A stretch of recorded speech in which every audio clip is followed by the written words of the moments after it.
The sex back, the hair is going to come back, okay? It's Austin Show, and this is Jackass. You want to see the Vin Diesel video? Oh, let's get started with that. That's a good way.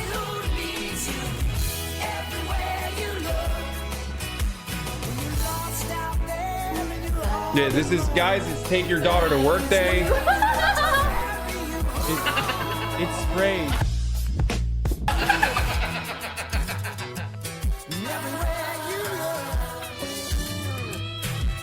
Ball, dude. Why are you enjoying?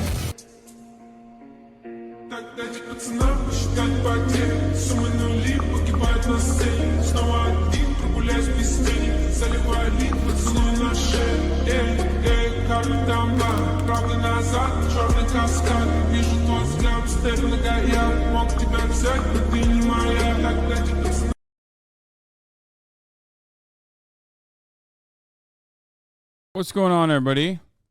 I hope everyone's having a fantastic evening, fantastic afternoon, fantastic pre-noon, no matter where you are in the world. I'm Hassan Piker, and this is the HasanAbi broadcast coming to you live from sunny California, Los Angeles. Folks, we're live and alive, and I hope all the boys, I hope all the girls, and I hope all the MBs are having a fantastic one, because today's a beautiful day. Today's a wonderful day. Today is a unique day.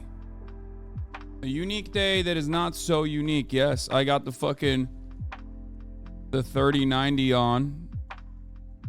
I'm wearing the motherfucking 3090 on me. You know what I mean? Or 4090. You already know. Folks.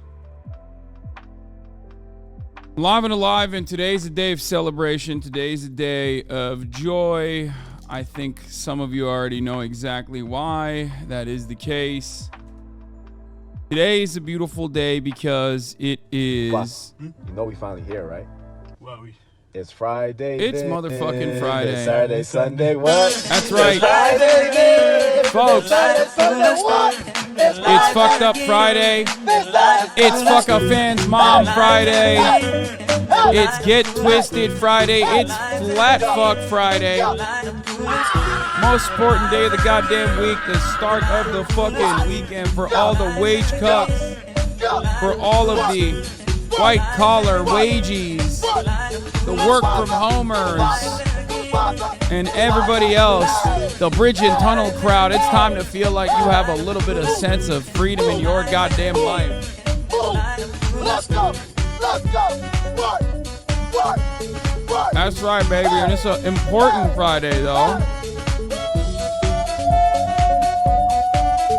You want to know why? No, you did. It's not just any kind of Friday, though. It's an important Friday. Now, all of them are really big, but this one is especially big. Folks, Eid Mubarak Friday. That's right.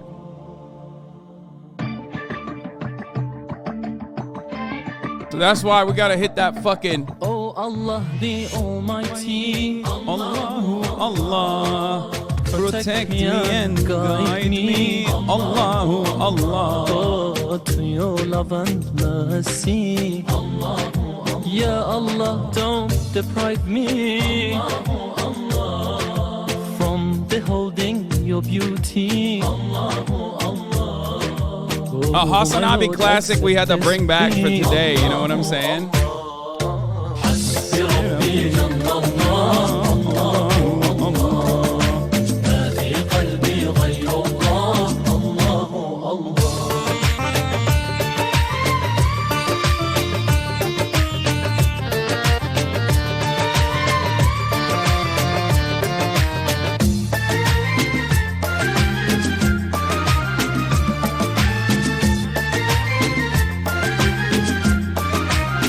Affeder günahı Allahu Allah, alemin padişahı. He's spitting in Turkish. Yüreklerin penahı. İşit Allah derdimi, bu ahlarını. Rahmeyle bağışla günahlarını. hayreyle hem akşam hem sabahlarımı. This guy said, it's not Turkish. This motherfucker's trying to tell me that this part of the song is not Turkish. Brother, this is Sami Yusuf. HasanAbi. Okay, where he travels in the music video all around the world. He is not Turkish, but he travels all around the world, the Islamic world, and sings in their language, no matter where he goes. Like, this is Urdu, I think, right? Like, he was speaking in Turkish in Turkey, he was singing in Turkish in Turkey, and now he's...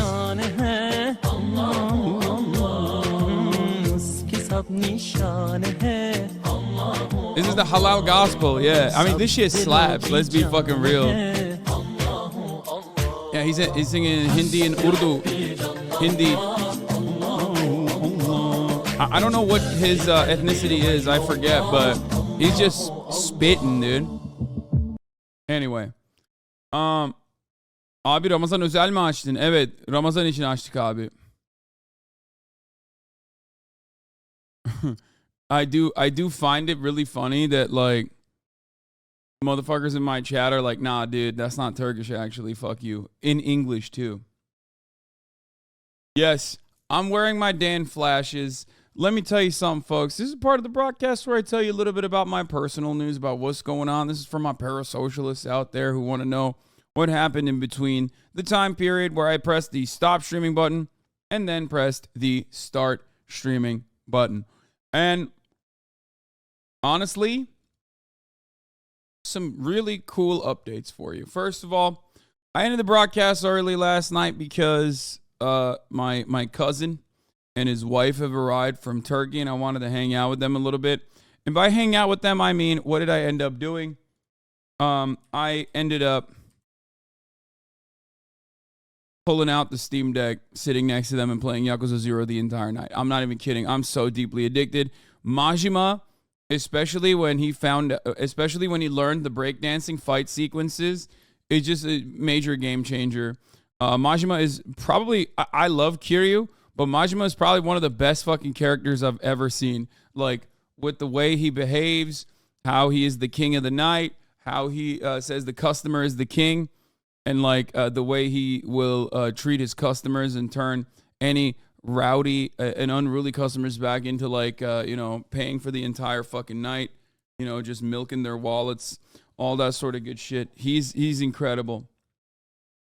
Will they be around for the puppy arc? Yeah, the breaker style is probably the greatest fight sequence since I played Eddie Gordo and used to stun lock motherfuckers when I used to play Tekken back in my youth. Okay? I absolutely love that. I was a Eddie Gordo cheese. Okay? Yes, I used to play Tekken. Way back in the day. Never like competitively, never anything like that. But I was an Eddie Gordo cheese. I was a huge Eddie Gordo cheeser. That was my main. I am a huge fan of capoeira style fighting. So seeing that in a Japanese game, not like Tekken, where you're supposed to be in Japan,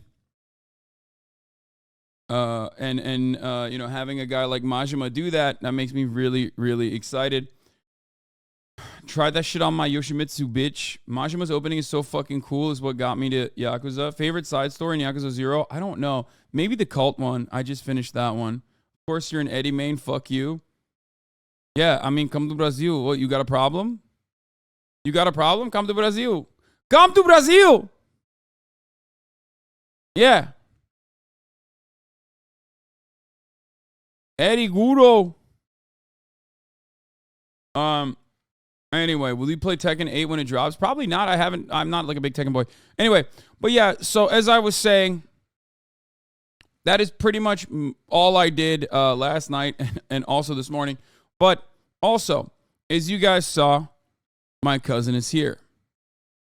Okay? What that means is fucking dirty circle masher. Yes, I am. I'm not embarrassed by this. I don't care. So when your cousin is in town from Turkey, what does he do? Well, he brings motherfucking baklava. Okay?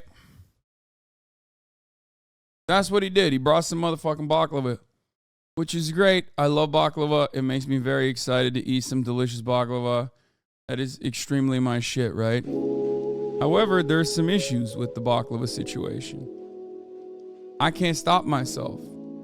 I have no control over my bodily functions, and I certainly have no control over my urges, my desires. I am a hedonist. I believe that life is too short.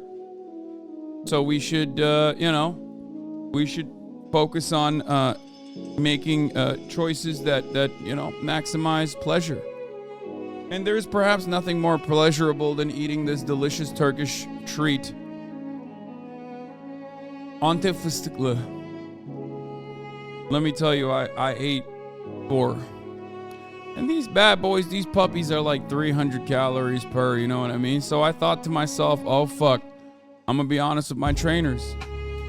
I'm gonna be honest with my trainers and I'm gonna tell them that I did that. I consumed 4 baklavas yesterday.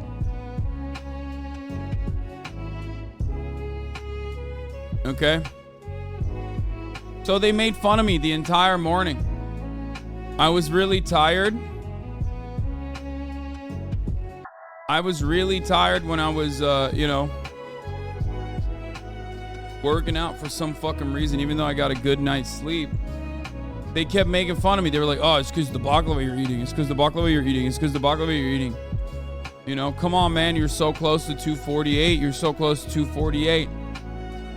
And at the end of that process, after a long, convoluted, tedious, hardcore workout under the sun, shirtless workout under the sun,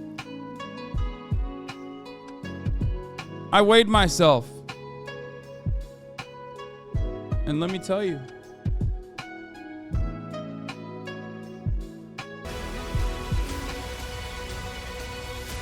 ladies and gentlemen, people have short-term goals, long-term goals, and mid-term goals. And my mid-term goal was getting down to 245 pounds. And guess what?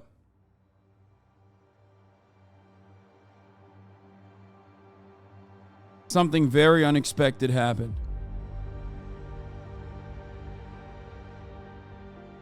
Something very unexpected happened this morning.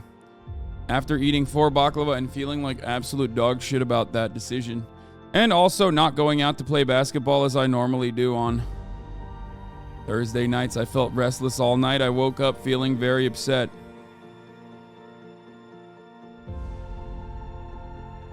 But then I weighed myself. And when I weighed myself, I found out something that was truly unexpected. That I, HasanAbi Piker, have reached 245.8 pounds since I started working out. It's the lowest weight. It is the lowest weight that I've hit since I started working out post-COVID. COVID ruined my body, made my muscles atrophy, made my fat grow, and it did it over the course of 2 years. So I stopped working out. I became a bit of a schlub.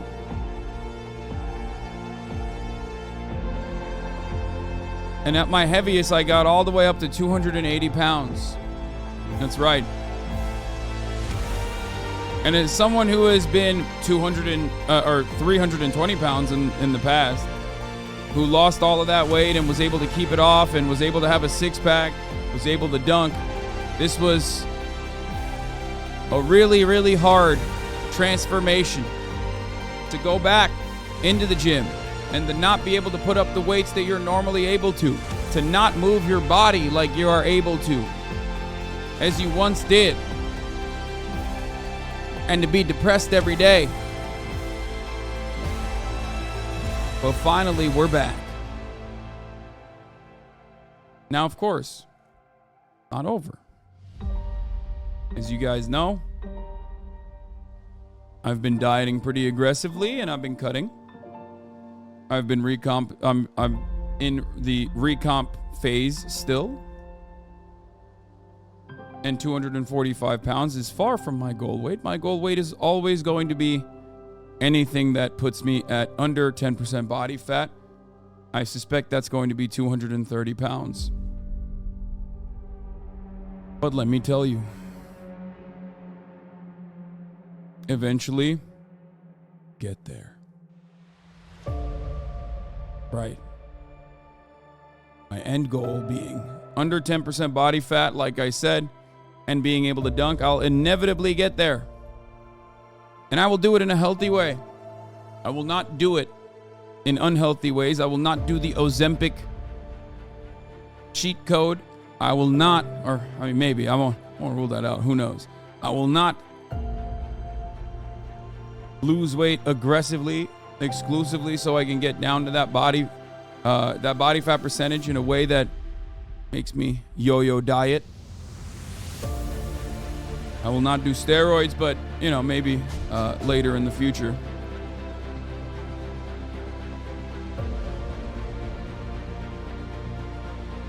But hopefully, we have broken through yet another plateau. And hopefully I can keep it off as we move on to the next step of the process. 235 pounds.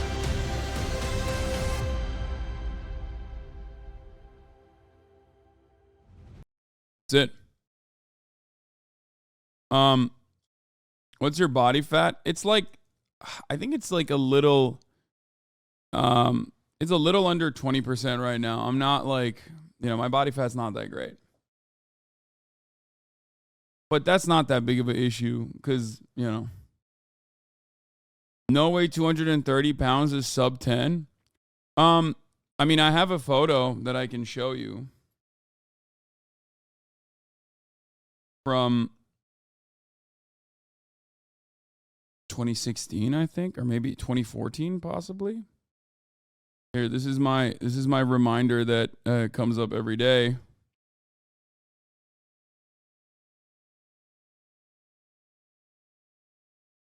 Here. But this is a photo. You see? Yeah, that is where I am around, I would say, probably around like a little over 10, like 11% body fat. And at that point, that's not sub 10% though. Yeah, I mean, it's like, I would say, or you know, that's not with a pump or anything. That's just in the morning. Probably around like 11-12% body fat there. And is the V line a genetic thing? Everything is a genetic thing. The dick V is also a genetic thing. Anyway, so what I was gonna say is, in that situation, situation, I was around 230 pounds. A lot of people forget that I'm 6'4" and very broad, very wide. So when I'm 230, I'm sitting at like 11%. Might be a little bit. That might have been sub 230. How do you calculate your body fat percentage? Very carefully. Body fat percentage, unfortunately, is like awful and very hard to calculate. How did you get to 11% before? It's called being young. Looked great in the photo, but nowhere near 10%. No, I said I was like around. I've never been under 10% body fat, I don't think. What are you looking to develop the most in your physique other than getting down to 10%? Everything. You were not 11%, lol.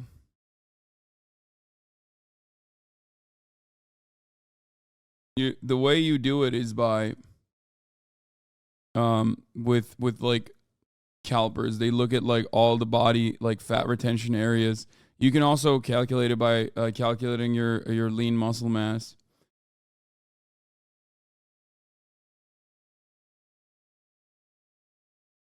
My thing is when I say 10%, a lot of people get like bodybuildingforum.com on me. Like I don't mean literally 10%. I don't give a shit. I just want to have I want to have a six pack.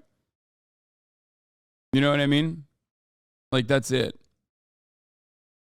Like everybody gets like super serious like we're doing like we're talking about the fucking national bodybuilding competition or something. Like no, I'm not. Also, I'm very, very far away from that still.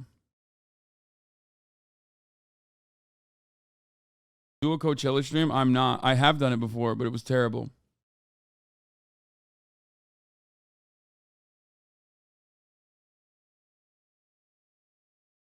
How can you lose body fat without losing muscle mass? Well, very carefully. You have to run, my man. Man, shut up. I fucking do. Dude, this is the other thing. It's like, everybody chill out. I know what the fuck I'm doing. Like, I literally do cardio, like extreme cardio, in the form of full court, 5-on-5, pickup basketball 4 times a week, on top of 4 days of like serious training. You're out of your mind if you think that like, if you think that I'm not doing enough cardio. Like, that's crazy to me. Anyway,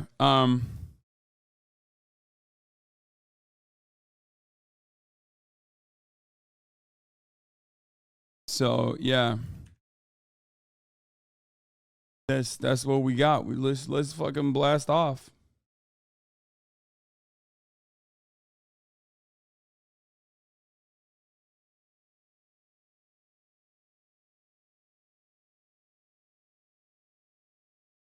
Okay, happy Eid al-Fitr. Ramadan is over. Pup D, give us a hint about the name. No. Besides, looks good on the joints for more basketball and longevity. Yeah. Okay, where the fuck was I? Have you seen the new Joe Schmo like series they made? All episodes are out on Prime. I don't know what the fuck this is, but we'll take a look at it. Trump on. We'll send. Abortion, pills, SCOTUS, vision.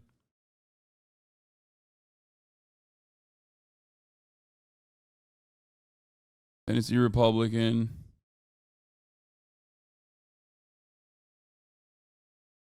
Resigns for sexual harassment. How are you 6'4" and can't dunk though? Bitch, I'm big. I'm tall, but I'm also fat. You know how much ass I have, dude? You don't. Ask your mom about it. She loves it. But unfortunately, having a whole lot of ass makes it a whole lot more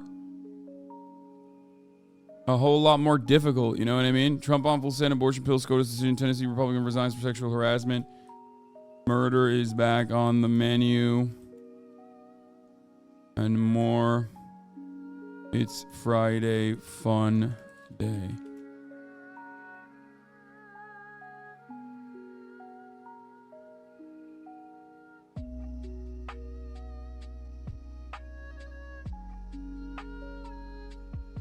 Yeah, I saw Brandon get fact checked. I did. Here you go.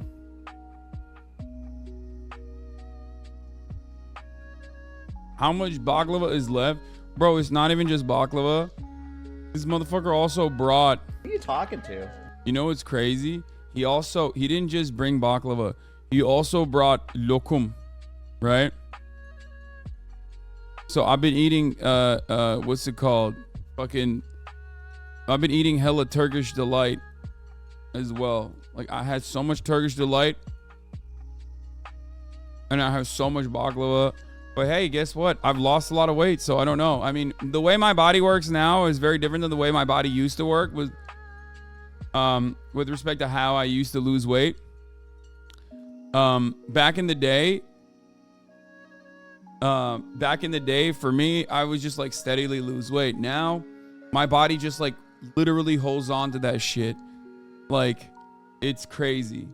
it holds on to that weight. Like, I can't for the life of me fucking go underneath. Couldn't go underneath 250 for the longest time. And I was like at a severe deficit, and then boom, like the bottom falls under, and then in 1 week, all of a sudden, I just went from 250 for like literally 2 months, 3 months, no matter how big my deficit is, no matter how much I'm tracking my shit, no matter how much cardio I'm doing, and I'm actually noticing like my body changing as well. And then boom, out of nowhere, now I'm 245. I think it's a fluke, to be honest. But what's important for me, in some ways, like, the gym is very complicated and you can make it all sciencey and whatnot. And in other ways, the gym is actually very not complicated. Like, what I mean by that is, what matters at the end of the day, especially if you're like an experienced lifter, if you're an experienced dieter, if you've been doing this for many, many years, a lot of people don't even track because they know exactly what the fucking calories are of the things that they're eating. But I would never suggest that to someone who's just starting off. A lot of people literally, like, don't even fucking weigh themselves every goddamn day unless they're like training for a particular purpose. And like the really stupid part of the gym, the really like bare bones, unscientific part of it is that like your body starts to change and you start noticing it. You know, your waistline will start diminishing, even if you're 250, even if you haven't lost weight. And there's really no way to like explain it. You know what I mean? I guess you're just developing muscle and burning fat. So that was what was happening to me. Like, I was noticing that my body was changing. When will you do a 30 shirtless stream? It just depends. It is. What is this? Damn, bro, I cannot wait to get home. What? Me too, bro. Bro, we've been waiting for a minute. Where's the pilot? I don't know. I was wondering the same thing. Damn, bro, how do you fly this shit? Sir, your mic is on. Oh, shit. My bad, y'all. My name is Chase a Bag Mike. Make sure y'all go follow me on Instagram. We're gonna be taking off here shortly once I figure out how to work this thing. Dog, why did you book this airline? Bro, it was the cheapest one. What you want me to do? Thank you so much for trusting me to be your pilot. Hey, real quick before we take off, though, where the baddies at? Okay. Damn, bro, there you go. Great. It's a little bit not my speed, but, you know, congratulations, chatter. You know, keep pursuing your passions. Very good. Call the Zoomers. Don't make fun of this person. Okay, fuck you guys. You don't do anything. So, anyway, what is this? You should have heard Squeaks talk about the KSI drop. Yo! Yo! Different guy. See, Ludwig is so racist, he gets confused between me and Hasan. That was a dude, that was Hasan. Yeah, you gotta be extra racist for that, dog. Like, we're very different types of brown. Me, myself, being, like, pretty white, too, on top of that. Like, the type of racist you have to be is, like, insane. Which Ludwig is. Like, he literally said, what did he say? I think when we were backstage and getting ready for the streamer awards, and he literally said, like, you know, you got ethnic hair. And I was just like, that's insane. That's an insane thing to say to someone. Like, please don't, like, I love you. I know you didn't say it. You didn't mean it like that. But that's so funny that like, that's such a funny thing. It like, what was it? What the fuck did he say? It's such a funny fucking thing coming from Ludwig because, you know, he's not, I know 100,000,000% he's not like a racist person. Everybody can suck my dick. I'll defend him all day, every day. But it was just, I mean, we're memeing on him, but Hasan's take, Lud. That wasn't me. You're on the wrong stream, man. You're supposed to go into Hasan's stream and say that sort of stuff. He's not racist. He's celebrating slurred timber. Who are you talking to? Defends him, calls him right wing every chance he gets. Yeah, I don't know if you know this, but like that's called a meme and a joke. Did he run his hands through your hair without asking? No. Have you seen this crazy, hyper-realistic looking cop game yet? Yes, of course. We covered it. I'm very excited for it. I don't give a shit that this is like police brutality simulator or whatever. Like I said, I love games that are good and interesting. The only thing I will say about this one, though, in particular, is that it's maybe too real. Like, dial it back a little bit. You know, make it a little funny. Like, please. What the fuck is going on? Yeah, it's a middle school PTSD simulator.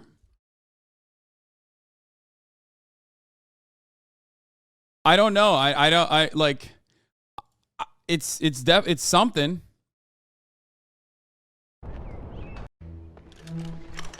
I mean, this is like absolutely unimaginably too realistic. Like, I think we've gone too far, I think, with technology.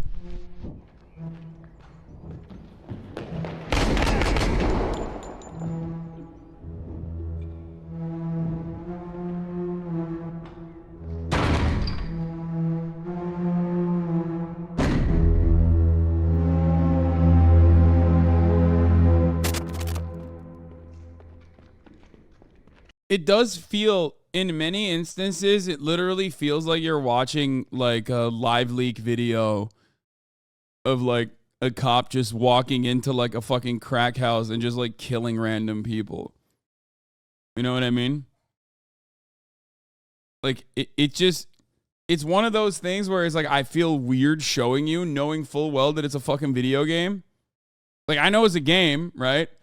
But I'm still like a little weirded out by showing you this fucking video game. It's odd.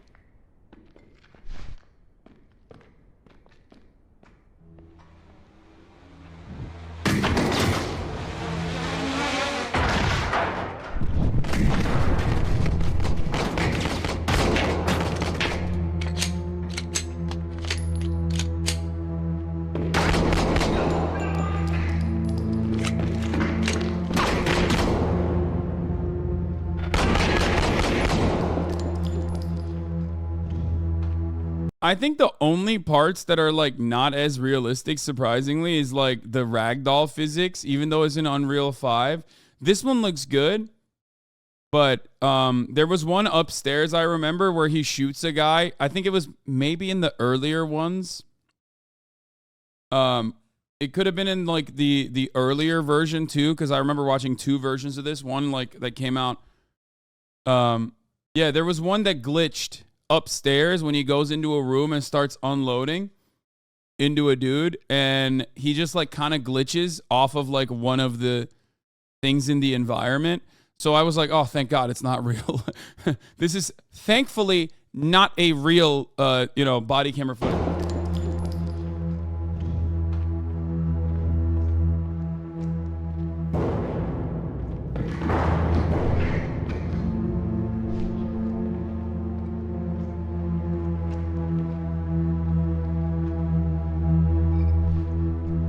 The lack of HUD and crosshairs what throws me out. I mean, that's normal. Tarkov doesn't have any of that shit either. Like, this is hyper realistic. Milsims are the way. I mean, that's like very the fact that people say this is VR, I don't understand how the fuck, like, I would never play this in VR.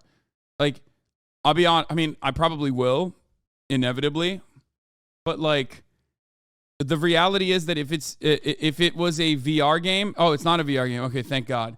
Like, there's no way to play this in VR, man.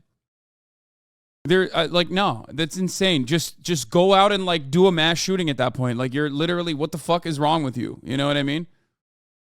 Like, what do you like really want to do a mass shooting like desperately? Is that what it is? Like, that's why you're buying this fucking game to do.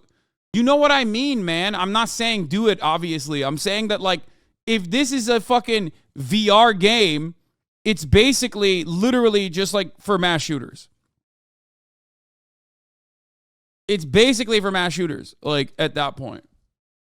Let's not advocate for mass shooting. Man, shut the fuck up. I hate how fucking dense everyone is You know what I mean? Obviously, I'm not advocating to fucking do mass shootings, man. Shut the fuck up. Jesus Christ. Dial the neurodivergence down 17 notches. I know you're fucking memeing, but there are dumb motherfuckers in here who are not. You're so annoying.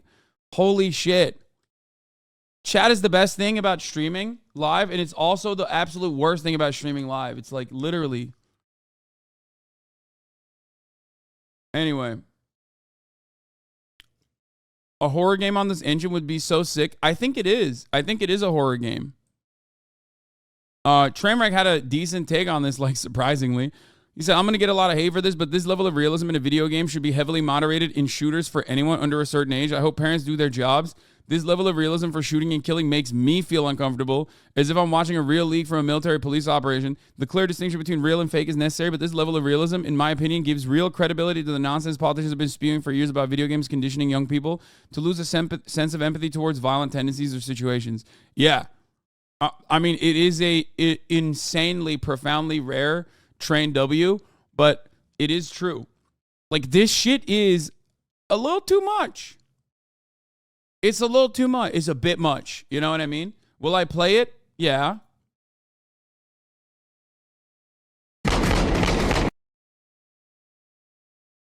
But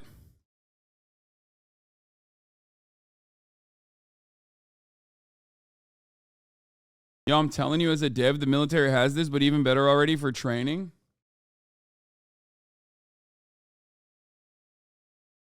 This looks like airsoft, to be honest. I mean, no, because on airsoft, you have an airsoft gun. This is not an airsoft gun. This is a real gun in the game that you're shooting real people that look super realistic in the game that die. In airsoft, you shoot someone and they go, ow. And then if they don't put their fucking hand up, you shoot them again. And they don't put their hand up, you keep shooting them in the head over and over again until you shoot them so many times in the fucking head that they finally say, okay, fine, fuck you. And then they get mad. It's like, bitch, you should have just put your hand up the first time you got shot. I'm watching you get shot, you know? That's the difference in fucking airsoft versus this.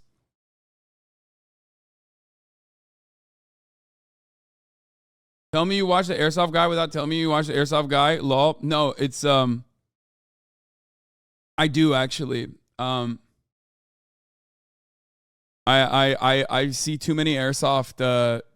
I see way too many fucking airsoft shorts. There was a time and place when my entire YouTube shorts compilations were like literally all airsoft, or all gun guys. Like the what is it called? The Mosin thumb, as they call it. Like putting a Garand thumb, yeah, putting a singular bullet in a fucking Garand without loading up like a magazine, shit like that. I don't know. Anyway, whatever. I'm saying it wrong. They need to Fortnite it. Yeah, airsoft shooter gets hit 100 times before surrendering. Yeah, shit like that. I see all the time. Sorry if you already talked about this. I used to work for this company, and this guy's a fucking asshole. Oh, yeah, the fucking CEO. I talked about it yesterday briefly. Joe Brandon got fact-checked, by the way. He said, I make no apologies for being the most pro-union president in American history, Jack. And then readers added a context. On December 22nd, thank you, Themasius, for the playlist. On December 22nd, President Biden signed a bill to block the railroad union from striking. Turns out he's not the most pro-union president.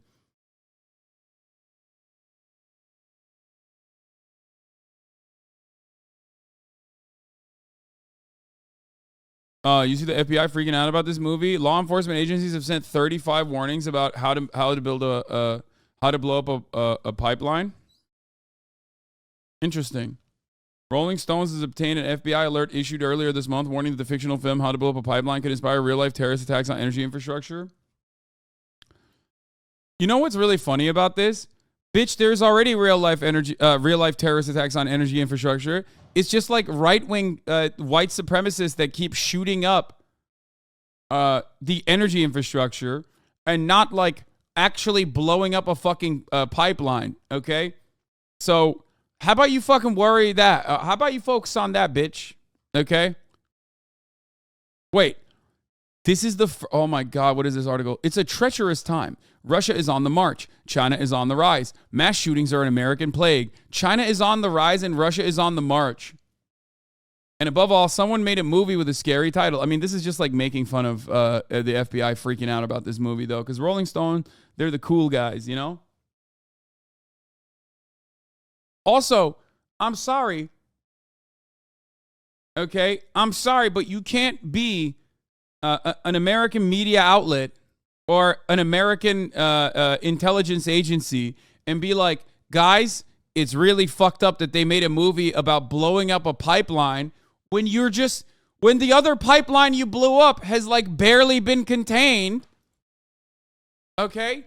Motherfucker is like, no, only we get to do that. I mean, not us, of course. Ukraine-aligned operatives that we will just refuse to investigate further and find anything on. Those are the guys who blew up that pipeline. Remember when that happened? Yeah, brave, independent Ukrainian contractors, not us. Man, that was another incredible lock. Nobody ever talks about my fucking dubs in the foreign policy department. Everyone always says, Hasan, remember when you said Russia wouldn't invade Ukraine? Yeah. Anyway.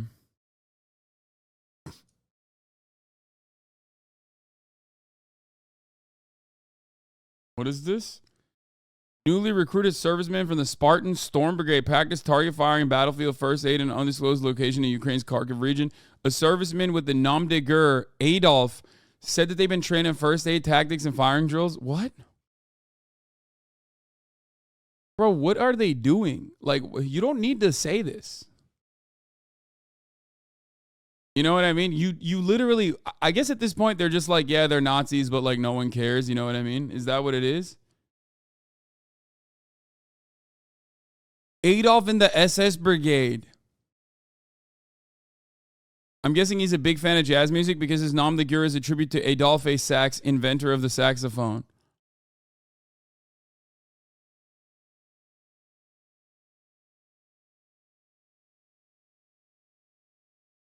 There's codenamed operations going back to the 50s of U.S. scouting out the Nazis in Ukraine to fight the Soviets, by the way. It's just like...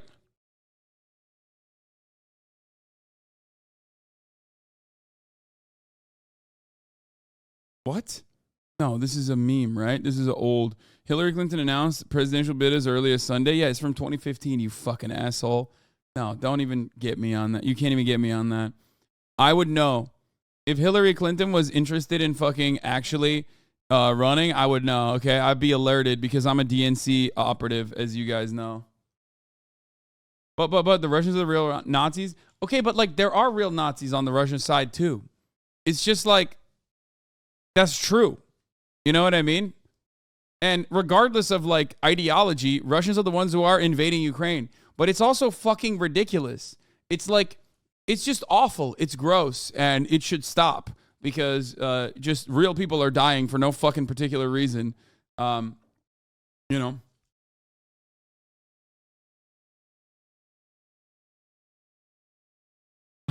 The fact that they couldn't even get the Nazi flags out of the room for the Star Wars guy interview really make it look like they're deliberately pushing Nazism. Yeah, I mean, that was another incredible lock from me, okay?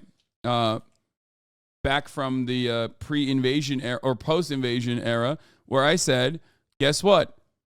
Russia claims they want to denazify Ukraine. Guess what's going to happen when you fucking invade Ukraine, dumbass?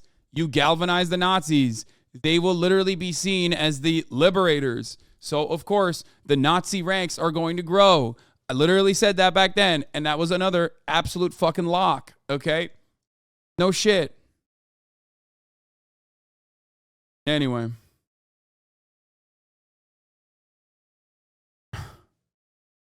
It's so dumb. Like, the Ukrainian national emancipation movement has always been built around, has always been designed around, like, hating the USSR and not being a part of Russia, okay? Like, that has always been, at certain points, a separatist movement, but it's always aligned with fascists for that particular reason. Like, of course, when you give them a fucking reason, a real reason, now there's going to be plenty of other people that are going to be like, yeah, these guys actually have some good ideas. Congratulations, you know?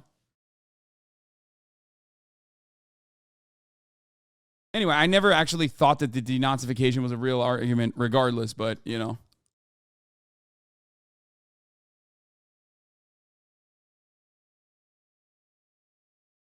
Allow Nazi murders in Donbass because taking direct action is very bad optics, honey. Yeah, I know. Famously, the LPR and DPR people never actually... Good thing that they don't have any Nazis there either, by the way. Like... Yeah. It's so good that like never would have. I mean, it'd be a real shame if like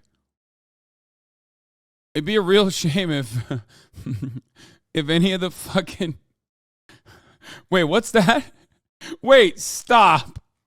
Hold on. He must have just taken that off of like the Nazi that he killed and thought, "Ooh, this looks cool. Let me put this on my arm patch."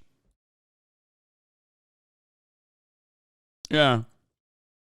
Yeah, he was a white hat Nazi. Like, come on, dog. If you're talking about, listen, if you're talking about like ideology or if there are like, you know, fascists on either side, there are fascists on both sides.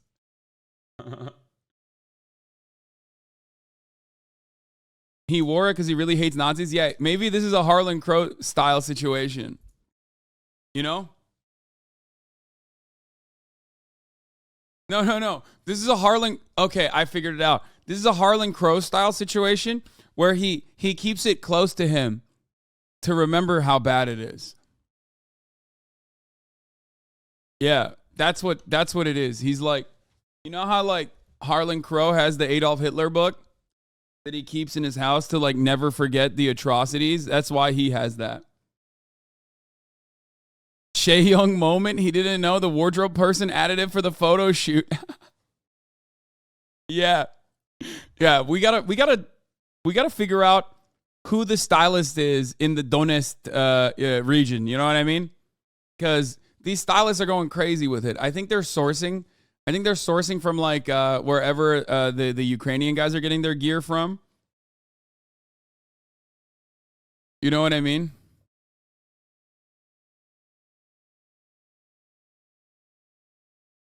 Anyway, my point is,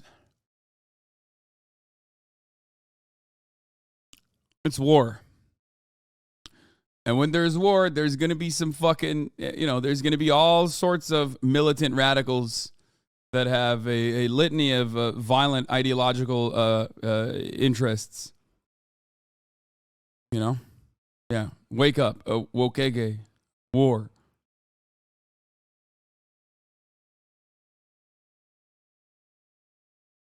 Anyway.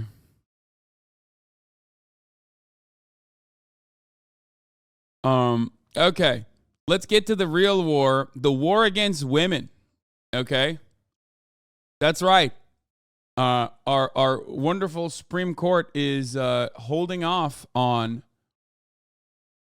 making a decision, or at least is like pushing it to like Friday night, later tonight, on whether or not they will allow people to keep using mifepristone, an abortion pill, the most common abortion pill, as a matter of fact. Very cool stuff. I love, I love living in this country. I love democracy. I love the American democratic process where, like, a psychotic, fascist, ultra-Christian, federal judge could just decide, like, yeah, I don't want anyone really to have any kind of access to this medication. Why? Because it's obscene. Have you ever taken an abortion pill? Did it work? Need some advice? Yeah, I pop it all the time, dude, just for funsies. Court is expected to announce a decision by midnight on whether it will wade into the abortion pill battle. The decision could have a major impact on access to medication abortions nationwide, even in states where abortion is legal. Senior congressional correspondent Rachel Scott joins me now, along with ABC News legal contributor Kim Whaley for more. Rachel, I'm going to start with you. Can you tell us what's at stake? What kind of restrictions are we talking about here? So much is at stake here, Mona, because we are talking about the abortion drug mifepristone that is used in more than half of abortions in the United States. So there is a ruling from a lower court that would severely restrict access to it, only allowing approval up to 7 weeks of pregnancy instead of 10, require 3 in-person doctor visits in order to obtain the drug, and no longer allow the pill to be available by mail. And you said it at the top of the show here, if these restrictions are put into effect, this would apply to every single state in the nation, including the 36 states where abortion is still currently legal, Mona. And Kim, we heard Rachel say that a lot is at stake, but what are the court's options and how do you see this playing out? The court could either continue this temporary stay that Justice Alito imposed, and that means stopping that Texas court order stopping mifepristone. That is, he could allow mifepristone access to be the same as it was for the last 23 years, or he could extend that stay and halt it all pending, or the court could, pending what we call full briefing on the merits, where everything is hashed out in briefs and there's oral argument, or he could do something in. How far are you willing to go for a Burmese puppy? There's 2 at a shelter near me. That sounds fucking incredible, but I already have a pupper that I'm locked in on. In between, I think it's unusual that the court has taken this long to temporarily stay a decision on what to do about a stay. So given what happened in Dobbs, that they left what was an unconstitutional law under Roe versus Wade in place pending the decision on whether. The implications of this on mifepristone is obviously pretty apparent. It's pretty damning. But this precedent would be absolutely bananas mode for the FDA. Like, just there's no reason for the FDA to make decisions ever again because it just can be overwritten by an ideological freak that decides, no, I don't want this to happen. They can go after the fucking vaccines, basically. They will definitely go after HRT, like, for immediately. I mean, they already are going after HRT. But they could shut it off completely. And, probably birth control, other methods of contraception, like whatever they want, because the reality is none of this has anything to do with like improving people's health or anything like that. It's just purely for the purpose of a bunch of freaks exercising their undemocratic power that they have at the behest of a I guess, tiny minority that is very outspoken that represents an important base within the Republican Party. This will help us in 2024. Remember the vote. Yeah, exactly. Liberals are like, oh, man, it's so crazy that this is happening.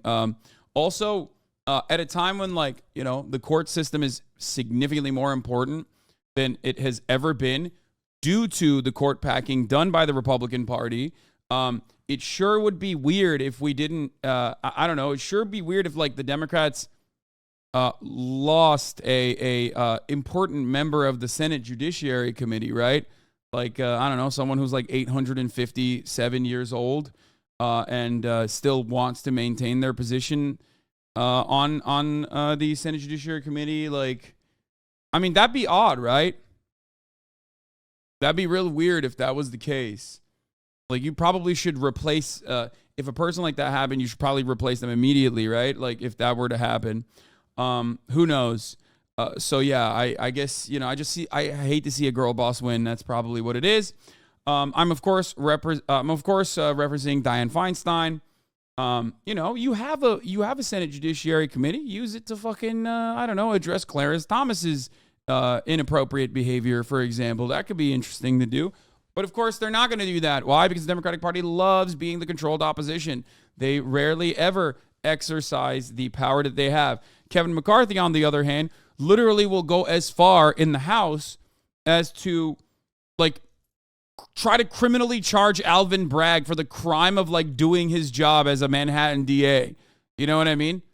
Like, Republicans are so fucking good at utilizing the tools that the system allows them to have to basically throw anything at the problem that they possibly can.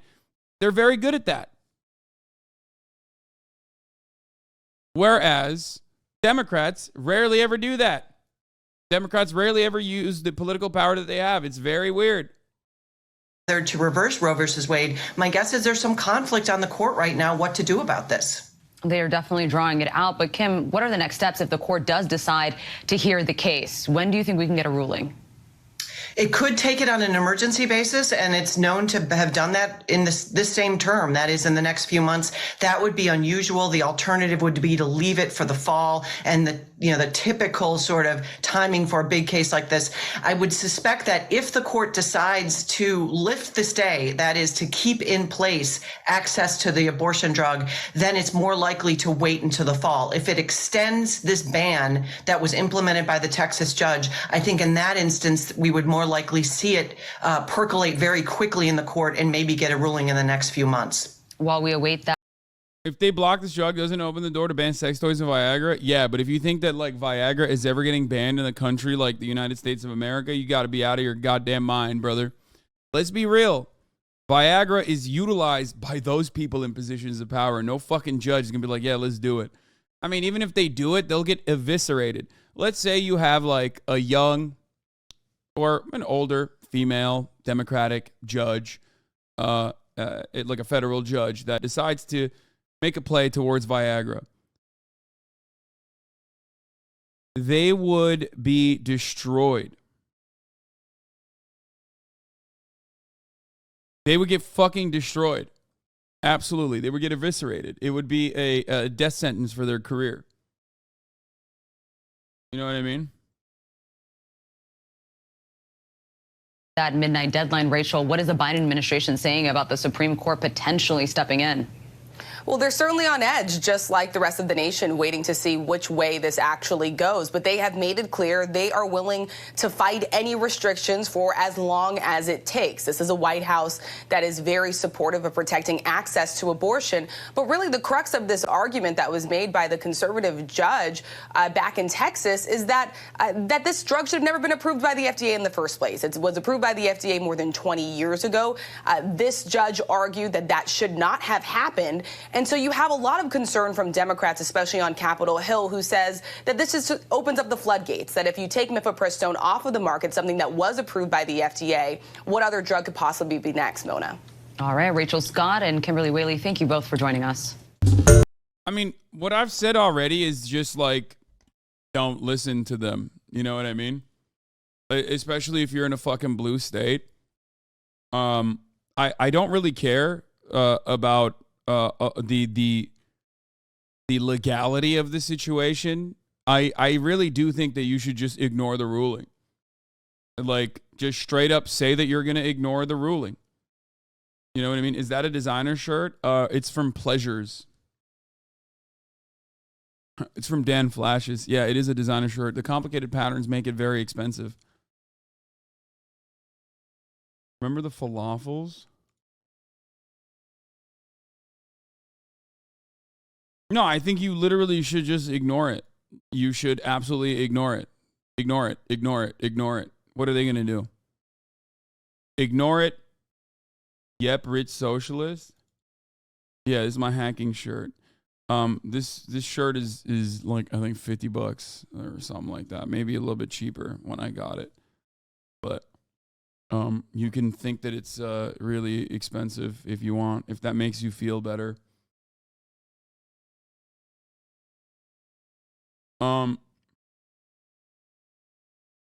2 plus 2 hacking speed, minus 1 Riz. Yeah.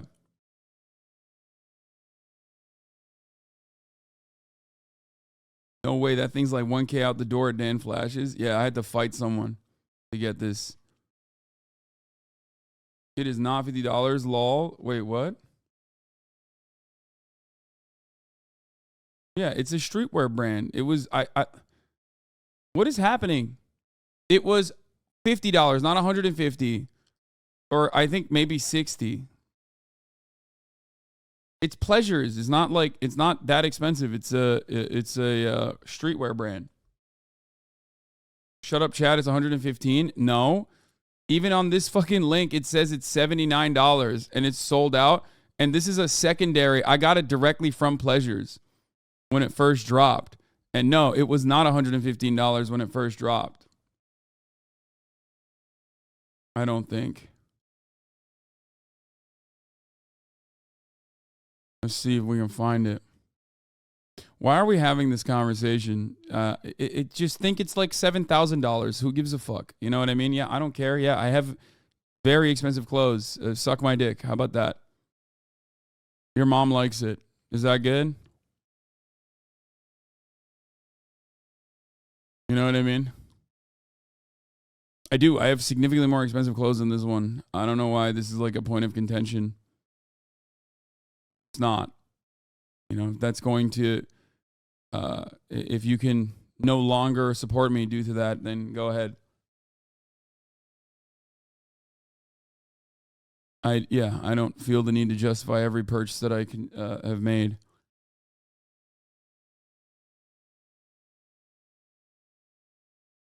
Is there anywhere I can see the new pup? No. Yeah, I bought this shirt when I was not caked up. Most of the clothes I wear, I've been wearing for many, many years. You can see it in old VODs.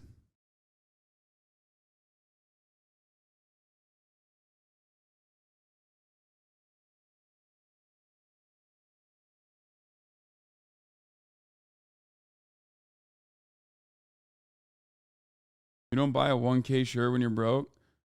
Yeah, first of all, people do that. Absolutely. You know, just different strokes for different folks. But secondly, no, this wasn't a 1K shirt anyway. This was like $50, like I said. My entire political perspective is flipped on its head because your shirt may or may not be over $100. Yeah.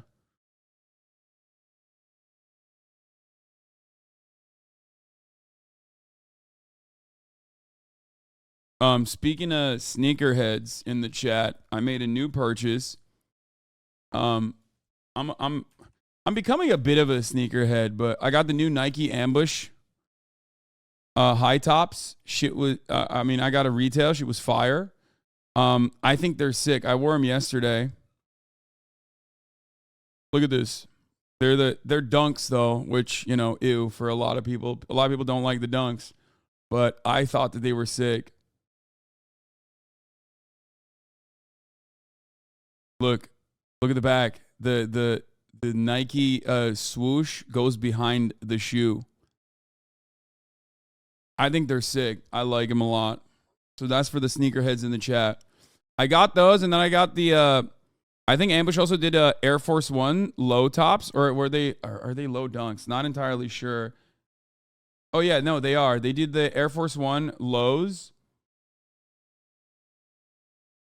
But unfortunately, the white one that I purchased literally got fucking canceled. Shouts out to Bodega for that one. Fuck you guys.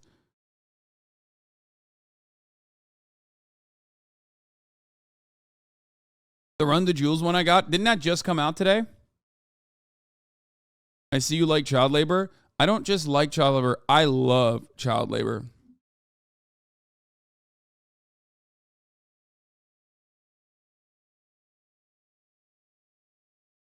Yeah, I heard the Run the Jewels ones were sick. Bradley Martin Turf Arc. Yeah, I saw this and immediately fucking texted him. I was like, brother, what are you talking about?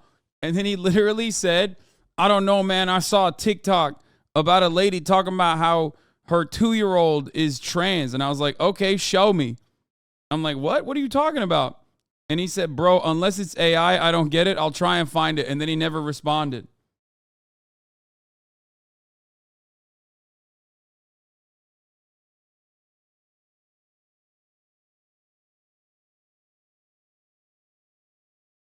I swear to God, bro. TikTok is just like breaking people's brains. He made that shit up. No, 100% he saw something. No, I think you guys literally forget that like a lot of people on TikTok are, a lot of people that experience TikTok are just not very, just kind of dumb. Motherfuckers think like ice giants are real on TikTok.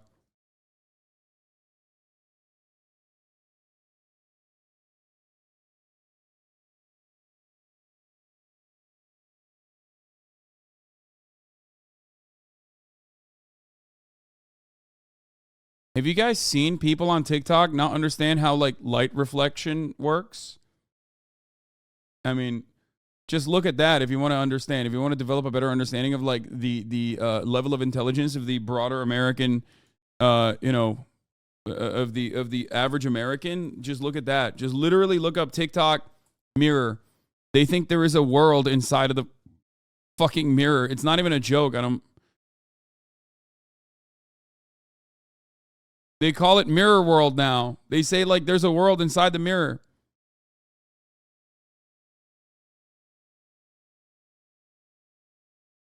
Yeah, this. They call it a mirror world now. LMAO, George Bush will pay for his crimes. What if mirrors are not what we think they are? I saw this on TikTok, so I wanted to try this. And look. This is only a small mirror, but this still works. And you can try this with any kind of paper or any other object behind this. How does the mirror know what's behind here? It shouldn't know, right? But when you look, there it is. In the mirror world, what if mirrors aren't what we think they are? Try this at home. It works. How does it know?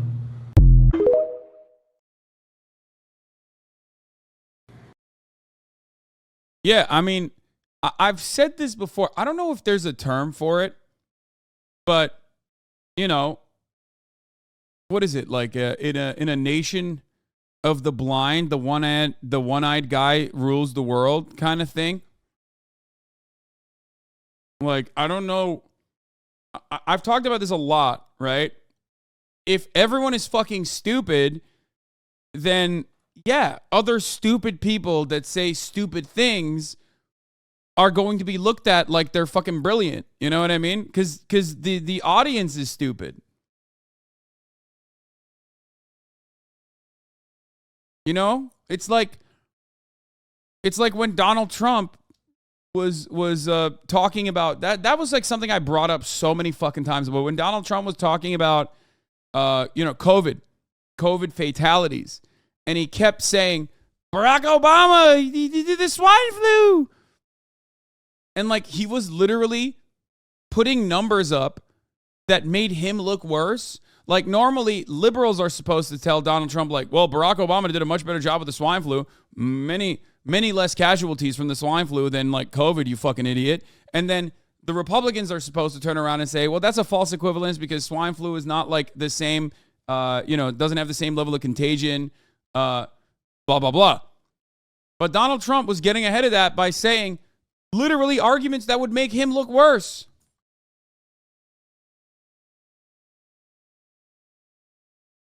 But it didn't matter because it was the Republican person. Wait, why are we moving past the Bradley pose?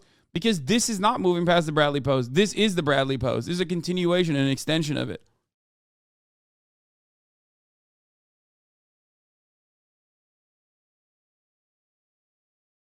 And okay, politics man, can we get a quick physics lesson? Yes, everything you see is because light reflects off of it, okay? That's how this fucking works. And I've even described like a easy way to understand this because there are certain parts the mirror world can't see of the object. Those are the parts that light can't reflect onto, okay? So notice how it doesn't show the entirety of the fucking... Notice how it doesn't show the entirety of the box behind the piece of paper. when you look at the mirror because light is unable to reflect off of it. Therefore, you can't see it. It is literally physics 101. This is shit that I'm pretty sure this is shit you learn in like 3rd grade, right? The mirror doesn't see anything. It's just light reflecting off of it, and then you're making it up in your mind.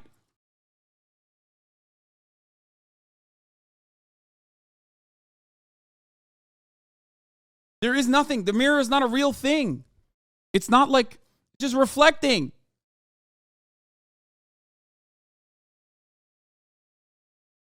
The mirror world stole a child. Please tell me this is just them being ironic. I beg you. No, I think like I'm pretty sure you learned light refraction, in like 5th grade. LMAO, these motherfuckers are homeschooled. I mean, not only is this something that everyone learns in public school, but it's also so fucking intuitive. I swear Americans just have brain cancer. Yeah, you don't even need to understand. You don't even need to understand. You can just question it, right? You don't need to understand it. You can just question it. Like you can say, well, the mirror world doesn't actually fucking see everything, it seems. Why is that the case? Okay? Think about that. I even described it to you from the perspective of like a dumb guy who maybe didn't learn about this, okay? Which I don't know how you wouldn't learn about it, but like it is pretty basic. At home. Like there are parts of this iPhone charger that is not, that you cannot see from the side of the mirror, that you cannot see the reflection of inside of the mirror. You know why? Because light is not hitting it. That's it. It works. How does it know?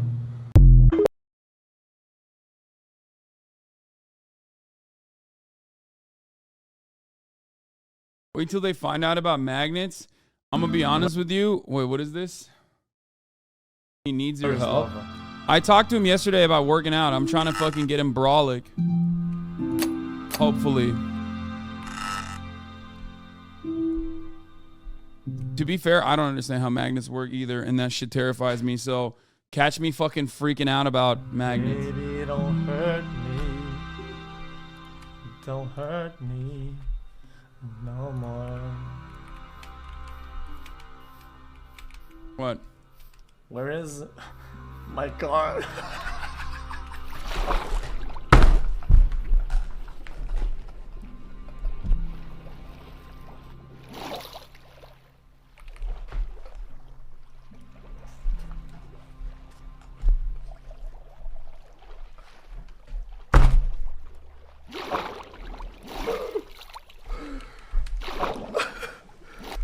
Bro, anytime I see this motherfucker playing Minecraft for this extended period of time, I know shit's popping off. I think Minecraft has fully broken him. He just plays Minecraft for like 17 hours. You know his ass is cooked. He's going to be saying some unhinged ass shit.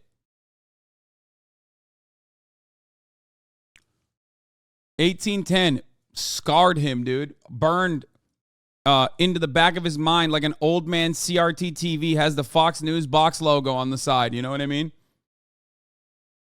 It's destroyed him.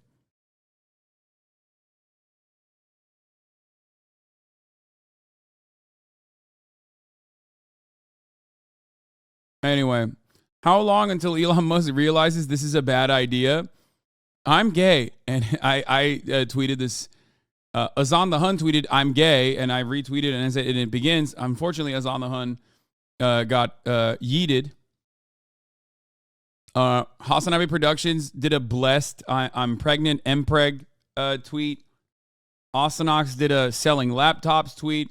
The amount of people that reached out to me yesterday thinking that I was actually hacked, thinking that it was actually me that was selling laptops is very scary. So many people just absolutely oblivious to how Twitter works, which makes sense. Like, you know, that's the reason why there was some level of verification. So congratulations to Elon Musk. Good job. You've made the platform less secure. I don't know what else to say.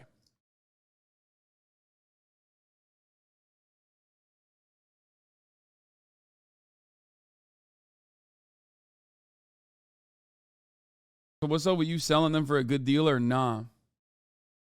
Yeah, people coming in and being like, hey, your Twitter's been hacked. People in my, like, normies in my life DMing me over Instagram, like my normie adult friends being like, dude, I think your Instagram is hacked, or I think your Twitter is hacked. What's going on? Fine, I have a new account, lol.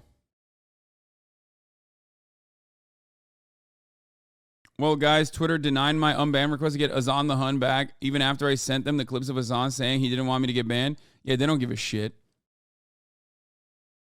Anyway. What kind of laptops are you selling? I'm not a laptop salesman. I'm a top of the hour ad break salesman. God damn it. At the top of the hour, there's a 3-minute ad break. And if you want to avoid those ads, all you need to do is subscribe, which you can do for $5 or for free with a Twitch Prime by connecting your Amazon Prime account to your Twitch account, where you get 1 free Prime subscription a month. That's the only thing I'm selling out here. Selling that and good fucking vibes.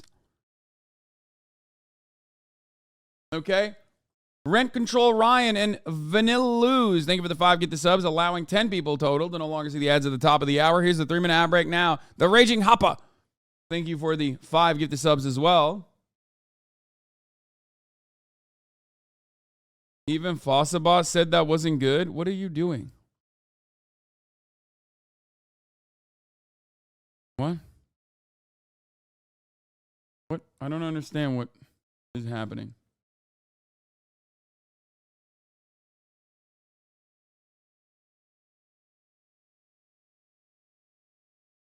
NMP LOL does top of the hour ad breaks now and announces them. He wasn't as good. Yeah, there you go.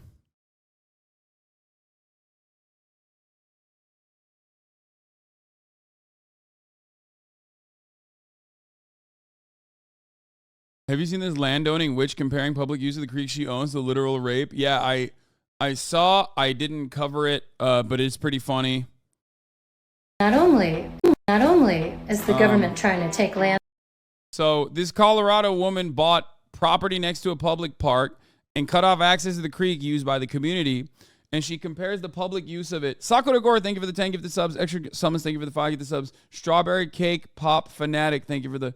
Damn, I love Strawberry Cake Pop, actually. I'm a fanatic, too. Thank you for the 5 gifted subs.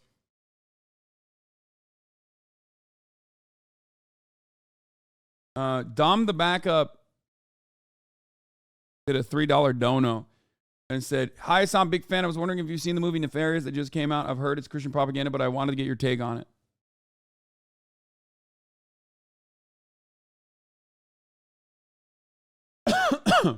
Baloney Togna, thank you for the 5 gifted subs. Sakura Gore is an oil baron, yes.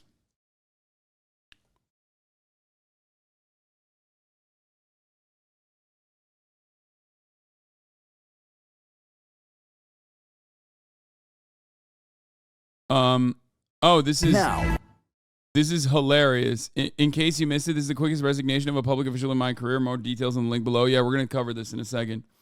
Here, let's look at this psychotic lady, though. This witch lady bought, a land next to a public creek and is now trying to cut off access to the public creek. Not only is the government trying to take land that I bought fair and square, but they're trying to force me to share it with the public. Paying taxes doesn't mean that they have to acknowledge that the land is privately owned. Not only is the government trying to take land that I bought fair and square, but they're trying to force me to share it with the public. We're going to talk all about litigation and why I'm currently being sued by all 3 of my county commissioners. Unbeknownst to me, my backyard has been used by the public for about 35 years. I really like it that way. So when I came in and started swinging around my private property rights, that didn't go too well. The public started complaining, rumors of harassment emerged, even harassment against kids. Like, come on, Karen. Wait, come on, Karen. You're the one who's being a Karen. I don't understand. What? Bro, people just say things nowadays. It's like, what do you mean? You're literally... You're literally trying to enforce private property rights over a creek that everybody wants to use. Like, what the fuck? It's so funny she thinks she's in the right. Yeah. Among a few other things. We're gonna talk all about Dying at this song as I sit in nature's calming church and listen to the slow babble of Bear Creek. I don't wanna talk about things we've gone through. I reflect on the advertised words, Bear Creek running through your backyard, and think of the number of times my home in this land was sold to others before me. I wonder why something so beautiful was always sold in the winter, and why Jefferson County never tried to claim it until now. I remember the big dreams I had as a little girl growing up in middle-class America. Yeah, the American dream is like taking over, public areas that other people are utilizing and just like stopping them from utilizing that. Enclosures, That's right. And that's what you've done to one day own mountain land with water on it. Oh, for the record, someone was saying, oh, she's wearing like native jewelry. The irony of her talking about stolen land and enclosures as she's wearing native jewelry. You bet your fucking ass. I will bet $100 that she claims that she has native ancestry, okay?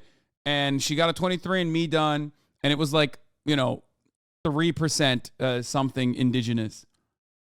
nothing more to say. Come on now. No more race to play. I climbed my way up from the very bottom of a large corporation and worked 2 jobs so I could afford community college before transferring to university. For years, I did nothing but work hard and study. It took me a long time to graduate college and pay off my loans, but I eventually did both. I bought this house and land all on my own. It's my greatest pride. The sacrifices I made along the way feel minor compared to the sacrifices I'm having to make now. Wait, what? But I am determined to fight for the right to hold on to my dream. Because in a world where people think they can just take what they want, fighting back is so much more than saying no. Thank you for fighting beside me. Who the fuck is fighting beside her?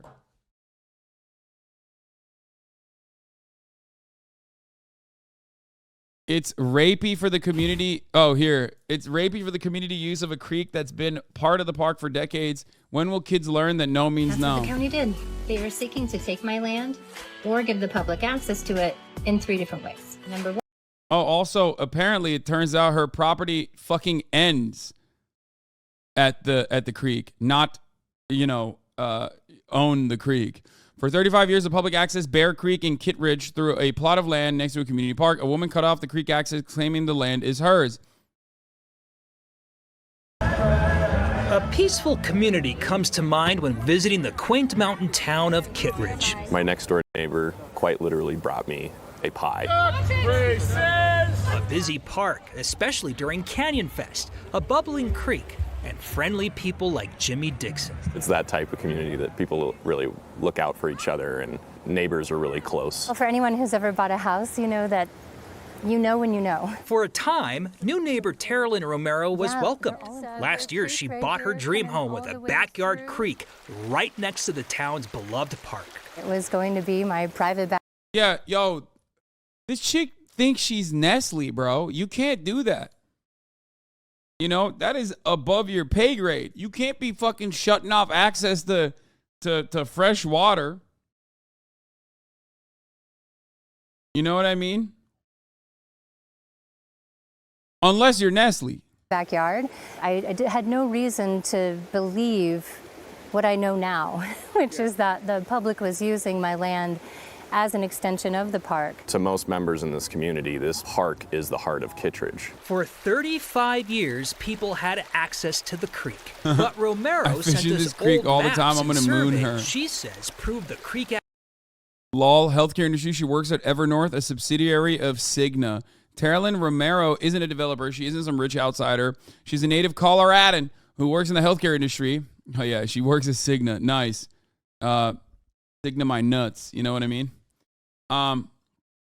When she bought the disputed property in 2021, she said she just wanted a nice place to live, enjoy nature, and build a new life. She ended up at Kittredge in a way that is almost cliche. She got tired of living in a big city during the pandemic. Following a divorce, Romero had been living in a high-rise apartment in Denver. There she met Eimer, and when COVID hit, the couple decided they wanted more space. They rented a house about 30 minutes outside the city, and when their lease came up early 2021, they decided to stay in the area. Access area is her land. When I first started exercising private property rights, it was really just about liability. I had some basic signs up to let them know that they were on. She had a GoFundMe that raised almost $14K. God. Every day we are getting closer and closer to eternal damnation. I'm no evangelical, but like we are in hell, okay? I think we're literally just living in a cycle of hellish existence. Oh my fucking Lord. People are too stupid, dude. People are so fucking stupid. Stop. This is like landlord tipping. Yes, this is like the same, if not worse. On private land. The crowds became too much, she says, with trash, human feces, and digging. She and her fiancé started telling people to leave. I'm just saying, like, we can't have barbecue and fire out there, man. Not, sir. It is private property. You have a wonderful day. What type of response did you experience from the community? An aggressive one. Suddenly, Romero cut off creek access. That prompted threats and made her feel like the most hated neighbor, she says. I feel she's crying. Really angry because I tried to do Saint Akia, thank you for the 10 give this subs. the right thing when I moved in. I realized that my land meant a lot to the community and to my neighbors.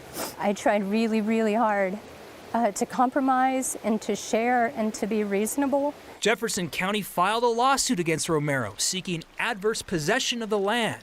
The county hopes a judge will declare the creek access area part of the park, citing the fact it's been used by the public for 35 years.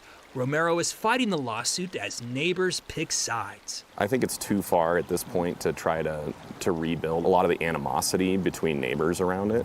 Back to Jimmy Dixon. He moderates a Kittredge Facebook page that's turned ugly. Some of my neighbors that I really respected, I've seen a new side to them, and it's just been frustrating to watch. I knew you guys were fabulous, but you're also a freaking force. Romero has I hate that. You love to be creative and your attorneys need to know how and be willing to protect you. Bad mama grandma. Oh God, I hate this world. No, fuck this world, dude. Fuck this. Fuck this world. Fuck this existence. Oh my fucking Lord. This is absolutely unimaginably insane, dude. This person literally is like they're trying to extend their fucking private property to an area that they do not own. Oh my Lord, what the fuck? Why does she have defenders? Why are there people who are like, yeah, hell yeah, keep fighting the good fight, sister? What is happening?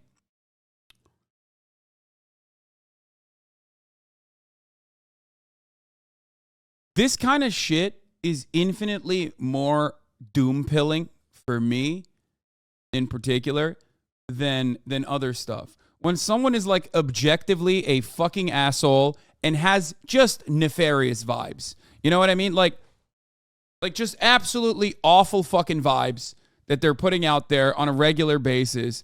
And yet they still end up gaining prominence and gaining a cult-like, movement behind them to continue being a fucking asshole.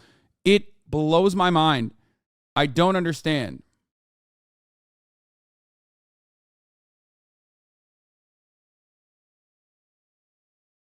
No way did she not realize it was a popular beach. The community has been trucking in sand to make the play area. There are clear trails from the park to the creek. I used to bring my kid there about 10 years ago. It's very common to have property like that. We had rows on our property. It's just the way the development occurred.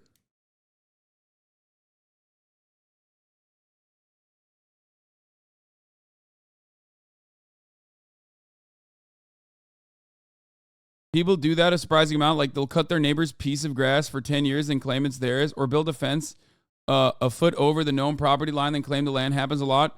Normally courts interest strike it down because it's obviously nefarious.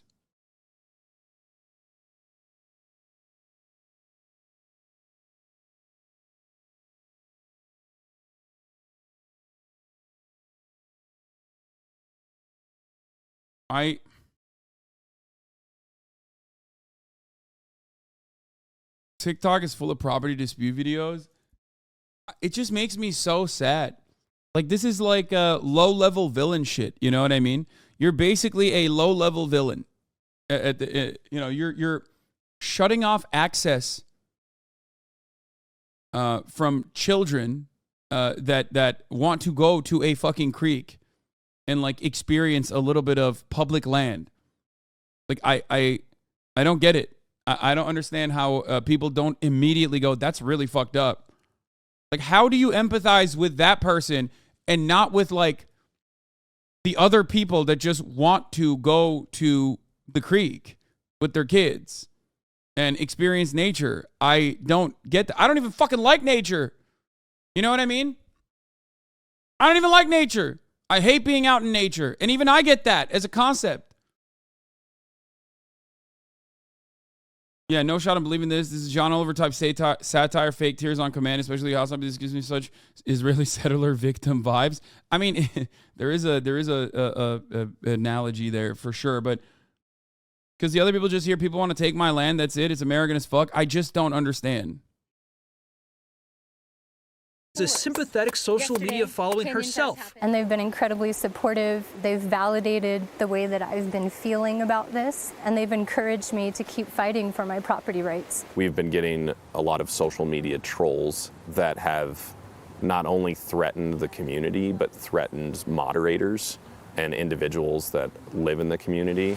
A town divided literally by a creek. I see both sides. I see that this park was made intended to have creek access. Water access is really important for community. Dude, like, it's monstrous, man. Straight up. Anyone that fucking shuts off like any part of like a natural resource from a public park because they claim ownership over it is a demon. Straight up. I love public parks.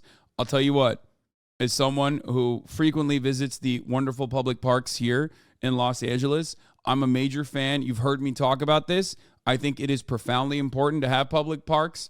I think, it's really great for community building.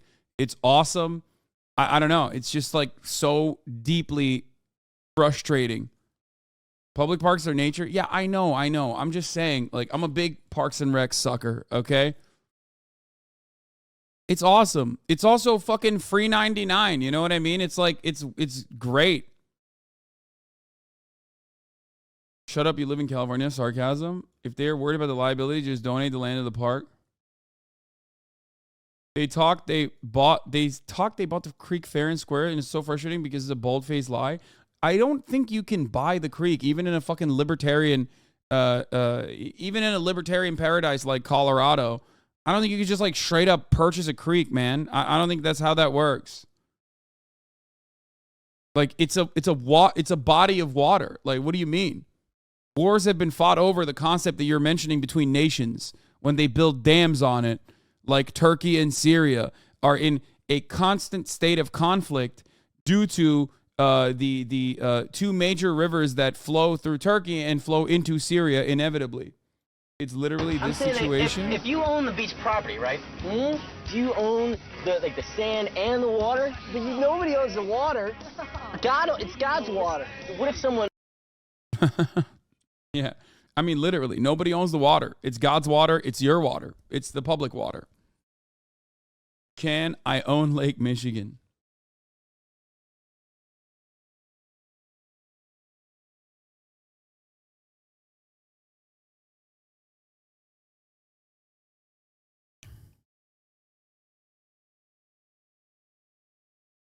Water rights cannot be bought. They're all public. It's the access to the water.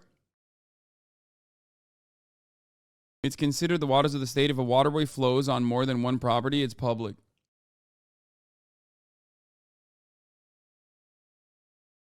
I mean, isn't this like a major point of contention on TikTok? Don't people get like really scared that people are buying and shutting off access to water everywhere? I thought that's what they were worried about. Like what? Is it only when Bill Gates does it that do you have an issue with it?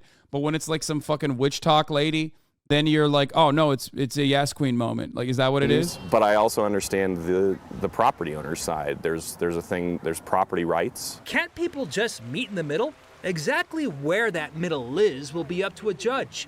And for Romero, who actually lives in the very home once owned by town founder C.M. Kittredge, it's about more than land. The county contends that, you know what, the public has been using this land for like 35 years. Why just not? Turns out the river changed shape since 1920, but they never updated the land rights map. Okay.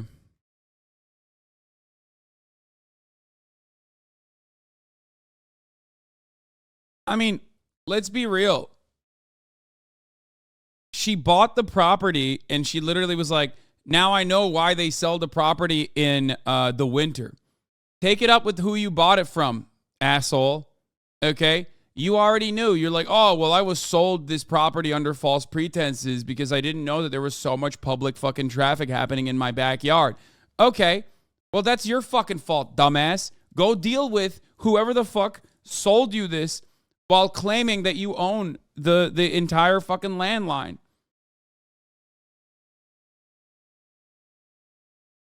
I don't understand it.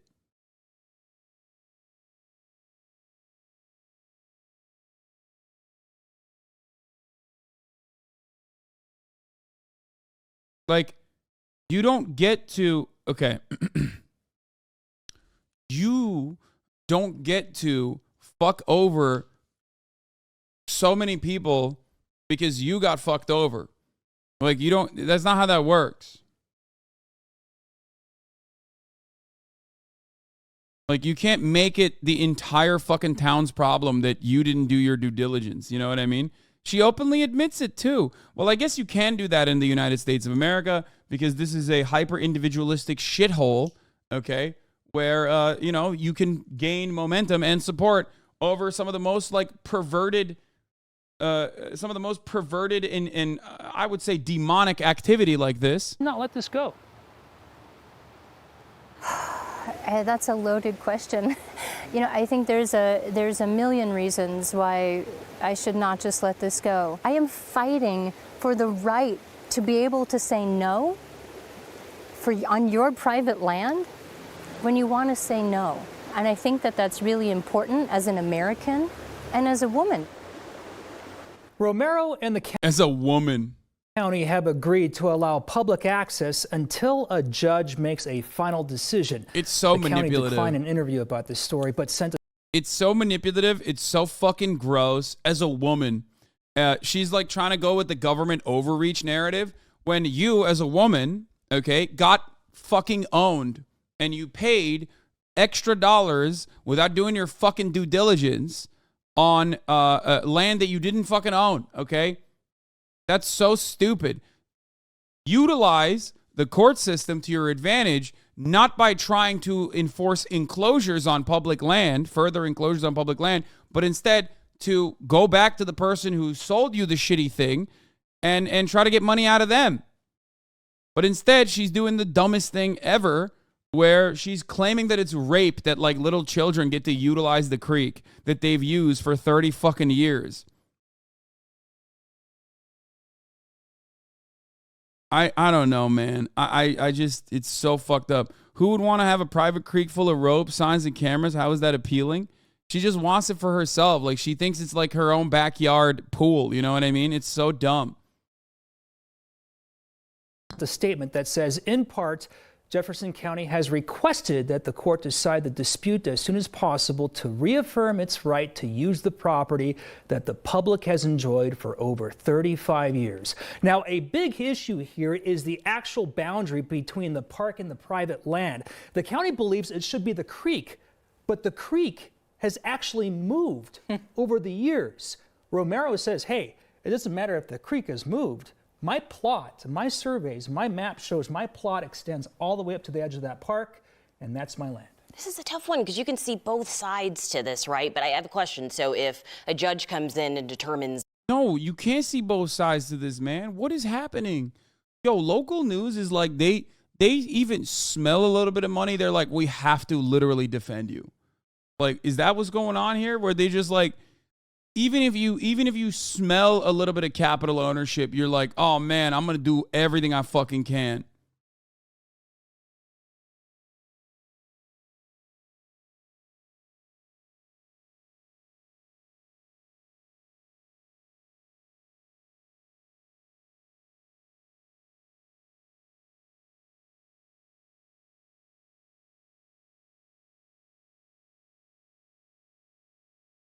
Yes, right? The county can come in and like retake this private land. How does that work? Does that happen? Like, is that a thing? It happens sometimes, but it's very rare. I mean, it's a high threshold for the government to come in and take someone's private land. If the judge decides that this should belong to the public, that's going to possibly not sit well with a lot of people who side with Romero. Yeah, fuck those people. Those people can suck my dick. Okay? Dude, fuck that. Yeah, you should, okay, take it up with the person who sold you this, eminent domain it, and then, you know, give her opportunity for legal recourse, not against the government or not against like stake ownership over the fucking creek, obviously, but against the person who sold them a property that is actually much smaller. Oh, I was right, by the way, apparently. It's nice to meet you. I just bought property in the area. Mm-hmm. Welcome. You look new here. Yeah, so like I said, I just bought property. I just moved in. Excuse me, you bought property? No, you didn't buy that. I've been using that property for years with my grandkids. You didn't buy that. I did. I even have the deed and the land survey, so it's mine. I'm paying taxes. Oh, it's yours. You think it's yours. You are stealing it. You are a thief. I like that she is literally the person that she is like claiming that she's against. But because she's saying, no, you don't understand. I'm doing private property. So like, it's my, the other people are the actual Karens. Everyone's like, yeah, I guess her supporters think that she's not the Karen in this particular situation. Is very weird. You look Mexican too. You know what? You're not going to get away with this. You're not going to get away with it. You can't take that from us. You look It's Mexican ours. too? It belongs. Wait, what? No, she doesn't. What the fuck? To the community. Like, or what does look Mexican mean? There's like white Mexicans. What the fuck does that mean?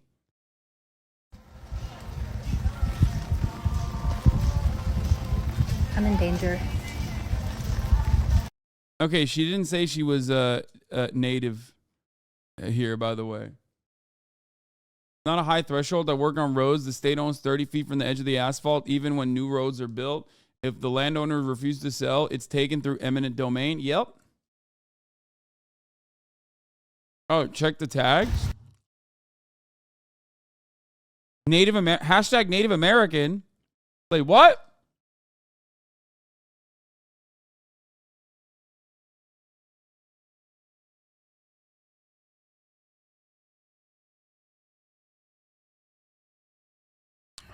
Fucking locked it. Who believe that, this is her private land. She has a right to assert her rights on her private land. So where the middle is, what is the public interest? Is the public interest going to be giving the park or the land back to the park or to the park? Or is the public interest making sure a private landowner keeps their land? Right, setting that precedent for future cases. Exactly. So it's that judge has a very, very hard decision to make, I think. I know this wasn't a voice in your story, but I'm curious about the previous landowner. Good question. If they have any thought on all this. I tried reaching them. I tried reaching them, and I could not reach those. Because they, in theory, were the ones who allowed this for decades to continue, and there was no problem. There was no problem. This was... She's a part of the Navajo tribe, bro. You are just racist. She just wants her reparations, LMAO. Shut the fuck up, dude. Yeah, Native Americans, famously stalwarts of private property rights. Yeah, literally. Yeah. Native Americans are famously anti, mass utilization of, like, natural resources such as water. Like, the only time Native American or indigenous people actually fight back is when, like, an oil company is like, we're going to build a fucking pipeline on top of your water and it's going to leak into your water and there's not really anything you can do about it. Suck my dick. That's the only time when Native Americans are like, actually, no, that's pretty fucked up. You shouldn't do that. so that everyone can literally use it. Yes, a Native American woman claiming she has the most rights to the land because she paid money for it, even though the people that already live there and enjoy the land freely. Yeah. This was, you know, a park that was established in 1986. And back in those days, you know, things were done a little bit differently from what I was told. Mm-hmm. And those, you know, those owners may have had a handshake agreement with the community. That was a long time ago. So we don't really know how that played out. But what's clear here is that you have things written on surveys and maps. You have a new property owner coming in, and she says, I had no idea about the historical nature of this land. And when she saw people coming onto the land and seeing the debris and the trash, she felt like, hey, this is my land here. And she says, you know, I'm paying taxes on this land. Well, and if somebody's accidentally lights a fire on your land, to her point, is she liable for that? Yeah. That would be scary. I mean, here's a great idea. Fucking revoke ownership of the land you do not own. So it's like covered under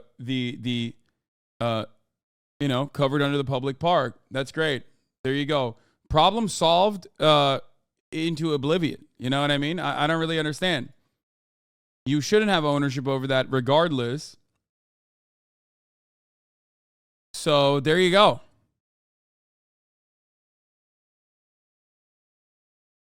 I'm proud of how far we come as a country that even Native Americans can be awful capitalists. First of all, yes, indigenous populations, indigenous tribes can be awful capitalists and are sometimes, especially tribe leaders when push comes to shove. There's always like one group that you can always fucking rely on to be like, no, actually, we love the oil pipeline.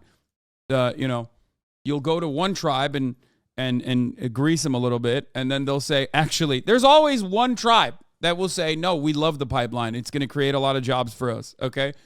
That doesn't mean anything. Everyone can be a fucking rugged capitalist. This person is not, okay?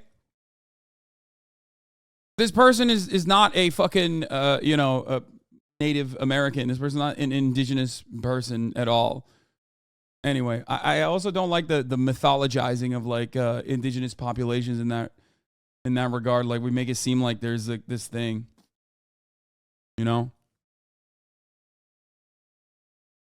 My dad is an aerospace physician at NASA, and unfortunately, the Garn scale isn't commonly used anymore. Oh, really? That's a bummer. That's an update from yesterday. Yeah. The American government has been pitting tribes against one another in perpetuity. Yeah, so she's had to get some attorneys to take on the county lawsuit, and who knows when the county is going to make a decision, or rather the judge will make a decision on this. All right, keep us posted with this one. This is interesting. I know a lot of folks are going to want to know what happens. Yeah, there's a big balance here. Private property versus public property here. Where should it go? Okay, keep us posted.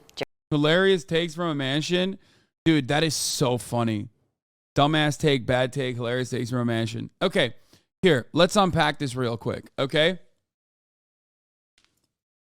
First of all, the house that I own does not sit on top of, some kind of public creek, okay? That's number one. Number two, if you have this, like, rugged enforcement of private property rights, you should know your place, okay? If you are personally, like, this big old capitalist, so much so that you want to defend it, okay, then know your place. You are speaking to a capital owner. You are speaking to a person that has made more money than you. You are speaking to your daddy, okay? So why? Why is it that you are not knowing your place in the same way that, like, a lot of this local media immediately fucking, bend the knee to the woman who's like, I have an ownership stake over this. You know what I mean? Dumbass grifter. It seems like you're a little conflicted, okay? It seems like you are a little conflicted in your sock account, okay, in your 1,000, in your one fucking 163K sock account, okay. Here's what it is. Okay, loser. I know, but like but like you don't understand. You're calling me a loser for having a fucking home. You're calling me a loser for having a home while simultaneously in defense of capitalism. You understand?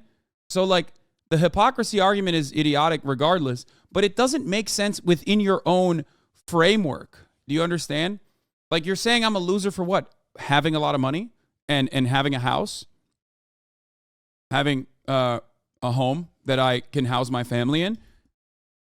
Isn't that supposed to be something that you respect? You venerate homeowners, right? Like, you are supposed to be a capitalist. You are supposed to be defending capitalism in this regard. So I don't really understand how that makes any sense. Keep chirping dumbass. No, I kind of sad that you are saying this while simultaneously not recognizing it. Because you're a gamer, you said some dumb shit, own up to it, always ask for Raytheon. Zelensky's corrupt. They already removed vaccines, should have never approved them. Oh, this person is all over the place. Okay, they're just in here. They're in here trying to target every avenue they can. One guide, LMAO. Yeah, I was just pretending to be fucking shit for brains.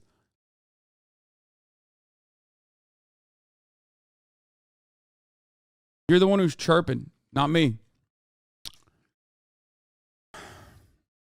Anyway. Wild stuff overall. Again, it's always weird when I am in defense of like public land, or whenever I say something that is like inherently anti-capitalist, and those who want to defend capitalism will come in here, a person, a POW, a person of wealth, and speak out of turn. It's like, I don't really understand it. Shouldn't you be celebrating me? Shouldn't you be fucking, licking my boots if that's what you want to do? You want to lick the boots of other capital owners? What is it? Yeah. A POM, a person of means. A POW, a person of wealth. A POC, person of capital.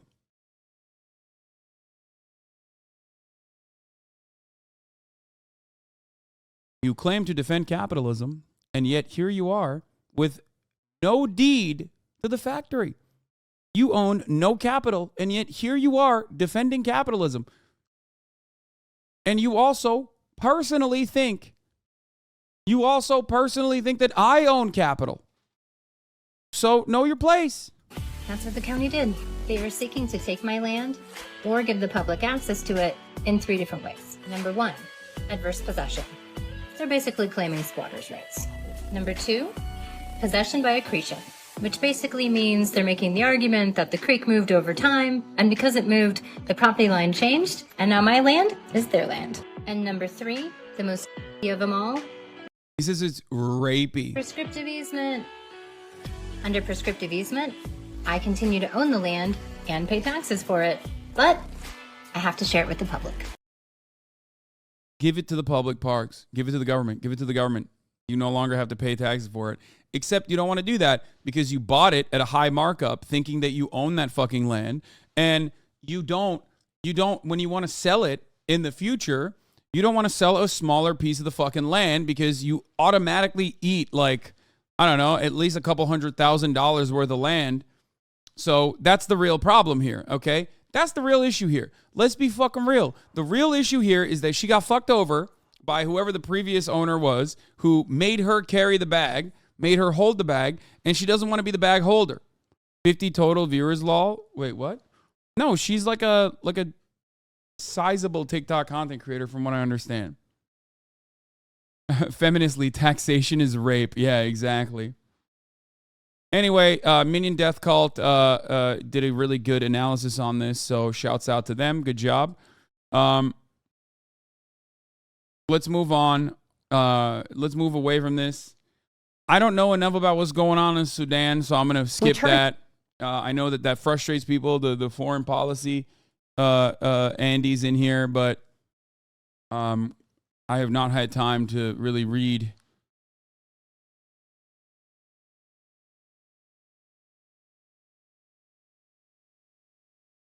about what is happening there. It just feels like, it just basically fucking feels like two different military factions are warring against one another, and the people in Sudan are getting killed for no particular reason.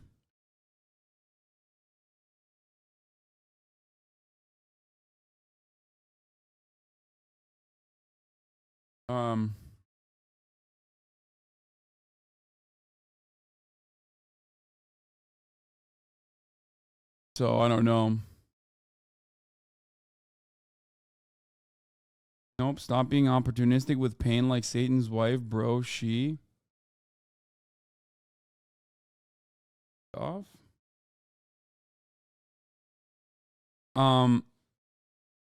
Anyway, here is the suspect arrested in Florida after shooting a family in North Carolina.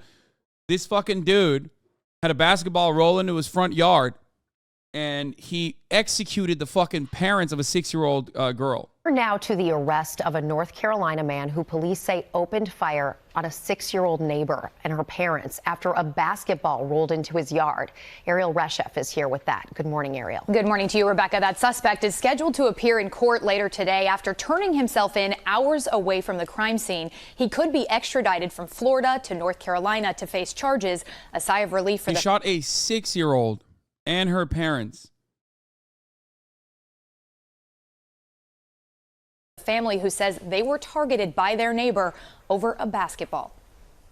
Overnight, the suspect accused of opening fire on his neighbors over a basketball in North Carolina, surrendering in Florida. 24-year-old Robert Louis Singletary allegedly shot a family after a ball several children were playing with rolled into his driveway. I know we got a 6-year-old, but then the other subject is shot. He's got a single gunshot wound. Look at insane thing, dude. Look at it. We got a 6-year-old down. Yes. William White struck as he tried to deflect gunfire aimed at his 6-year-old daughter, Kinsley. Why did you shoot my daddy and me? White still in the hospital. It's the latest in a Oh, he didn't kill him. Oh, fuck, my bad. I thought string he of died. harrowing Thank shootings God. across the country, raising alarm. Seemingly everyday occurrences turning violent. For the record, I want to point something out here. This is an everyday occurrence, 100%, and it's been an ongoing issue in the United States of America. The only difference is the media sometimes likes to start focusing on certain things that are happening every day, and that actually creates public support. And I'm glad that they're finally doing that for this. Okay? Shootings like this occur daily in this country, multiple times a fucking day. Okay? There's another aspect of this that is even larger in the iceberg. Mass shootings are only the tip of the iceberg. That's what the media fucking hyper focuses on. But what they don't realize is that there is something beyond that. Okay? There's something beyond that. If we're talking about fucking gun violence in this country, it goes far beyond just mass shootings. Just the tip of the iceberg. There is so much more. You got these kinds of fucking disputes. You got road rage incidents. And then you have a massive, massive number of gun fatalities in the form of suicides. Okay? Suicides where people use a gun.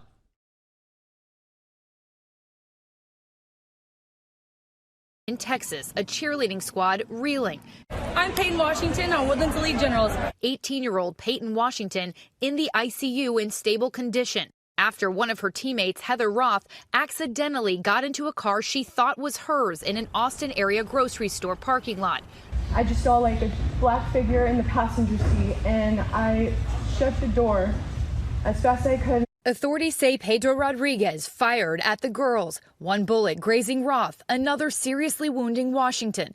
Rodriguez now in custody, charged in the shooting, awaiting a court appearance. Despite the traumatizing ordeal, the athletes preparing to compete in Orlando this weekend, Roth posting on Instagram, "It's not been easy, but we will come out the other side stronger than ever."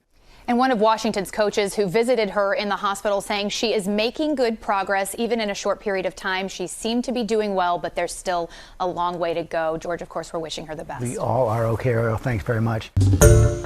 Hi, everyone. George Steff. Yeah. The suspect beat his ex nearly to death with a sledgehammer, was still allowed to be on the streets. That little girl should never have been in that situation. How about, why the fuck is this guy allowed to have a gun? Okay? How about that?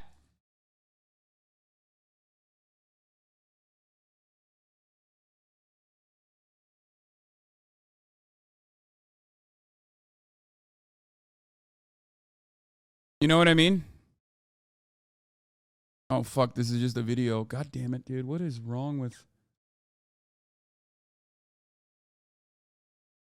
That was 2 days ago.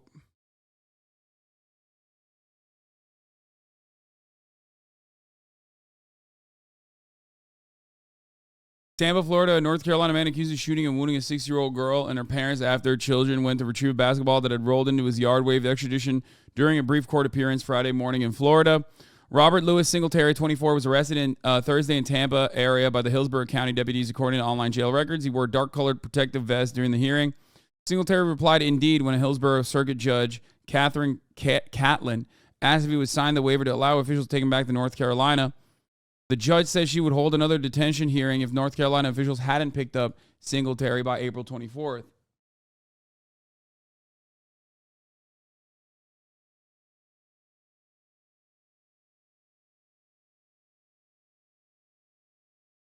What the fuck? Is this another one?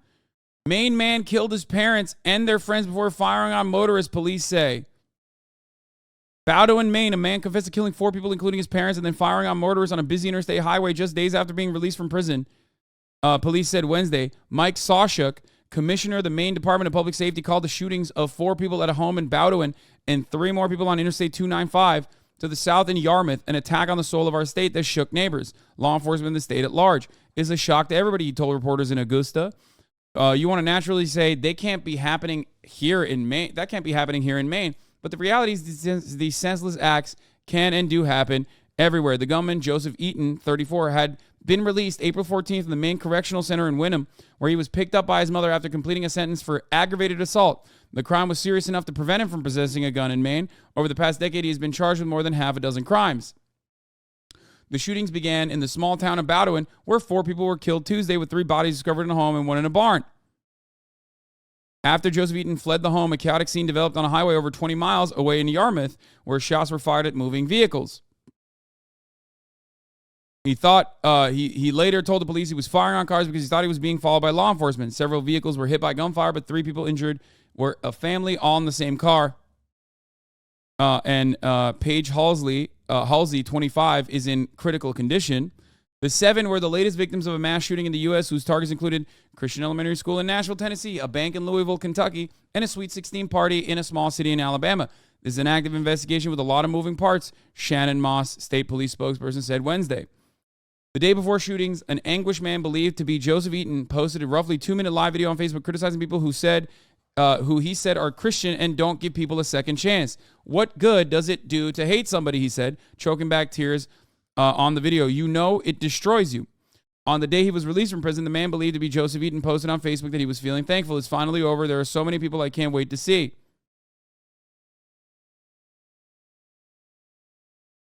It sucks because you see something like this and then you think, oh, why was this man released from prison? He should have never been released from prison. You know what I mean? That's usually how people operate. They don't understand that, access to fucking weapons and the carceral system's lack of interest in rehabilitating people and reintegrating them into society is the main components here, and that these problems will never fucking stop. Every part of this structure is just an abject failure. Okay?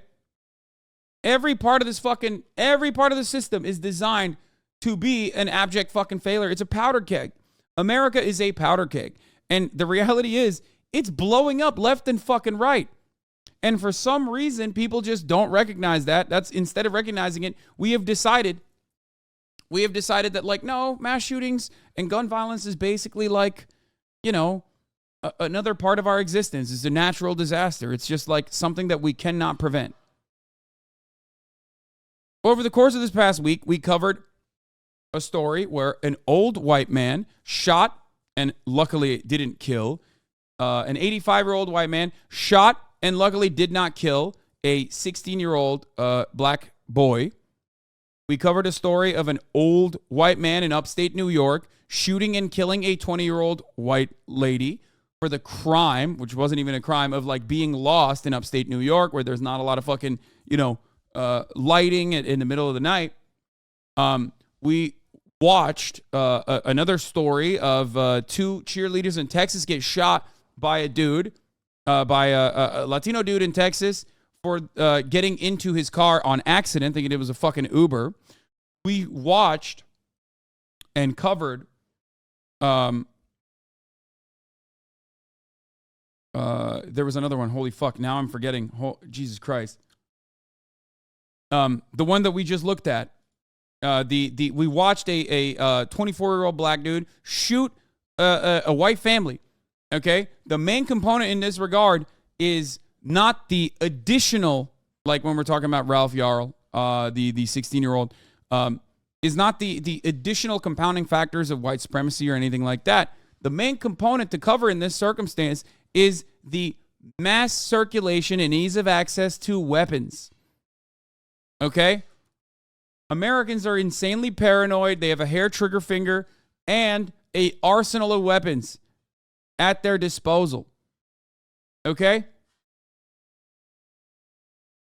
Everybody's got access. Everyone's got access to guns.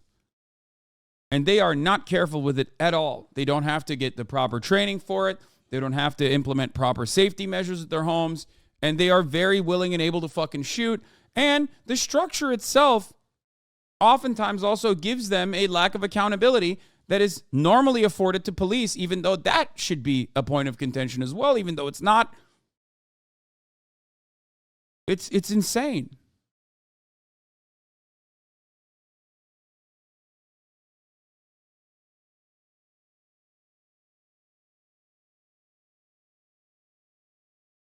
Yeah,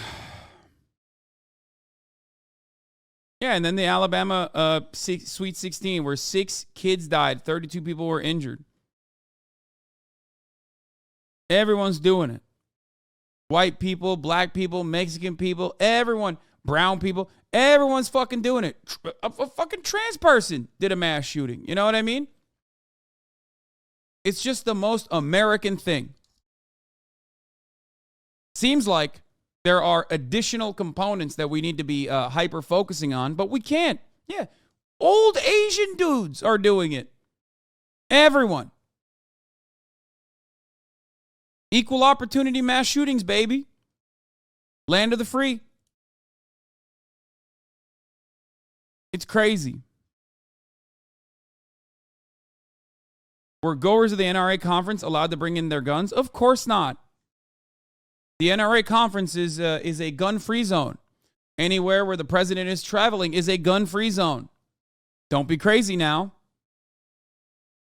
Obviously not. Because the NRA, regardless of its lobbying efforts, perfectly understands that guns in the hands of random individuals is going to create an unsafe environment.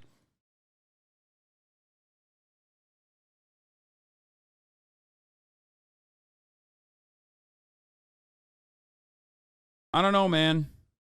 Apparently, the Louisville shooter left notes revealing part of his goal was to show how easily a mentally ill person can buy a gun, U.S. Sources say.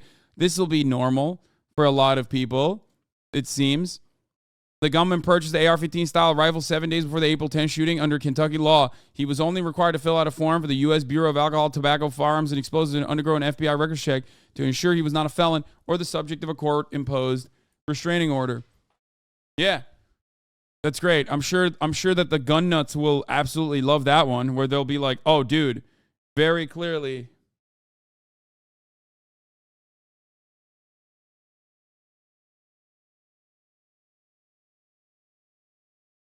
Very clearly, this was a psyop, brother. It's going to make all the fucking mentally ill gun perverts lose their minds even further.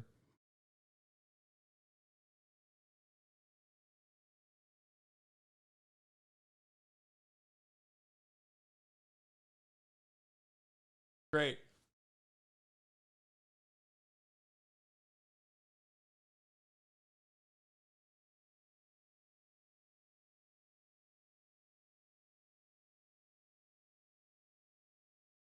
You watch this yet? Jordan Clipper at the gun show? No, I do want to watch it after this. Hold on. The nature of the notice was first reported to the Daily Mail. Sturgeon was killed by police officers shortly after. While Connor, like many of his contemporaries, had mental health challenges, which we as a family were actively addressing, there were never any warning signs or indications he was capable of this shocking act. The shooter's brain will be examined for chronic traumatic encephalopathy, commonly known as CTE, his father told CNN. Great. Motherfucker had to wear a goddamn helmet when he was playing basketball, brother. Holy shit.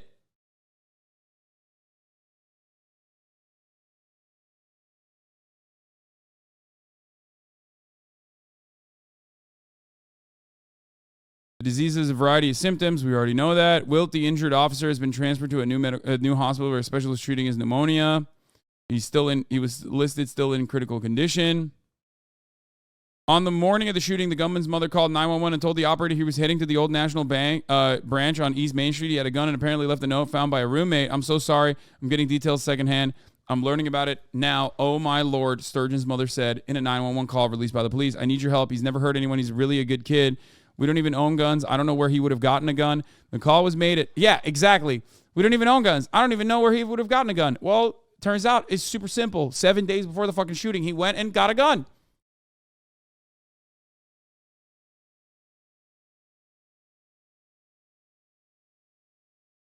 The call was made at 8:41 a.m. on April 10th, but the shooter was already inside the bank and the police officers are arriving on scene at that point. Even when the cops do the right thing, it's still not enough. Because it's legislators that are supposed to do the right thing. And they are not. Okay? This is another instance where cops did the absolute best possible thing that you're supposed to do.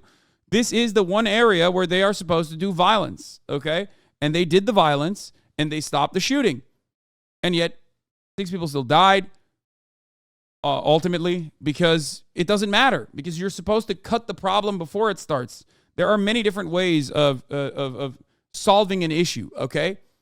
There is the reaction, which is done by the cops, okay, which they did a good job on.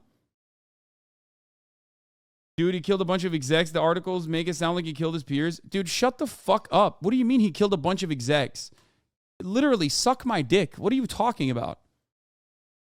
First of all, that's not even fucking true regardless. Are you insane? What do you mean? You think it's normal to just like walk into a fucking bank and start opening fire on like people that work at the bank? Are you out of your fucking mind? I mean, you must be. You must be insane. These are fucking human beings, man. Are you stupid? Do you know who works in a fucking local bank, dumbass? Do you understand? It's normal people with like a regular 9 to 5. It's 9 to 5ers, you fucking idiot.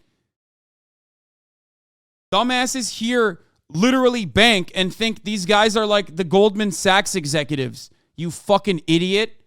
It's in many ways maybe a little bit better paid, but like unless you're a teller, no different than like shooting up a fucking local Walmart.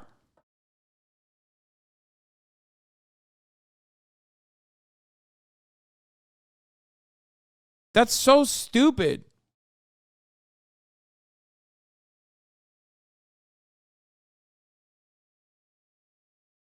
"65-year-old bank manager is the executive that you're taking down. Good job." That has to be Fed baiting? Yeah, no, 100%. Motherfuckers acting like the dude, the 65-year-old bank manager is Jamie Dimon, dude.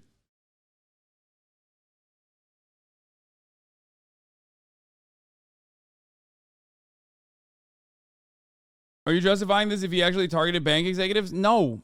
Shut the fuck up. I mean, seriously, shut the fuck up. Shut the fuck up. Stop. Stop fucking Fed posing in the chat. I'm simply addressing that, like, this person is not only wrong, but also wrong on top of...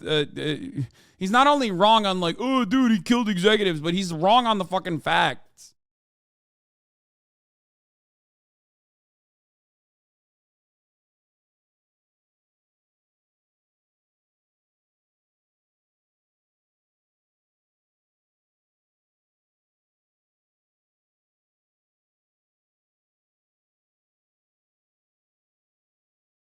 Fed posting is when people come into the chat and make it seem like they come into the chat and say some unhinged shit so they can turn around and be like, look, this is the community Hasan has fostered. Okay?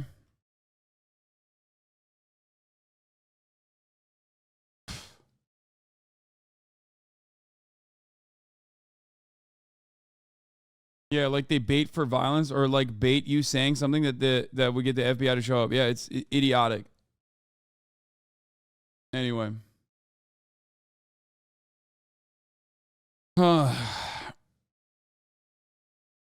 Like someone tried to say one was friends with the governor. Oh, dude, okay. Like, yeah, he really had you know, the entire fucking state in his palm, in the palm of his hands. That's why you know.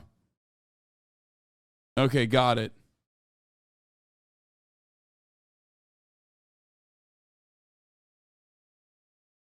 Who would even know that? Well, Andy Bashir came out and said one of the people that was executed is my friend.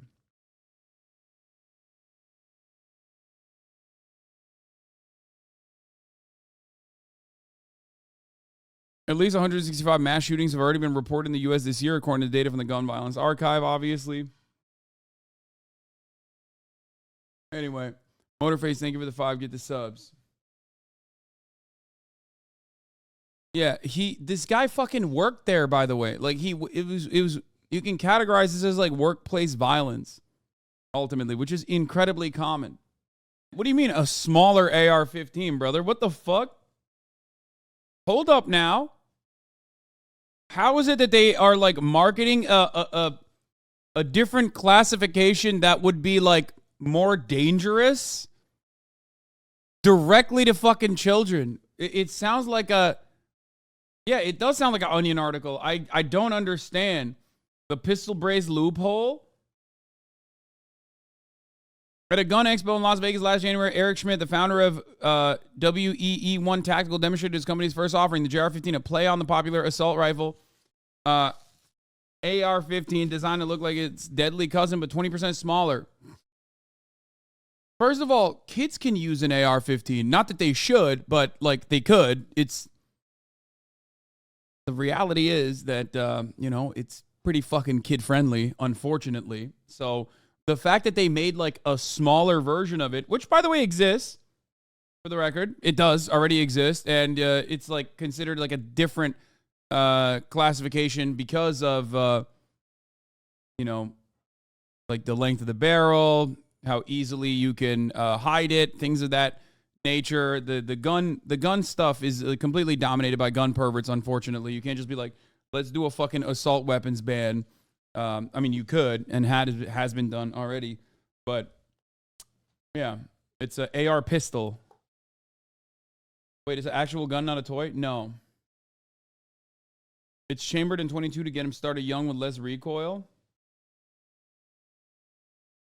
No drop down in the front, trying to manage a weight that's not right for them. It just fits them real well. Long guns for kids have been around for years. Typically, shotguns or single-shot rifles scaled down for a child.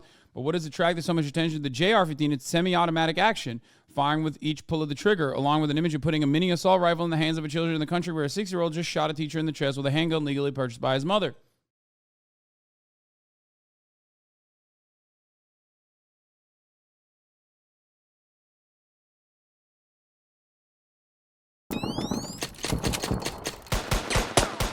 SHOT Show 2022. I'm here at WE1 Tactical with Eric. Eric is the owner. He's also the idea behind what he's holding right here. So Eric, what is this? This is the JR-15. So what we have here is a scaled down AR-15 in polymer. It also weighs 2.2 pounds, and it's about a 20%. Bro, this literally is like if you want to do a mass shooting at your kindergarten, this is what you can use. Like, this is literally, I mean, I'm sorry, bro. This has got to be jailable, dog. You have a fucking bib. What is happening? This is kindergartens. Like, motherfuckers saw kindergartens. It was like, why aren't we in that market, actually? % reduction in size. So it fits the kids really well, and that'll give them confidence to hold this thing the way they should have confidence holding. No drop down in the front, trying to manage a weight that's not right for them. It's also just great. It just fits them. It just fits them really well. Yeah, and that's, yeah, I've got kids. And so they're now 8 and 10, right? And so they both started shooting age 3-ish. I think one of them was just under 3, one of them just over 3.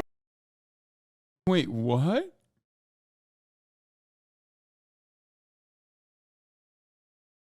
I think the first gun I ever shot was like 13. It was a 22.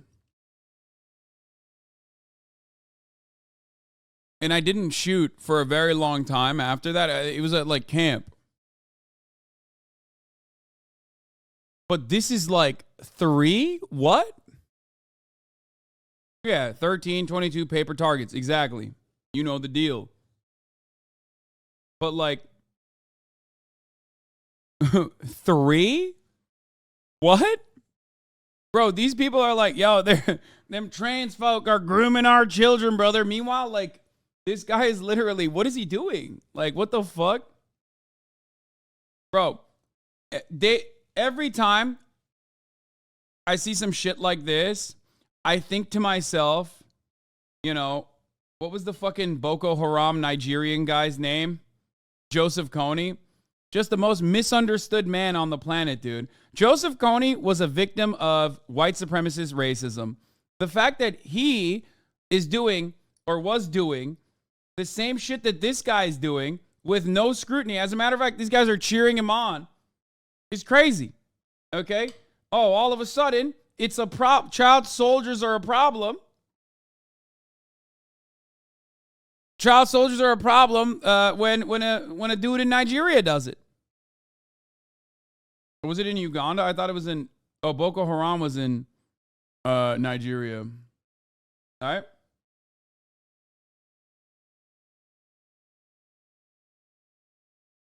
Damn, that's an old-ass reference. I'm fucking up. Wait, Kony was in Uganda. My bad. Fucked up. Anyway, see, I'm still disrespecting the man. Okay? Notice how I just still disrespected the man?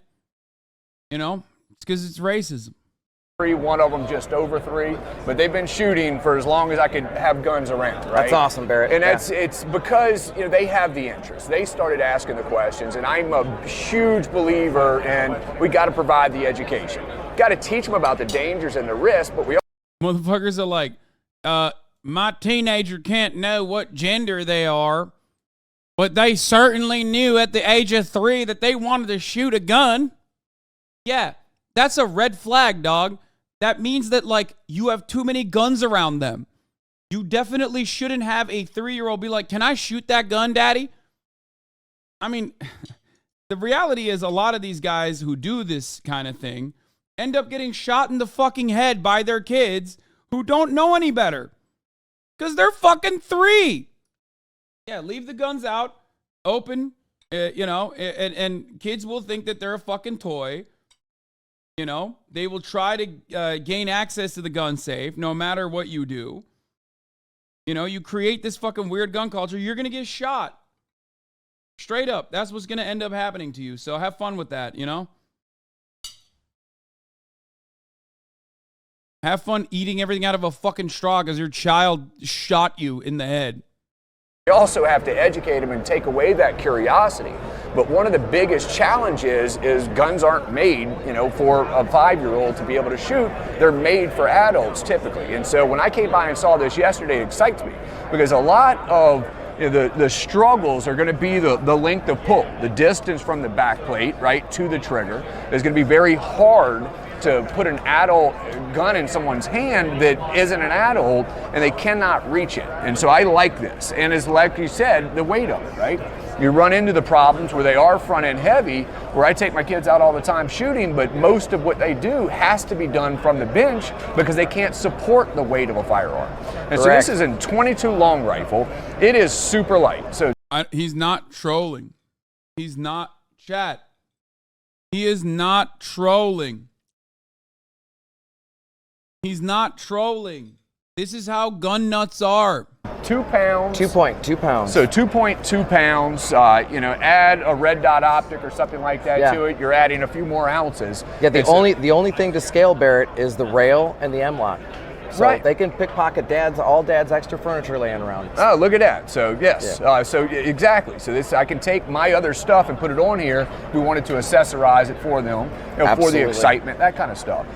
So one of the features that's a little bit different on this than a standard AR-15 is the safety design. So tell us a little bit about that. What is different about it? Sure. So when we set out to have to produce a small firearm for children in an AR-looking package, we were pretty sure we needed to have a wow factor in the safety area. The words that came out of this dude's mouth is so funny. Dude, America is so insane. Like, this man just said when we were designing an AR for a small child. Brother, I gotta run it back. Hold on. I mean, come on now. We were pretty sure we needed to have a wow factor in the safety. When we set out to have to produce a small firearm for children in an AR-looking package. When we set out to produce a small firearm for children in an AR-looking package.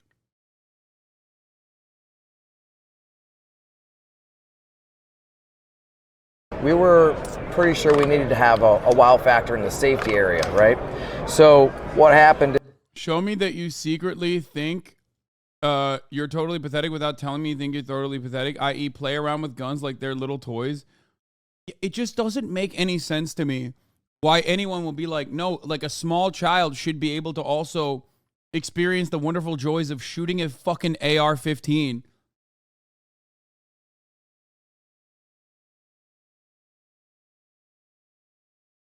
Is we had the idea. My brother-in-law actually said, what about something like a pill bottle? And I said, let me go to work on that. Paper napkins, a couple notebooks, and here we are with the patented tamper-resistant safety. And how it works is the adult would put it into fire or safe, roll the gun over when we're done shooting, pull it out, rotate it 180 degrees, drop it back in, and now the safety is locked out. You literally cannot. Right, and that's it. You can't turn that. And that's something I was looking at yesterday. And actually, it takes a lot of tension to be able to pull that out. It sure does. Little kids are not going to be able to do that, and we also left it kind of blacked out and nondescript, so kids wouldn't really figure it out too fast. But you know, your 12-year-olds are going to unlock it really. Exactly. Yeah. So it's not a replacement. You still have to prevent unauthorized access. But when you're at the gun range and you're ready for them not to be using a firearm at that moment, it adds one more additional control to reduce that risk. Absolutely, and we believe that makes us the safest child's platform to learn on. It comes with a single round magazine. Right, that's the rinse and repeat factor. So we want the kids to rinse and repeat, go through the whole thing over and over again, get the dexterity, get that mental memory. Yeah, absolutely. So they learn how to do it, but yet we're still able to keep that risk just a little bit lower, where you don't have to worry about a 5-year-old doing a mag dump or something right there, right? So it's reduced down to one round in the magazine. Why not, brother? Sounds a lot like you pussy-ass libs don't want a 5-year-old to fucking mag dump. Not my 5-year-old. You fucking assholes. Is this a bit? None of this is a bit. Please understand, it's not a bit. It's America. It's not a bit. Totally reasonable for you to think it is. It's just America.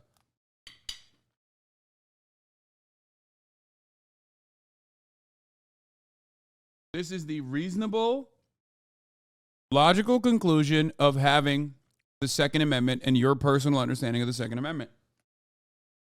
Magazine, but as their skills evolve, then you've got the higher capacity magazine. So you've got a 5-round and 5 a 10 round, 10 round, 15 round. We've got people pushing us to make a 20 round as well. So awesome. Probably be coming. And I was by here yesterday. I know one of my questions, probably one of your questions as well, is what about the threaded option? And so I've heard that comes up a lot, right? Yes, it does. So what we thought about, we've got all kinds of ideas from the SHOT Show, of course, but we're talking about having a brace on the back end, and we're talking about leaving the tube off, and actually we believe a dead air, little cameo for dead air, but might go right inside and twist in. Okay. Hang out the part just about there, so we can get a can on it. Okay, awesome. Yeah, absolutely. So I think that this fits where it needs to fit, right? For those of y'all that are out there, you're looking for something to be able to educate the young kids on, to teach them about firearm safety and remove some of that curiosity, I think you'll find that this is a good fit for that. So Eric, I appreciate you taking the time to tell us about it. Again, SHOT Show. Yeah, a suppressor, baby. What do you mean? It's for ear safety. Huh. You liptards don't know what a suppressor does. it's always like dumbasses that are like, guess what? Suppressors are never utilized in a crime. Okay? Yeah, no shit, because you need to pay extra fucking money, and there's way more. Yeah, you're literally like trying to eviscerate further gun control while simultaneously pointing to a great example of gun control working. Okay? Whenever I see another dumbass gun pervert on the timeline be like, brother, suppressors are actually for ear safety, okay? It doesn't actually suppress, okay? It doesn't actually suppress and quiet down the shot in the same way that you think it does in movies. Like, yeah, I know. Okay? You would have to need a suppressor with subsonic rounds on top of that to get to that level of quiet that you need.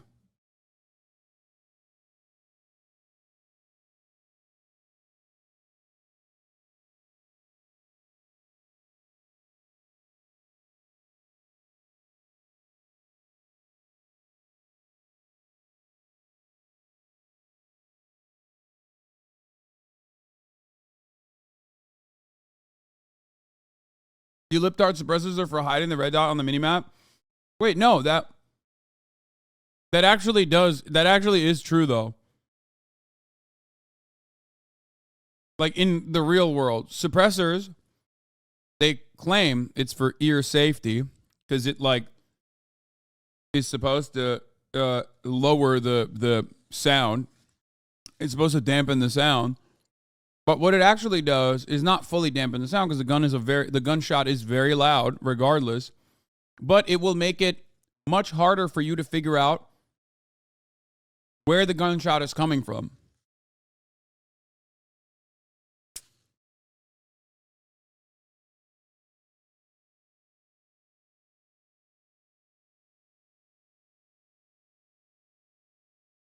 Lowers the muzzle flash. It suppresses some of the gunshot, like the sound of the gunshot. And also, if you pair it up with subsonic rounds, you are definitely, if you use subsonic rounds, they can be hearing safe, but it's not recommended to shoot without ear protection. Yeah. Ultimately, though, it just basically hides where the shot is coming from. That's it.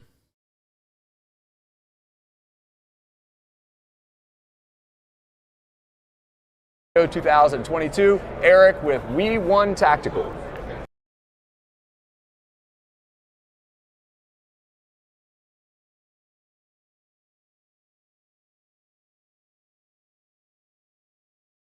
That's cool, man. I love this. The JR-15 is real. I thought it was a joke.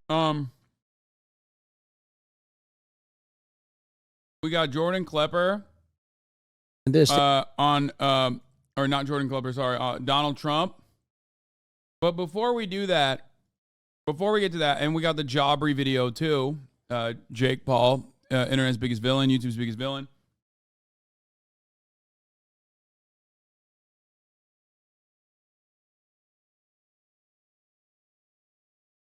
I need you to understand something. Politicians are fucking douchebags. And douchebags rarely ever get their comeuppance. Except for this one particular GOP leader in the state Congress of Tennessee. That's right. A member of the Republican leadership in the Tennessee House of Representatives was found guilty of sexually harassing legislative interns. Okay? 6 hours after we first confronted Republican Representative Scotty Campbell, he has now resigned.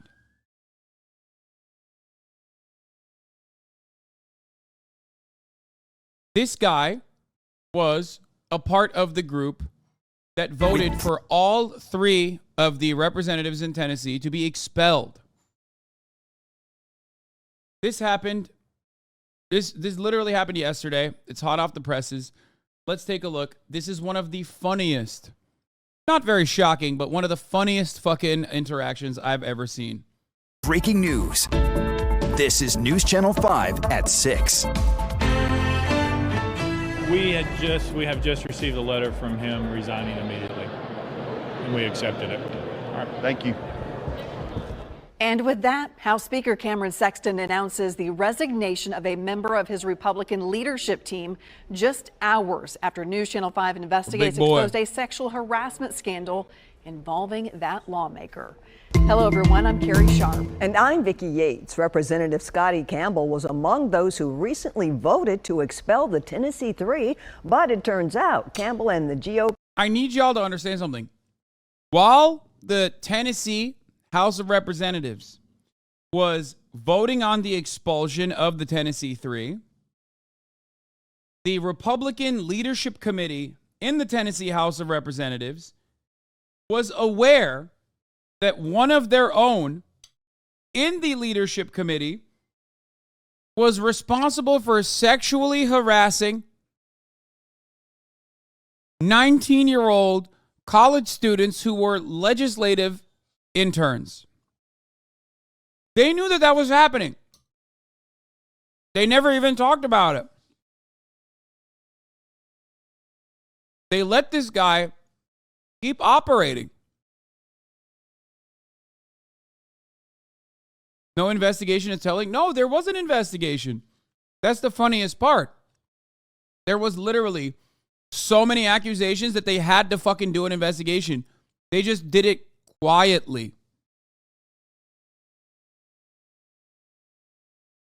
Had their own secrets. As our Phil Williams discovered, Campbell had quietly been found guilty of sexually harassing legislative interns, but nothing had happened, Phil, until today. That's right. We discovered that the East Tennessee Republican had been found guilty in that secret process of sexually harassing the college interns, accused of some extremely vulgar behavior. But Campbell didn't lose his leadership post in the Republican caucus or his committee seats. That all changed within hours after we confronted him this morning. Hey, Representative Campbell, how are you, sir? We wanted to give the East Tennessee Republican a chance to respond to the findings of our latest investigation of Tennessee's Capitol Hill. As I understand, you admitted to sexually harassing this intern? Give me just 5 seconds. Okay. In fact, Scotty Campbell already knew we were investigating some serious allegations. Hold on just a second.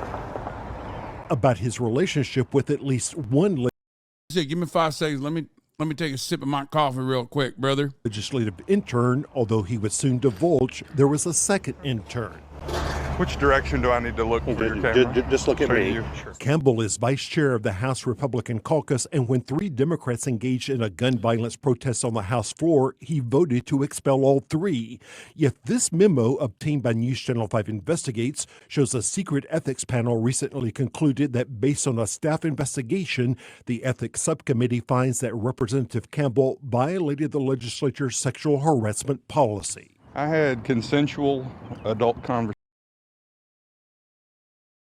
In order for a Tennessee Republican to violate their ethics rules, you got to go above and beyond. And this man, Representative Scotty Campbell, certainly did. Don't worry, more details will come in a brief moment. But just take my word for it, he definitely did do a bunch of fucked up shit. Conversations with 2 adults. Off property.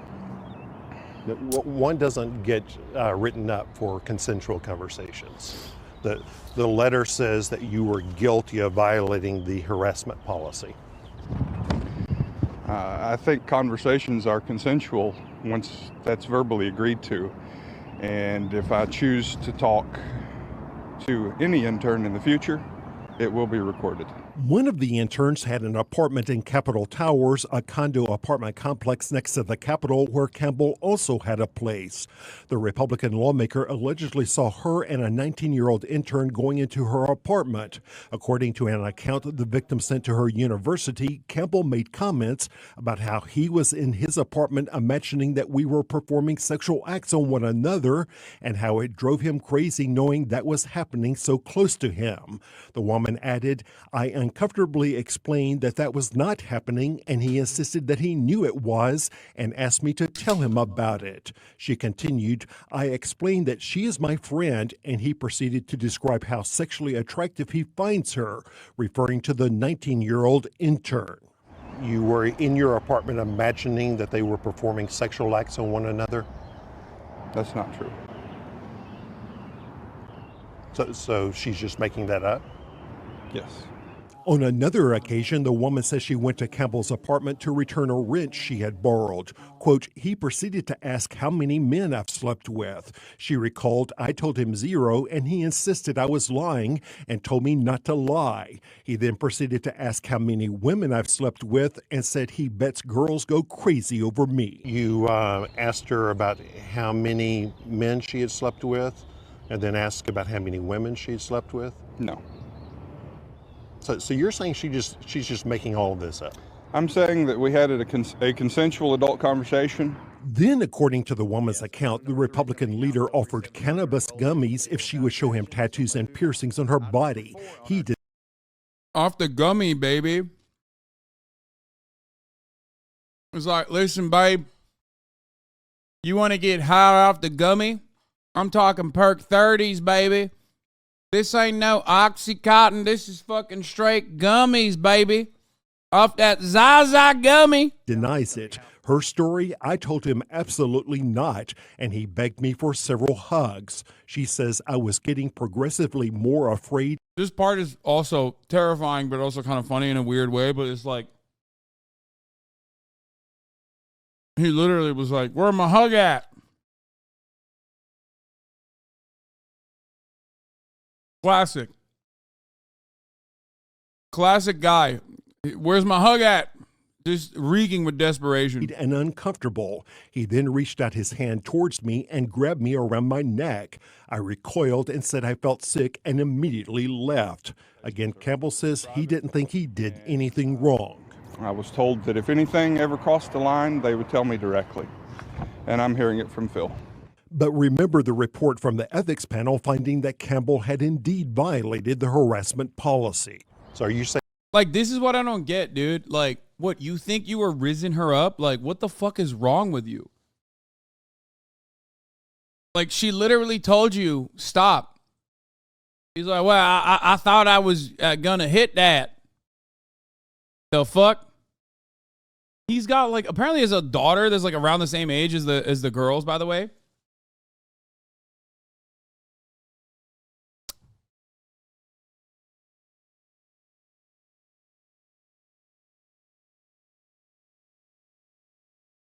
Saying the ethics subcommittee is lying.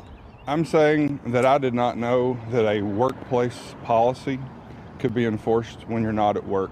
But News Channel 5 Investigates has... It's so funny. Like, yeah, dude, totally. No, you can, like, literally do whatever you want to the legislative interns as long as they're not in the boundaries of the fucking House of Representatives. Yeah. That seems great.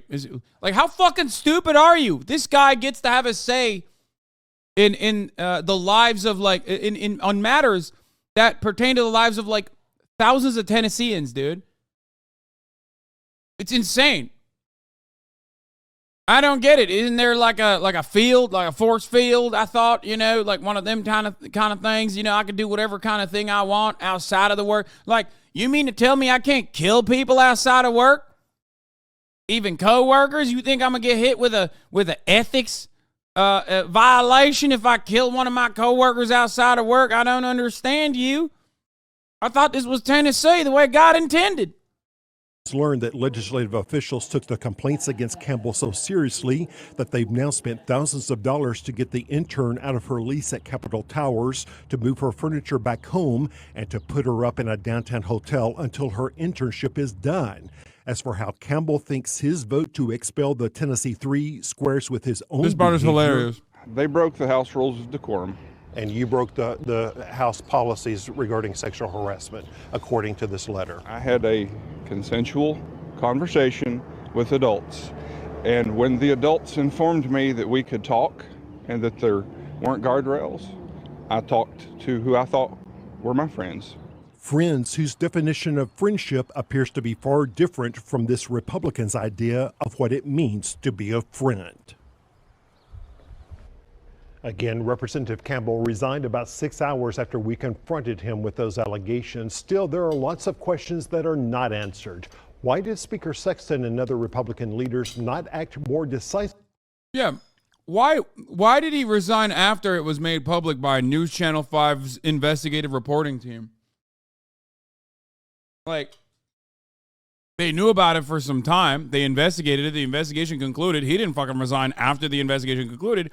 He fucking resigned after it was made public. Talk about Crowder. Why? What do you want me to say? Hey, talk about Crowder. Vsauce got vids on it. F. Talk about Crowder. Talk about Crowder. Are you Crowder? Are you Steven Crowder? Who the fuck is... Why?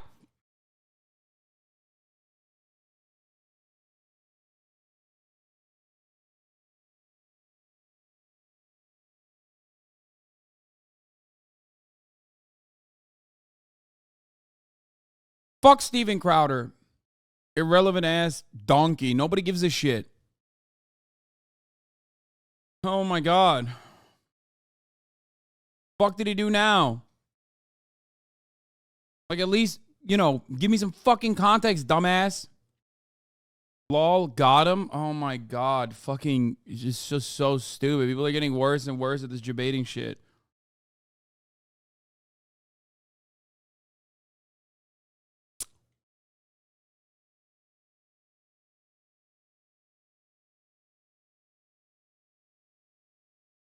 If they didn't have his vote, the 2 black lawmakers couldn't have been expelled. Yeah.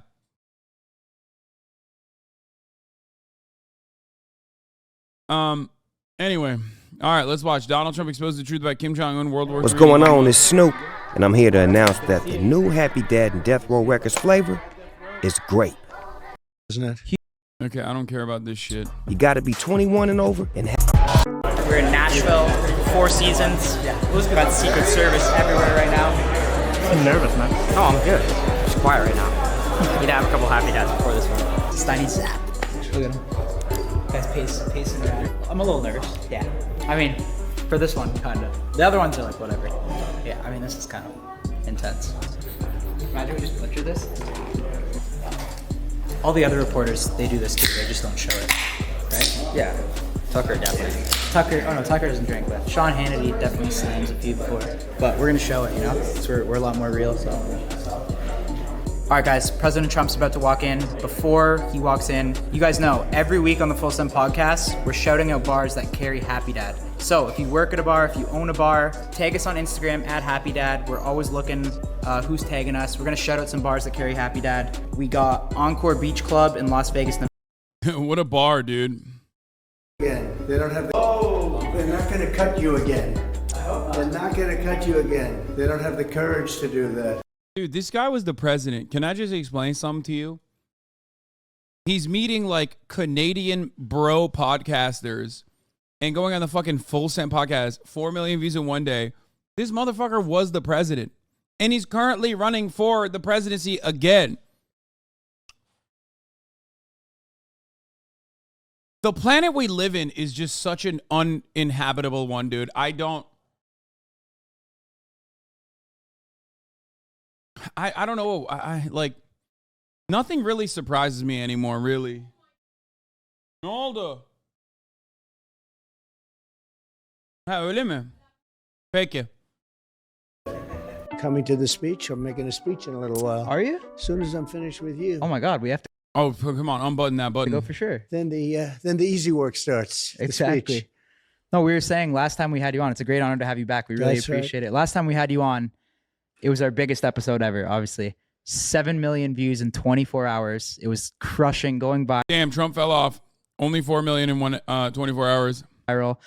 I feel like you did such a good job too. Like everybody loved it on both. Being a right winger is below recruit difficulty. These fuckers are on cinematic. Oh yeah, dude. Like, you don't even need to be like ideologically consistent, or it doesn't even take too much. You just say like 2 genders, lol, fuck these trans people. And then like, if you have a large enough, a sizable audience, like they will literally be like, oh, do you want to get the president on the fucking podcast?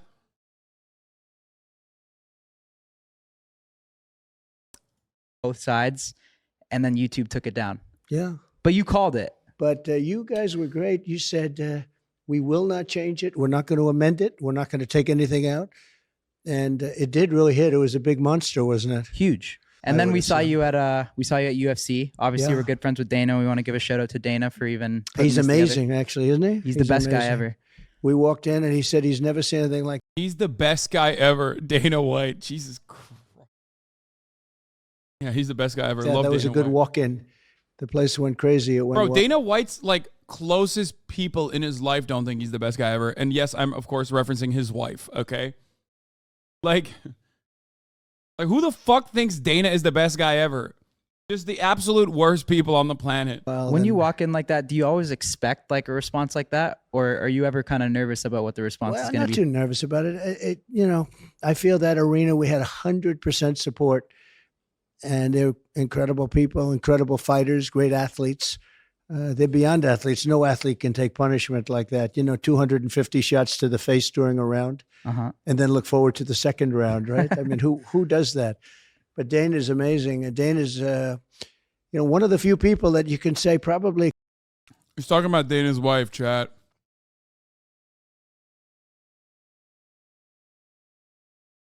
$250 shots to the face in one round, and then looking forward to the second round. He's not talking about Dana White's wife. Dana White's wife. It could never be the same without him. Everybody's replaceable, they say.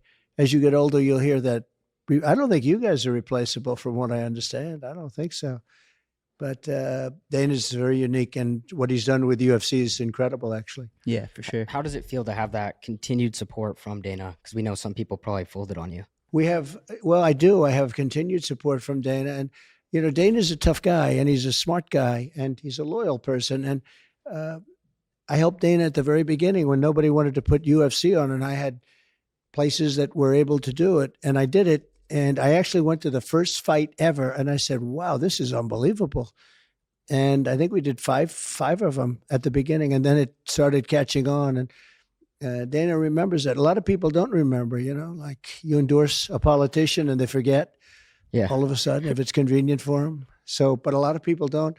Dana's a very loyal person, and he's a good friend of mine. But when we saw you at UFC too, Dana told us you were coming. We got really excited. And I asked you, I was like, Mr. Trump, do you want to come on the Full Send podcast again? I feel like it's such good timing right now. Like, I don't know, personally, I'm watching everything going on here and also abroad around the world.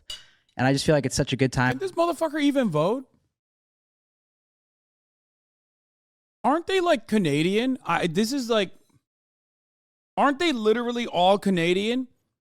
What are you watching, dumbass? Shut the fuck up. Oh my God, Canada never sending its best. Holy shit. Time to have you on to speak, because great. I don't care what anyone says. I don't care about the backlash. I feel like we need you back right now. We need you back in office. And I feel like if people have anything against you, they got to put it aside, because I feel like you're the only one right now that can really fix the problems here and abroad. Well, it's really nice that you say that. I appreciate it. I know you come from both sides of it, right? You have a little bit. You have the little bit left side, and you have the little bit right side, and sometimes the strong right side, because we have to take care of our country. But we've never, as a country, been in the danger that we're in right now. You have other countries, and bro, is this motherfucker a francophone? He keeps saying "we," dog. Hello. What do you mean we, bro? We, bitch? Fuck you mean we need you? What is this? Is he a Quebecer? Huh? What the fuck?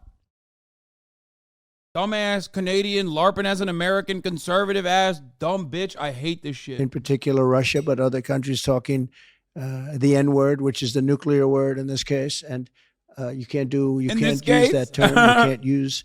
Because there's two N-words, right? There are two N-words, right? There's Which one's worse? They're both real bad. But you. Ooh, that's actually journalistic integrity. I take it back. That was a good question. That was a good question. God, you know what's funny?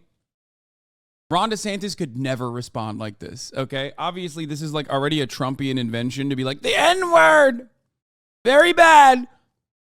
But then like he goes, which one's worse? Which is a good question. Actually, he's baiting him, right? Smart, respect, you know. I'll let you stay in the country conditionally.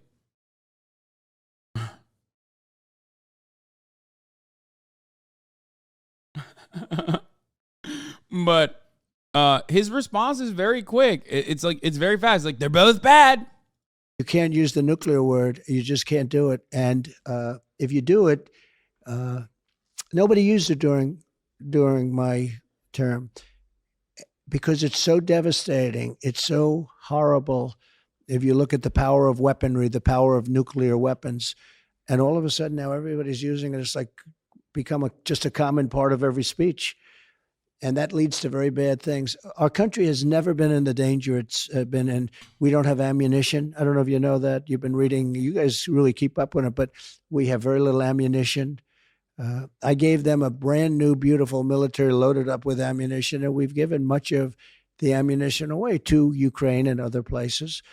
And we're very vulnerable right now. We're very vulnerable. And now on top of everything else, we're supposed to go over to Taiwan and help them. You know, at some point, we're going to have to defend ourselves, and we're going to have to make sure that things are going along. You never heard of a problem with Taiwan, and you never heard of a problem with Ukraine just 3 years ago. Mm-hmm. It's like incredible to see this happening. True. Putin would have never, ever in a million years gone into Ukraine.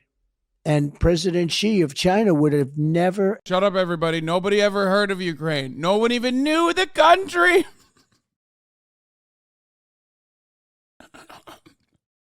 Nobody even knows where Taiwan is. We only had to find out about it because Joe Biden, I call him Sleepy Joe, he's the one. He never talked about it. He wouldn't have done it. And I had conversations with both of them about. Remember when Donald Trump, which of course continued aiding Ukraine throughout his presidency, literally said he would withdraw lethal aid to Ukraine unless they found dirt about Joe Biden. I mean, he was impeached for it. So, like, yeah, I think people were talking about Ukraine. That did happen. You know, we forgot about it because, like, there's so much shit that has happened since then that it feels like it's just another footnote. You know what I mean? But yeah, he did do that. Literally did that. About those subjects, Taiwan and Ukraine, respectively. And I will tell you, there was no way they would have done Taiwan or Ukraine. This wouldn't have happened. And now it's almost happening routinely. I think they would have never done Taiwan. Dude, Trump is about to come out and be like, one China, two systems. One China. Believe me. Chinese Taipei.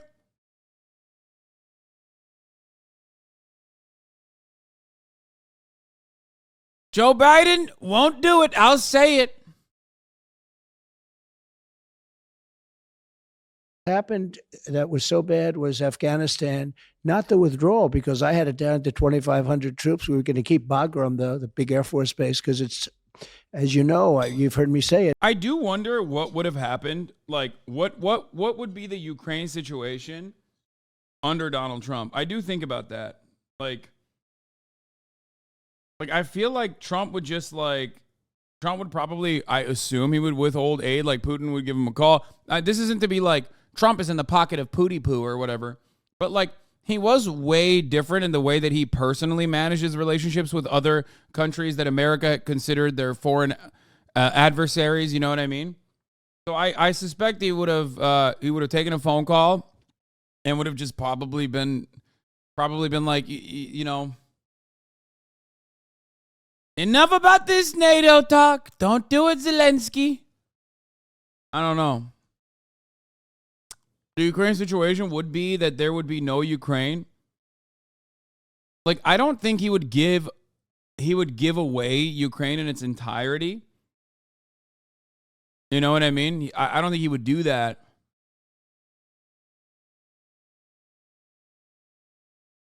He would 100%. No, because, like, there are still things that he can't do. You know what I mean? Like, he would 100%, but you guys are forgetting that, like, okay, Trump's lethal aid condition was getting dirt on Joe Biden, right? However, that means that he was still giving them lethal aid throughout his presidency. So, like, what the fuck do you mean? It's not like he wasn't giving Ukraine weapons. Like, he'll claim, like, NATO bad, NATO bad, NATO bad. Why is it bad? Because America is, like, facilitating NATO, and other countries are not pulling their weight. Like, it was never NATO's bad because it interferes in the affairs of, like, other countries and takes away their sovereignty. You know what I mean? He said NATO bad because, you know, they're not giving more money. Like, he sounded like a person who didn't fully understand what NATO was doing. You know what I mean? Like, he just, like, NATO is America. You know what I mean? Anyway, who knows? Who knows what would have happened? But let's continue. It's 1 hour away from where China makes its nuclear weapons. That's a big deal. No, that's a big deal. And I didn't need it. We didn't need it for. And we gave that up. We gave it up. We gave it up. We like surrendered. And this is one of the biggest bases anywhere in the world. We just walked. You know who's occupying it very shortly? China. China's taking it over slowly but surely, and they're going to be occupying the whole thing, Bagram. And the way we left Afghanistan was, I think, the most embarrassing moment in the history of our country. And I think that when Putin and Xi and others saw that, they said, we're incompetent. We don't know what we're doing. Mm-hmm. We don't know what we're doing. And I think that emboldened him to go and do the Ukraine thing. And what a mess. Bro, we had slavery in this country. What the fuck is he saying? Yeah. Yeah, pulling out of Afghanistan was the worst thing this country did. Which, by the way, we pulled out under conditions that he set. So, like, you know, he never had the balls to follow through on it, but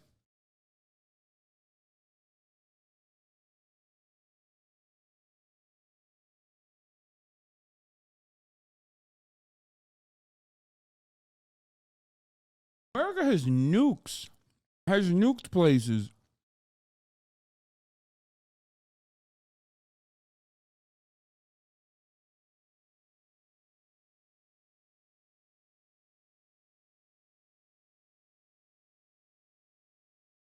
But that country's being obliterated. What's so strategic about Taiwan? Well, like, why are we? Why was pulling out bad? I honestly don't know. No, it wasn't bad. No. What we did after pulling out of Afghanistan is what's embarrassing. Not how we pulled out or whatever the fuck that the media tried to cling on to desperately to cut any kind of, like, anti-pullout narratives.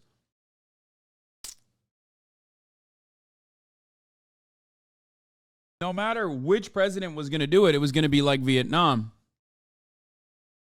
But what we did afterwards was really fucked up. We seized all of their assets.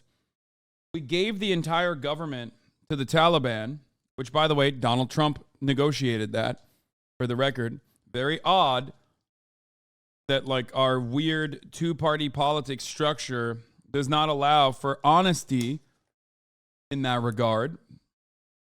Because it's, like, not politically fashionable for Joe Biden to give props to Donald Trump or, like, continuing his fucking strategy. And vice versa. Donald Trump will weaponize the media, like, anti-pullout narratives to his advantage to bully Joe Biden. But, like, you know, the reality is that Donald Trump and his Donald Trump and his administration facilitated this Afghanistan withdrawal. They negotiated the terms of it, and Joe Brandon followed through on it. But now we're intentionally refusing to give Afghanistan any kind of aid whatsoever because, hey, listen, like, oh, it'll end up in the hands of the Taliban. It's like, bro, you made them the government. They are, whether you agree with them or not, and I certainly don't agree with their practices or the way that they fucking operate, the current functional government. Not only do we refuse to give them aid, okay, we've also, on top of that, taken their money and refused to give it back to them.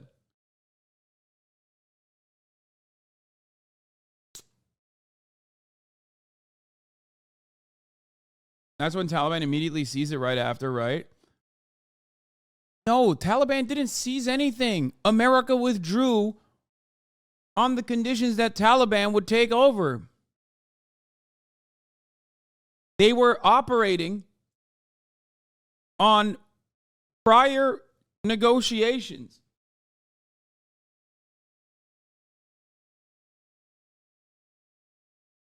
This is literally the same thing as Trump pushing through the vaccine until it was done in time for the election and then turned anti-vax.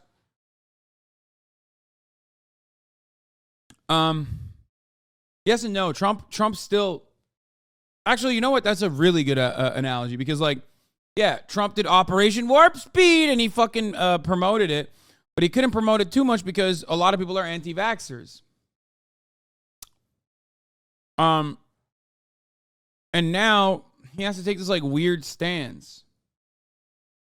Be careful, Hassan. You're making a good point that we should go back. No.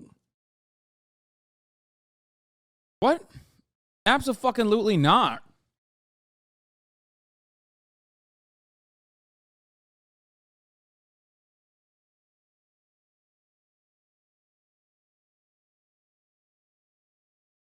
But yeah, I remember crowds of people booing him when he talked about Operation Warp Speed. That's when he quickly found out that he should never forget to run the top of the hour ad break and run it 13 minutes into the top of the hour sometimes. Because at the top of the hour, there's a 3-minute ad break. And if you no longer want to see those ads, all you need to do is subscribe, which you could do for $5 or for free with a Twitch Prime or by getting gifted a sub if you're lucky. Here's the 3-minute ad break. Now, Verender 99, they give the 5 tier 1 gifted subs, allowing 5 people to no longer see the ads. 90% of the chips. You know about chips better than most people. Yeah. You deal in chips. But 90% of the chips and the wait, why does he know about chips than most people?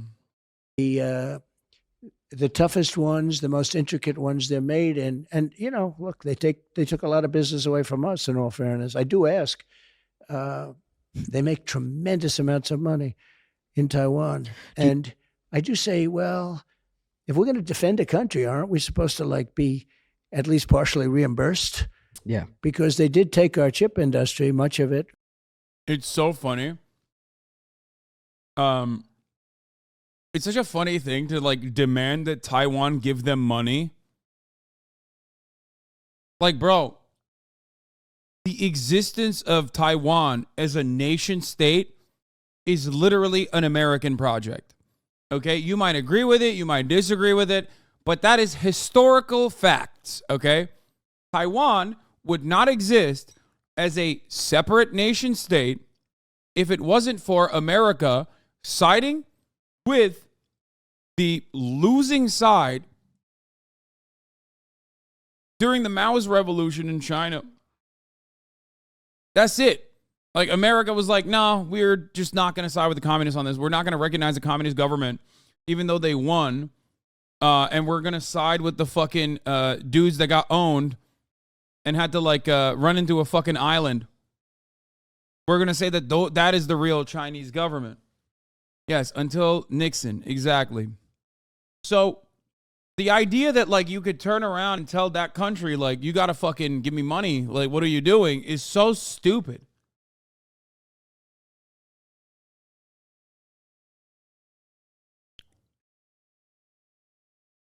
What do you mean? They're there for you, dog. What the fuck are you talking about? The elusive meme, they give it the 5, get the subs. Jamie, hey Jamie, they give it the 5, get the subs.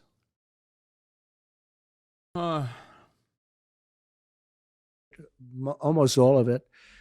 And they now are, they make approximately 90% of the world's chips. So that's a big thing, because you start throwing bombs in there and start blowing up those factories and labs where they make the chips. That's going to be a big world problem. There are a lot of problems, but the United States cannot do everything. Okay, but that's a valid thing for America to do. Why do you disagree? Mao killed millions. He's not based like Stalin or Lenin. Wait, what? Hassan dunked on me the other day and I cried. Okay, first of all, did you just fucking say leftistly that it was valid for America to side with the fucking nationalists?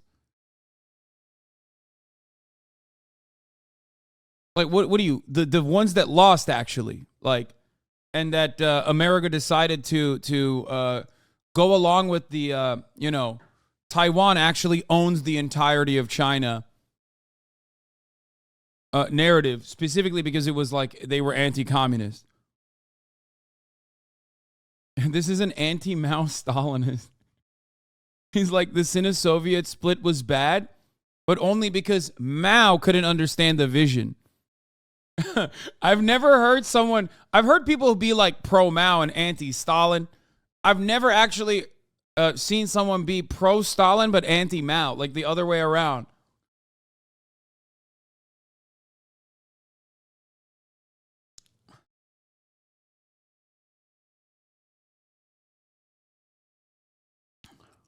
Bro, why ban me? I'm a leftist. Your chat is so aggro. I mean, no one is banning you. I just think you're really funny.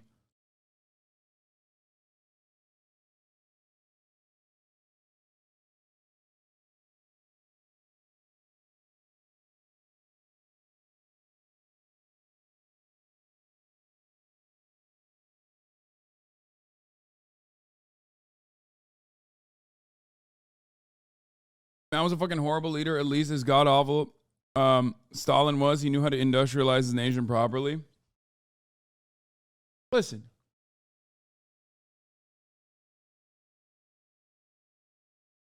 You always have to analyze the conditions regardless. Okay? You have to look at the material conditions prior to any kind of revolution or any kind of revolutionary activity. That's it. Stalin post dubs you can't cap for real on God.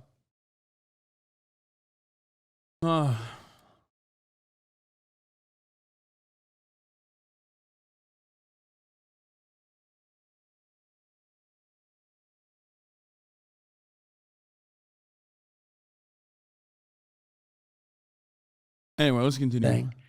And we're in a very bad position. We're in a very vulnerable position because they've given so much so fast to Ukraine that we're in a very bad defensive position.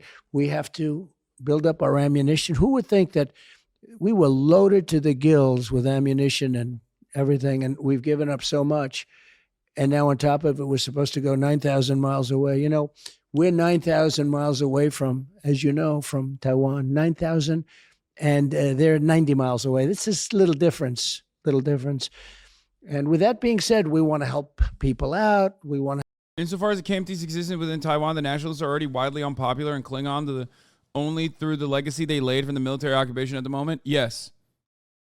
This part is true. I mean, there is a want within Taiwan for independence, but the largest majority of Taiwanese people, if you're going to look at it, is just, okay, there's a one China two systems policy in place from America.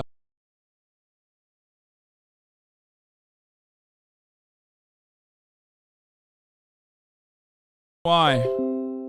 Oh, it's back. I don't know why it went away, but it's back now. Fuck, dude.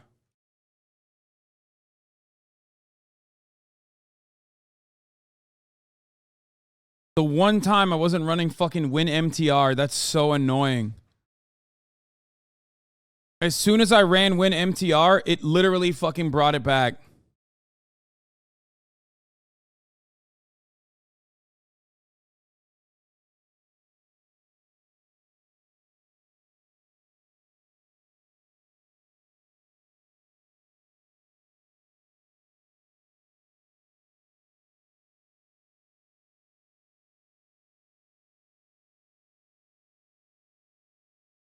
Fuck. Okay, hold on. This is unrelated to fucking one China, two systems policy or whatever the fuck. Okay. I run a program to trace what the issue is. Is it on my end? Is it on my router side? Where is this like major packet loss coming from? When I end up having on my end, it looks like I have perfect upload, perfect download speeds, but for some weird reason, it doesn't actually translate to me having, consistent bit rates on my OBS. The OBS shows 0 bit rate, even though I have perfect upload speeds. And I don't think I think the unfortunate reality is that, wait, let me see if I can export this text.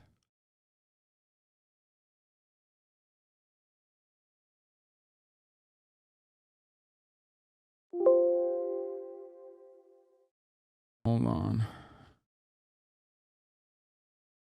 Let me see.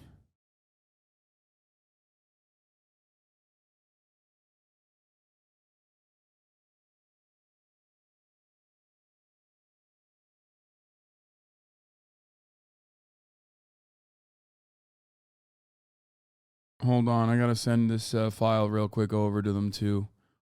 Dude, every time I get knocked out, it's fucking bananas. Like, it just straight up says, all right, Ripperoni, like, 20K people gone. Are you Slobs or OBS Studio? OBS Studio, I don't use Slobs.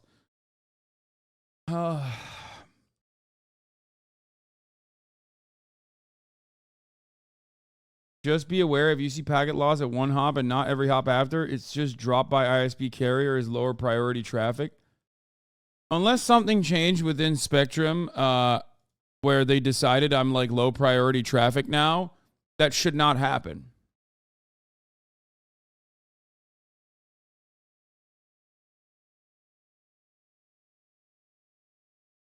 It never used to happen. I had an issue with OBS as well. It ended up being deeply embedded program. My motherboard was using which traffic analyzer, bottling my speeds only on my PC. Anyway, I forget where I was, but your praxis is low priority traffic. What? Anyway, where the fuck was I? Did you try looking for the free market for a better alternative? Thank you for that suggestion. That's actually wonderful. We have an oligopoly, so there is no free market alternative. That is a lie. I was talking about Taiwan. Yeah, I forgot what I was saying about Taiwan. Sorry. Here, let's continue. Freedom, but in many ways, we're no longer a democracy. When you look at what's happening in this, they've weaponized our justice system. Yeah, he's right. But of course, the irony is that he means Alvin Bragg is coming after him, and not like the Supreme Court basically allowing the criminalization of abortion to happen. They've done things that were unthinkable. I say we don't have a free press. Look what happened to our show the last time we did a show. Mm-hmm. You had the biggest show, you had the biggest hits, you were setting records, and they took you down. And we were wondering why us, because you have other stuff on YouTube, right? But you have like Fox News interviews. I do. We feel like we were targeted for that. Well, I think they targeted because it was a certain point in time, but they'll probably do it again. Let's see. Will they take this show down? Maybe, then maybe. But I love that you stuck to your guns. You said we will not change it. I think you could have probably taken certain of the things that I said and that we said together out. But you stuck, so now we'll give it another shot. No, we couldn't. This will be a big show. This will be even bigger. This will be bigger. You know why? Because we're all hotter now than we were. No, man. No, it's not fucking auto-updating. No, the Windows alert sound that you hear is when the OBS literally goes, OBS reconnecting, and you end up hearing that. Okay, that's it. There's no Windows update. The Windows alert sound that you hear is my fucking computer telling me that OBS is like a failed connection. Here we go. Anyway. How much does it hurt to have people that do fold on you and switch up? Well, look, you do what you have to do. And I just feel that I'm here for a certain reason. I'm here to defend the United States of America. I'm here to make America great again. It's a slogan, MAGA. It's become and there's probably never been a slogan like it politically in this country, definitely, maybe in the world, maybe in the history of the world, but it's Make America Great Again. And we have to put America first. Another one that came out, America First. We never put America first. We have politicians that put America last. I think Biden puts America last. It's a real problem. What do you think? Because it seems like now that the country's more divided than it's ever been. So what would be steps to unify? I think Biden is a tremendous divisive factor. He's a divider. Yeah. Yeah. Yeah. No, he's a divider. It's, he came in the basis from his basement saying that, going to bring the country together. Or his people wrote lines, they're going to bring the country together. No, I think the country is more divided now than it's ever been. I've never seen anything like it. I thought Obama was a big divider too, but I think. Yeah, bro, the country is more divided than it's ever been because, like, I don't know, there's a dude who fucking put a bunch of Supreme Court justices, appointed a bunch of Supreme Court justices with the express purpose of, like, criminalizing abortion, which the country is completely united on, by the way. You know what I mean? The country is completely united on protecting abortions, okay? Protecting a woman's right to get an abortion. But unfortunately, Donald Trump appointed Supreme Court justices and also federal judges as well have eviscerated those rights, regardless of what the fucking country wants. And that's pretty much it. That's where the divide is. It's the divide between those who have power and those who are just like regular old, voting citizens. I think this is worse. Do you think that you could unify the country?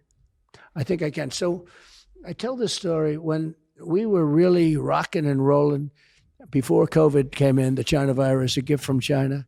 We were doing so well. We had the number one in history number of jobs. To this date, we've never had anything like it. Everybody was doing well. African Americans, Hispanic Americans, Asian Americans, women, men, MIT graduates, Harvard graduates, Wharton graduates, people that didn't go to high school. Everybody, every single group was doing better than they've ever done. And the country was doing the best. It was the greatest our country has ever been.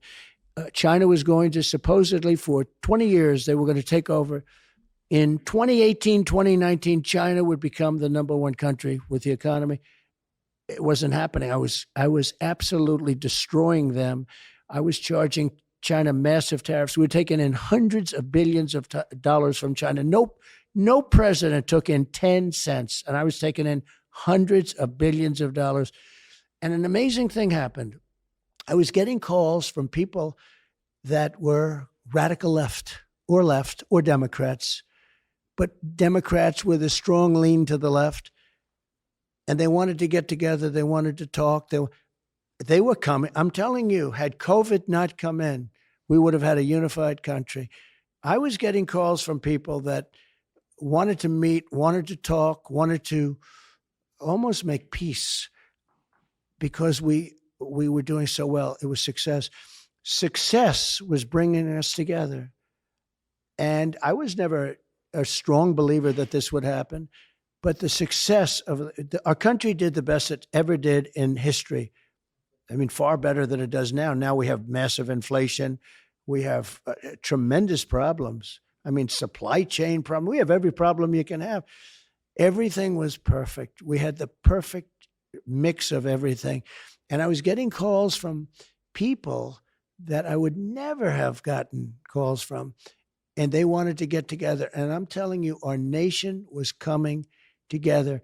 So the answer is yes. I think success can bring us together. And I think we can have success. We have to have energy. Energy is a thing that caused inflation. When they closed up the energy, the cost of energy, the cost of a tank of gasoline, it went up to $5, $6, $7, $8 in some places. And it's still very high. And if you bring down the cost of energy and if you do some very basic things. Get rid of the windmills. The windmills. That's why I didn't go to Coachella this year, because when you drive to Palm Springs, you got to see all the windmills. And ever since you said that, looks like it just a junkyard. pisses me off when I see all the windmills. How about the old ones that are sitting there rusting and nobody wants to take them down?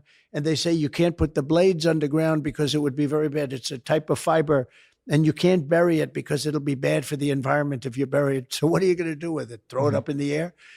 You look at certain areas around Coachella. You look at some of those areas where you have those abandoned wind farms. They look like junkyards. And remember, those windmills, many of them are very bad looking to start off. Some have a better design, but they start to rust, they start to rot. And in a certain number of years, they get abandoned. And they said, let's go to another location. No, it's like, it's a very, very expensive form of energy.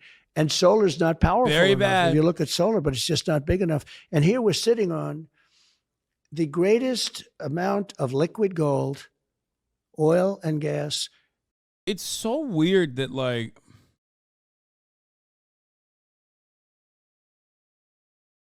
I don't know.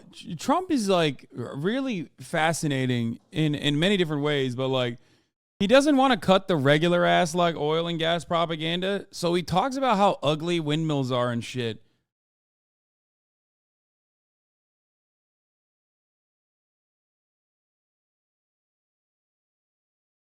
Like, it's odd. Like, he has to add that, like, aesthetic touch. You know what I mean? Anywhere in the world. And we have it. And we're going to Venezuela now to get it. We're going all over we're getting, and we have it. We're sitting on it. And now they want to make all electric cars where the batteries are made exclusively by minerals and other things that are in China and other places that China, like the Congo, that China sort of controls, okay? And almost nothing comes out of the United States. It's almost as if they truly hate our country. Look, they're not stupid because they cheat on elections so well they can't be stupid. I really believe they must hate our country. Who wants an open border where people from mental institutions are being dumped into the U.S., where people from prisons, where entire prison populations of countries are being, and I'd do the same thing if I was the president of a South American, or not only South American, they're coming from all over the world. They're dumping their prison population into the United States of America. They're dumping their people from mental institutions and words that aren't used anymore. Insane asylum. Did you ever hear? You're too young. Yeah, they don't use them anymore. Yeah, dude, these guys don't know what insane asylums are. Not because they're too young, but because they are really fucking stupid. So there is a likelihood that they might not know. That's where Silence of the Lamb. Of course. That's where Silence of the Lamb happens to be, what's his name? Represented. But insane asylums. These are seriously sick. They are being dumped into the United States of America, these people. There was an article I read not so long ago about a man who worked in a mental institution in South America. And he said, I work 24 hours. I have nothing to do anymore because our people that are here have all been brought to America. They've been dumped into the borders of these open borders. Who wants open borders? Who wants high interest rates? We have very high interest rates now. It's really clogging up. I mean, it's really causing a big problem. You're going to have a big recession very soon. So many different things that they're doing. Even the electric cars. Not everybody wants to drive a car for an hour and a half and then have the car. I don't personally. Right? No. Yeah, that's how electric cars work. You drive it for an hour and a half, and then you got to sit for an hour. Motherfucker, it's not an RC car, you know what I mean? No. I mean, you'd like to be able to drive for 6 hours or 7 hours and then get a nice load of very inexpensive gasoline. So it's very sad what's happening in our country. But the biggest thing that's happening, and this yeah, unless it's an old Tesla and you're fucking stuck in goddamn Texas. Scariest thing that's happening is that we've never been in a position where we're more vulnerable because of the incredible power of weaponry. And other countries have these weapons. That's what I wanted to ask you about, because I'm watching a lot of stuff now. And to me, I feel like people are not realizing, like, how close are we to like a World War III type scenario? One madman away. And there's a lot of them. When right? I was young. And he's like, I'm the madman to do it. I had an uncle who was a very brilliant man. MIT. He was a professor at MIT. Yeah. And I believe he was the longest serving professor in the history of MIT. He was there for almost 40 years. Dr. John Trump. And he would tell me about the power of nuclear, and I sort of wouldn't believe it. And he was right. The power is so massive. It's so incredibly powerful. But everybody said, because of this power, nobody will use it, because they're assuming that people are sane. Somebody will use it. And when they use it, it will be devastation like never seen before. But the theory on nuclear is that it's so powerful that no person will ever use it. But that's assuming that people are sane. Or it's assuming that people win wars because, you're not going to use it. But if you're going to lose a war, you'll say, hey, we're losing the war. If we use nuclear, that makes up for. What is this? Hold on. This is like kind of fucking boring. Wait, where is the... Here's the top governor, Jesse Ventura, being a legit... There should not be one billionaire in America. I love him. We're going to have Jesse Ventura on None. Leftovers, hopefully. And I'll tell you why. Because there is nobody that works hard enough to earn $1 billion. And my argument is this. The two jobs I did... He's such a fucking ledge, dude. Absolute ledge. God, I love him so much. In my life that were physically the most demanding and mentally the most difficult that I ever did paid me the least amount of money. One was going through buds, and I challenge any billionaire to put up with 6 weeks of that shit at $62 every 2 weeks, And the second was right before I went in the Navy. I had a job with the Minnesota Highway Department, couple bucks above minimum wage. I worked for the bridge crew, and you know what my job was? I worked a 4-day work week, 10 hours a day so I could have Friday, Saturday, Sunday for the weekend. You're 18, of course you're going to do that. But I worked 40 hours in 4 days on the bridge crew, and guess what I did? Ran the 80-pound jackhammer. I challenge any billionaire to run the jackhammer for 40 hours 1 week and tell me he works harder than that. No, he doesn't. That's why I believe there should not be a billionaire in the world. He's so sick. He's so sick. I love him. Before everybody says he's a conspiracy theorist, I don't care. I love him for the conspiracy theories as well. Can't trust him. I'm not friends with anyone I don't trust. I have to have a trust with someone to be their friend. And he's the one that ratted me to Vince when I tried to unionize. Would I vote for Jesse Ventura? In a heartbeat. I wouldn't even think about it. I illegally voted for Jesse Ventura in the last presidential election. I wrote him in. Found that out under federal deposition when Vince was put under sworn, and he didn't hesitate at all. I told my lawyer the story, and in deposition you could ask about anything.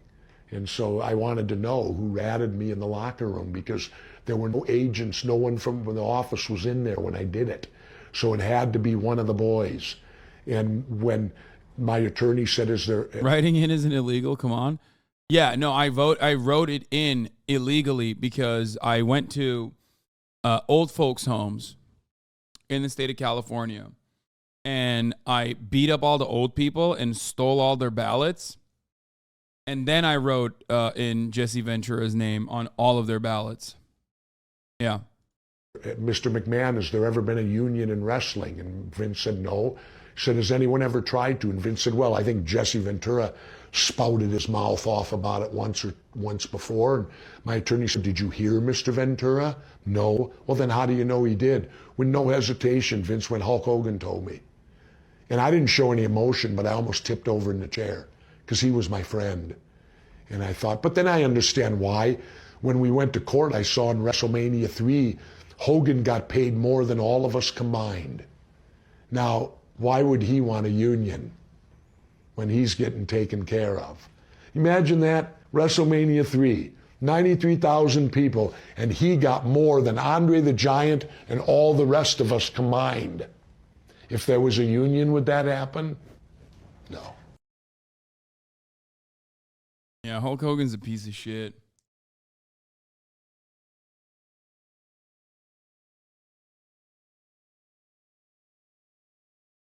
God, I love him. I love Jesse Ventura so much.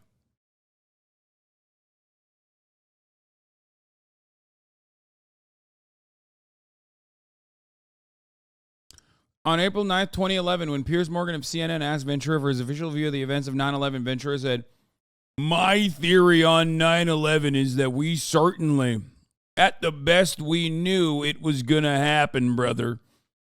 They allowed it to happen to further their agenda in the Middle East and go to these wars. I didn't get through Bud's training to go out there and protect the goddamn poppy field in Afghanistan." Stick to Trump impressions? Shut up.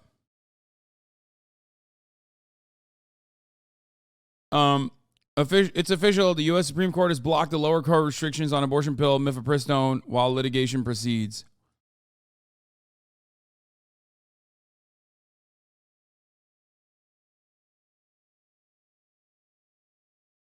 The funniest shit was the Chris Kyle lawsuit. Yes, I will forever defend Jesse Ventura no matter what because of how he defended himself successfully against the slanderous lies that Chris Kyle told about him.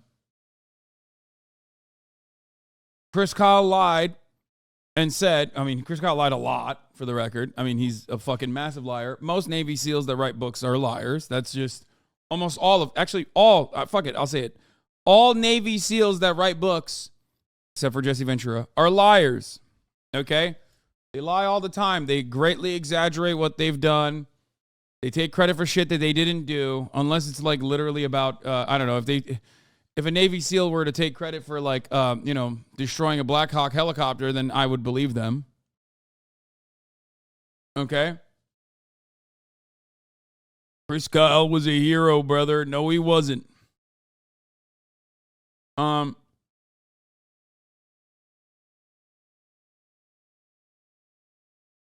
So, the fuck? How did that thing survive?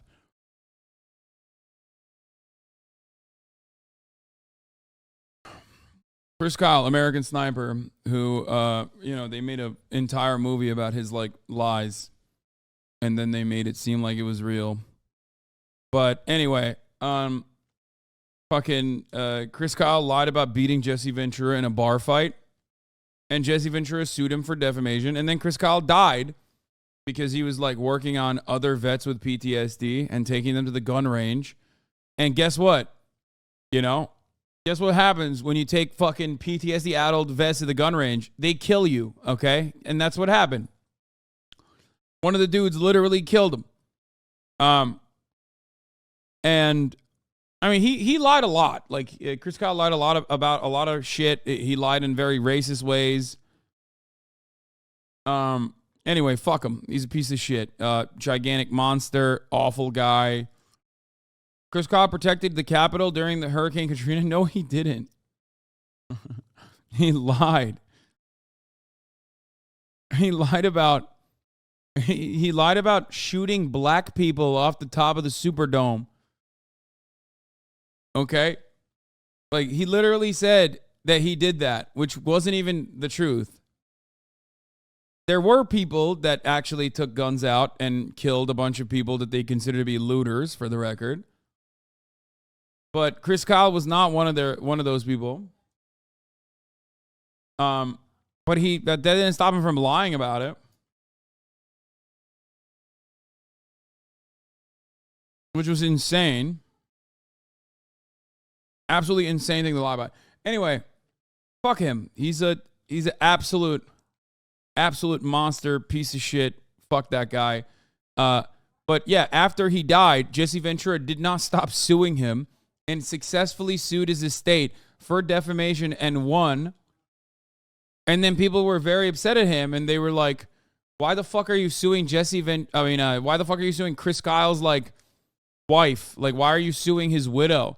And he was like, "I'm not suing the widow. I'm suing the estate, and it's because he fucking lied." So yeah, he's the GOAT. I love him. He is exactly the thing is, he is exactly the right amount of stubborn. You know what I mean? He's such a fucking GOAT. He is an incredibly stubborn guy. He's always been pretty fucking woke on a lot of like, civil libertarian things.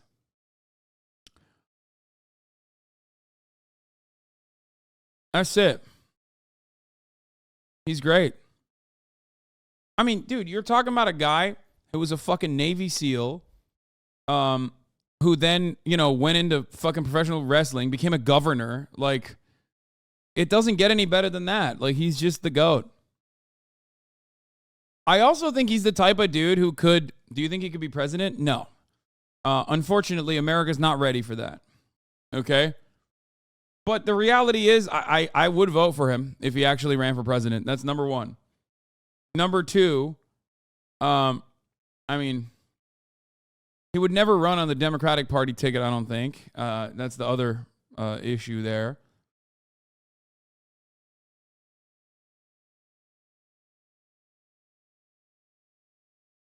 I don't know. I feel like I don't know how to describe it. I feel like it would be sick though. Like if he is basically the right kind of guy to he is like our Donald Trump. He's like the leftist Donald Trump, I guess. You know what I mean? If there was ever one. Like a really unique dude with a lot of psychotic perspectives in many respects, but also is like his heart's in the right place overall. I don't know. He'd be great. Doesn't he have some conspiracy theory weirdo takes? He does, which literally I think would genuinely be a benefit. I'm not even kidding. I think that his weirdo conspiracy theory takes would make him relatable and would probably make him more likely to win.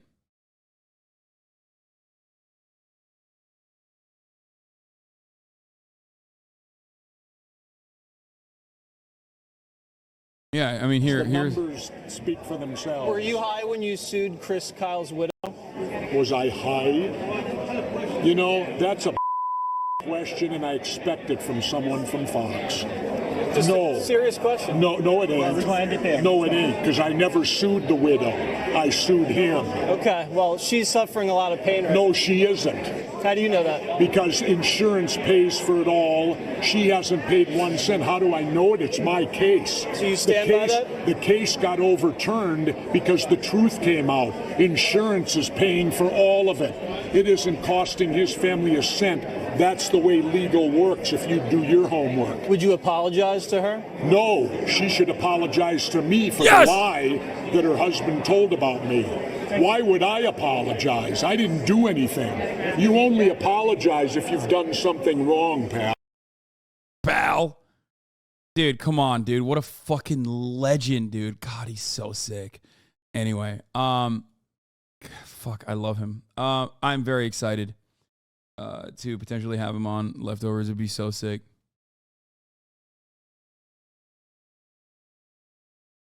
Yeah, the SCOTUS abortion pill ruling is out. SCOTUS stays Judge Kaczmarek's mifepristone ruling in the full pending appeal. This means there will be no change in the access to or availability of the medication anytime soon. Thomas and Alito publicly dissent. Alito wrote an opinion to which I'll link shortly. Yeah, it would have been absolutely fucking unimaginable for the Supreme Court. I mean, it will happen one day. It will happen one day. Don't misunderstand me. I'm sure it will. It's just not today, hopefully.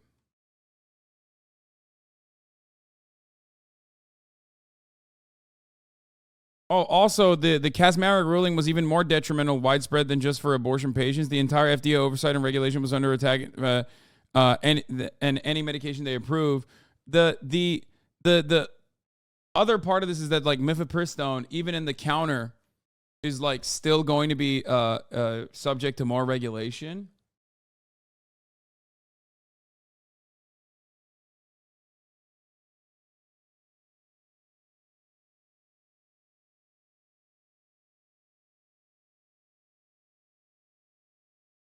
Anyway.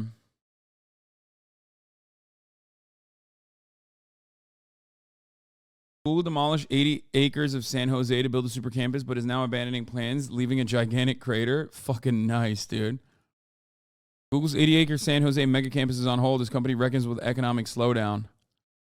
Sick.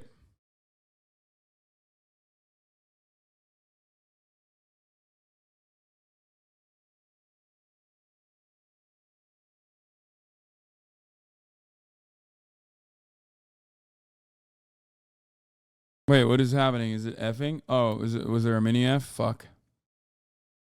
Anyway, let's get back to this fucking A lot of dipshit. loss. I'm That's gonna speed what this up a little bit. will happen because and I know a lot of them. They would use it if forced. They would use it, and once it gets used, the world as you know it will end. And when I see these people talking about global warming, where the ocean will rise by 1/100th of an inch over the next 350 years, where Finally, we got some real Americans on this goddamn platform, dude. What is this? The Descent. Okay, I can't read all this. This is boring. Anyway, let's continue. it's going to get a little bit warmer or a little bit cooler. They don't know. You know, they talked. We used to be global warming. They don't talk about it as much, though. No, they don't talk. No, they Al call Gore it, went into hiding or something. well, no, now they call it climate change because they said it's going to get warmer. Hey, Hassan, big fan here. Is there any way I can watch and review your taxes?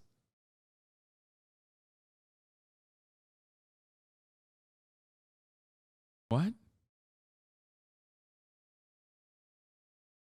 Big fan here. Started following since 10 minutes ago. Can I get access to your most private? Can I get access to, like, you know, all of your private consumption?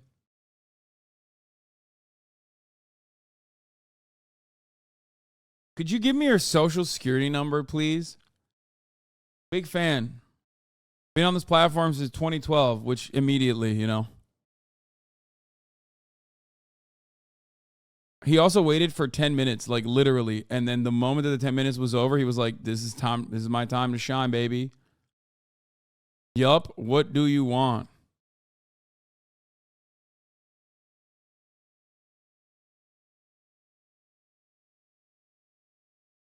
I love this shit.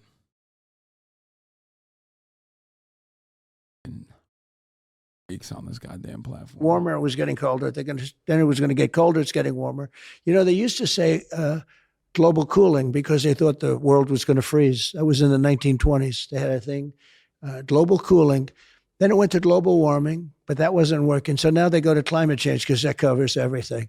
But your real global warming would be nuclear global warming. That's a warming that will take seconds. And that's a warming that will melt granite. You know what granite is? It's a very powerful, very hard stone. If you take a look at Hiroshima, or Hiroshima, as a lot of people call it, Nagasaki. Hiroshima, as a lot of people call it. What? What does that, why does he say that? Like, why does he say things like that? I mean, come on, dude. That's just, like, it's so unnecessary, but it is very humanizing. Nagasaki, where they used nuclear in a very primitive form. It actually took granite, large areas of granite, and melted it. And now it's like an ice skating rink. It melted into virtual water. And now when it hardened, it was absolutely stone cold level. It melted granite. You could hit granite with a blowtorch and it won't even do anything to it. So you're talking about a level of power, a level of heat, a level of destruction. What is he Nobody saying? talks about that. I They gotta talk pee. I'll about be back. Hold global on. warming. It's sick. And we have to get rid of nuclear weapons. You know, one of the things I was going to do and I would have done is the denuking of everything, the denuclearization of everything, because you have to take them away. You have to get rid of and Russia would have done it and China would have done it. I used to talk to Putin about it. He loved the idea of doing it. So what, we would have taken away nukes and No, they where would have as well? where you denuclearize, where you actually get rid of nuclear weapons. They're too destructive. They're so bad. They're so dangerous. They're so. A World War III will be many, many, many times greater than World War I or World War II because of the weaponry. You're not going to have army tanks going around shooting each other. You may have that too, but ultimately that won't matter. And we really, when I was doing Tucker Carlson the other night, we were talking about it. And Great guy. He is a great guy, and he's, you know, we had a really good show. We talked a lot about it, and he said, you know, Fred, what's worse? And this could take place in seconds. This isn't in 300 years from now. And the radical left never likes talking about it, and they should talk about it. And other countries know exactly what I'm talking about, and they would get rid of a lot of their nuclear weapons or their nuclear weapons. You have to do it. It's a level of danger that the world has never seen before, and people... I think it's pretty funny. None of you have actual opinions. You just KW. True. I think it's pretty funny that, like, now his new way of saying he's like a anti-war guy is by hitting the line on like nuclear war. You know what I mean? He's like, the nuclear clock. Someone should teach him about that. A bunch of scientists, they get together, you know, the real scientists. I'm not talking about vaccine scientists. I'm talking real guys. They wear the glasses. They put the lab coats on, and they get together. There's a doomsday clock, like Dr. Doom. They call it doomsday clock. I call it boomsday clock. And it's ticking.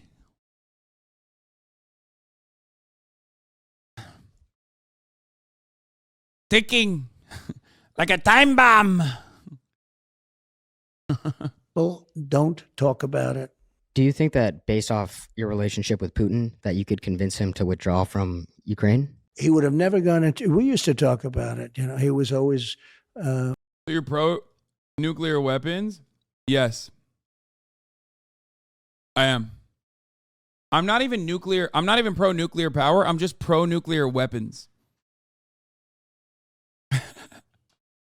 I think we should shut down nuclear power plants only to build nuclear weapons in its stead. Yeah. Look, he's in love with Ukraine. He considers it a part of Mother Russia. James Chatter has never heard the HasanAbi doctrine. But there's zero chance he would have. I told him, not going to happen. It's not going to happen. Don't forget, I'm the one that said you can't have a pipeline. And he was okay with that. And then Biden came in and approved the pipeline. It's called Nord Stream 2. You never heard of Nord Stream 2 until I came along. Building a pipeline to Germany and all of Europe. And I said to Germany, why would you do this? If you ever ended up in a war with Russia, I will hereby give you the great white flag of surrender because that's what you need. You're going to surrender. They're going to do 80% of their... He banned everyone who has an opinion, Pepega Chatter, so now all he got is yes man. Go ahead. At least he's saying no news, but what a damn liar. Man is super capping. Wait, what? So you don't even fucking agree. So you agree with me.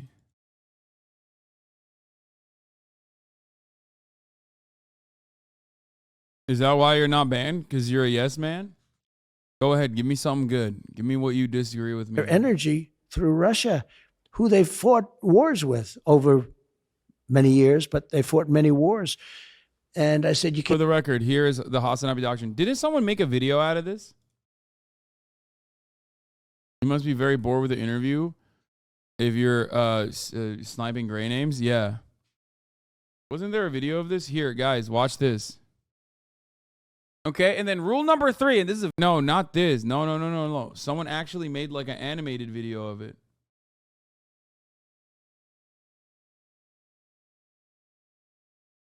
But yeah, no, the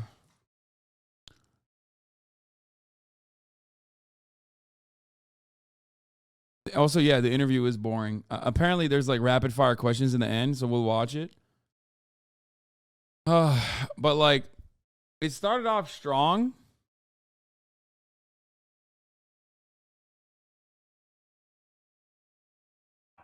No, this is the same fucking I guess I'm imagining it, but I thought there was like that's TrueAnon's plan, not yours.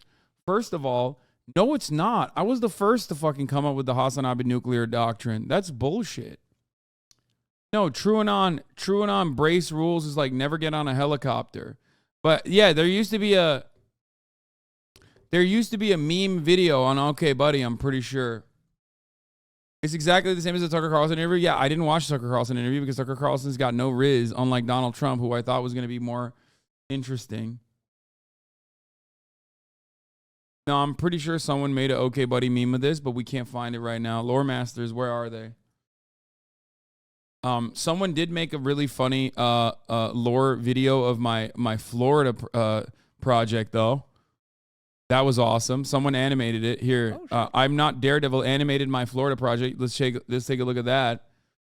The Florida project consists of LB is sick, wish her well. Oh, that's why. That's why we don't know where the fucking meme videos are. Yeah.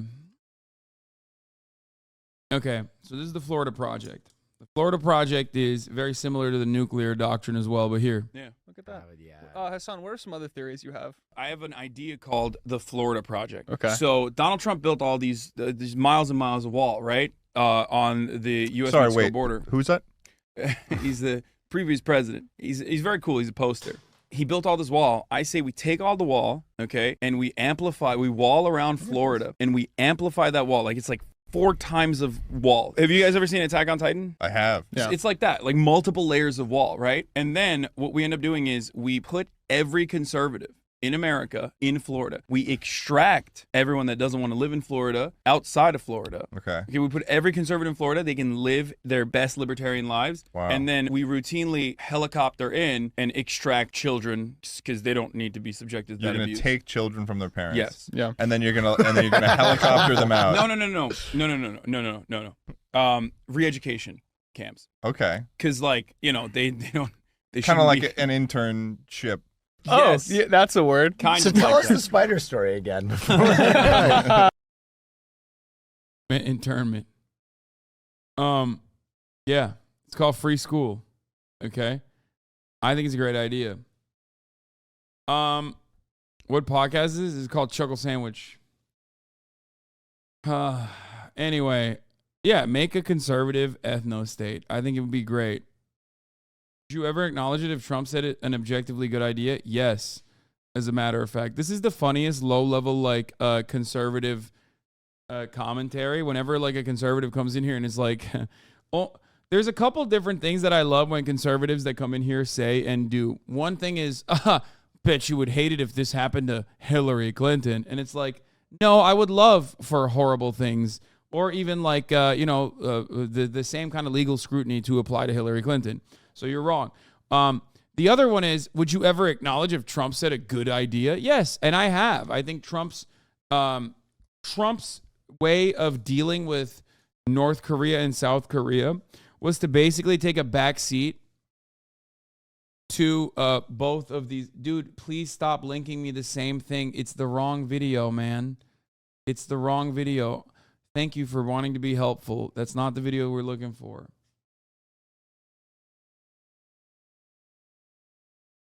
Okay.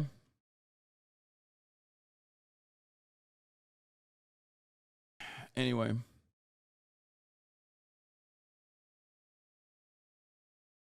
Here it is.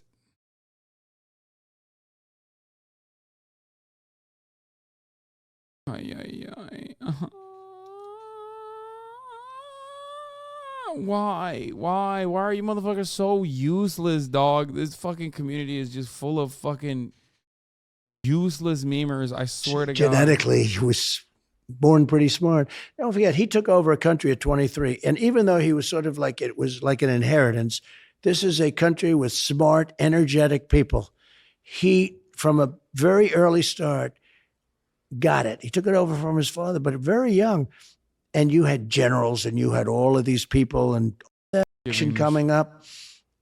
They go after me because I stick up for the people. If I didn't stick up for the people, they wouldn't. But they go after me because I'm protecting the people. This election coming up is going to be incredible. And I will say, I think 2016 was maybe the biggest thing that ever happened in politics in this country. I think 2024 has a chance to be as big. I don't know if it could be bigger. It's going to be big. I think the win of 2024 will be much, much bigger than if it was a traditional, because you're going to be able to show how bad things were under their rule. Do you think that your biggest competition lies within your own party? Yeah. Like from the people running in the party? Yeah. Yeah, but they're really fading fast. I mean, it's fading very, very quickly. You have a guy from Florida, Ron DeSantis, who I got in with my endorsement. He was at 3 points. He was nothing. He was not going to win. He was going to lose, and I endorsed him. And then when they asked him a couple, not only there, then I got him through the general election. He was running against somebody who at the time was considered very good as a politician. And then when they asked him a few years later, are you going to run against the president? He said, I have no comment. I said, that's not supposed to happen. He was dead politically. I endorsed him and saved him. Had I endorsed, he was losing by like 25, 30 points very shortly before the election. When I endorsed him, he went like a rocket ship. Like you love that song, like huh? Rocket Man. He went like a rocket. I should call him Rocket Man, but now he's Rocket Man that's crashing. His polls are terrible. I'm leading him in every state. And we just came out with, they just came out with new polls. I'm leading him everywhere. Why do you think he's, besides that, because he's done a pretty good job with Florida, you agree. Why do you think you're a better choice than DeSantis? Well, actually, if you look at the numbers, he didn't do a great job. If you Well, we talked about you and Will at Creator Clash. There was this video I had. You tell me if it was funny or not. I kept thinking it wouldn't be funny, but I was gonna film a creep video of them because they were literally in the row in front of us, and we talked. It wasn't. We already had spoken at this point. No, they didn't. Why are you? They totally did. We did. And I wanted to zoom in on Hasan and just be like, this fucking. See, I thought it was too racist. Okay. I wanted to zoom in and be like this, and then zoom in, put like a caption over it, and then just upload the video on Twitter. So zooming in on Hasan and Will as they're watching the fight, and the caption would be like, this huge Turkish guy and his boyfriend just pulled up. I'm gonna mute for this. Can you part. please turn down the AI voices and sound alerts? They're much louder than your audio, thanks. I'm just like, I'll tell you off stream. I'll tell you. That's it? What the fuck? I want to know what he was going to do. I was going to tag him in it. I can't stop looking at Child Poe right now, dog. So cute.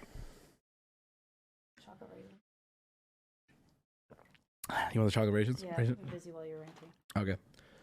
Well, okay, so there was this video I had. You tell me if it was funny or not. Dude, what the fuck? That AI shit is terrifying. Child version of Poe from that Disney movie or whatever. Yeah, that TTS is wild.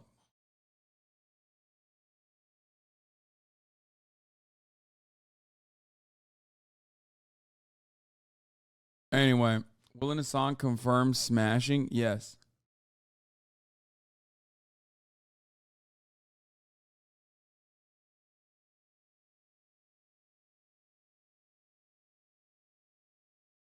I'm coming here after watching your vlog video and discovering you have another brother. What's up?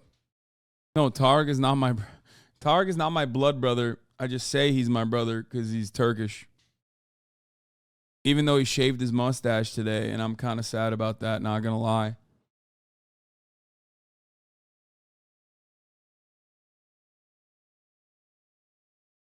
Bro, I haven't viewed you in a month. You look ridiculous, but good to be here again, Law. Wait, what? Really? I think I look ridiculously good.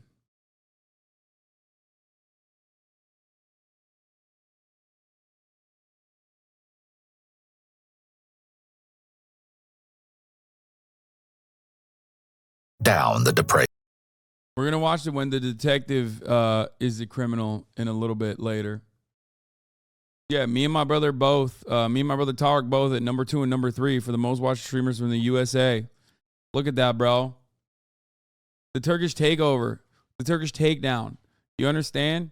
We're out here fucking doing the most for NA. We're out here doing the most for the United States of America.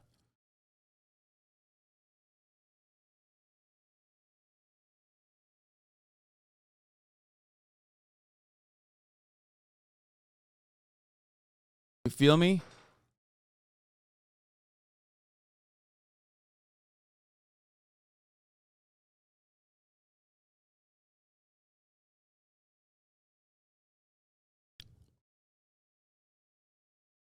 You see this guy yelling at a baby? With a baby!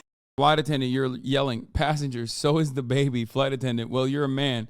Passenger, did that motherfucker pay extra to yell? In a goddamn echo chamber, and you want to talk to me about being fucking okay? Okay, because you're yelling. So is the baby. Okay. Did that mother? Bro, it's so fun. This is actually pretty awesome because, like, I felt this way. Okay, I've 100% been there. You're yelling. So is the baby. Okay, so you're a man. Did that motherfucker pay extra to yell? Okay. No. So, Shut up. Fuck you and shut up. No. I don't give a fuck. You were sitting there watching that motherfucking baby cry for 45 fucking minutes. This shit didn't have nothing to do with nothing. Okay. Fuck lower that baby's voice. Okay. I think it's out there. We'll have. I'm sorry, y'all. Fuck, arrest me. I'm sorry. I'm tripping. Fuck that baby. It's a baby. They put cuffs on that kid. I'm good with going to jail. Did you say put some handcuffs on that kid? Respect. Fuck the kid. It's the same. The kid made. Yes, you are motherfucking right because nobody was going to do something. That's fine. That's fine. I'll Okay, the baby won't be talking. You have somebody be talking. Good. Good. No good, no fucking problem. I know an attorney just like you, motherfucker. I got practice. Now we work it the fuck out. We had to go through all of that. It's worked out now. She's so embarrassed. She should stand by him. I found a fellow. I don't even know if I don't even know if she's like with him or not, but Heading to Orlando now. He's refusing to get off the plane.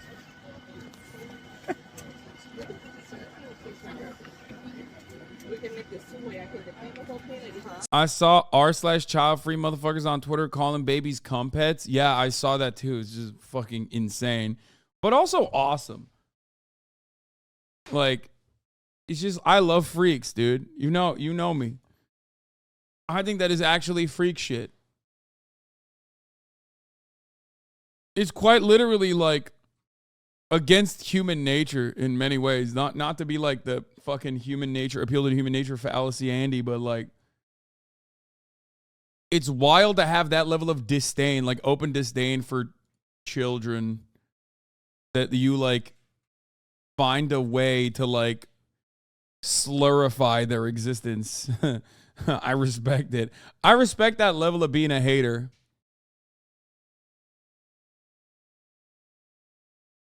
Saw a tweet about someone who compares about a child on the flight because the kid was Make-A-Wish.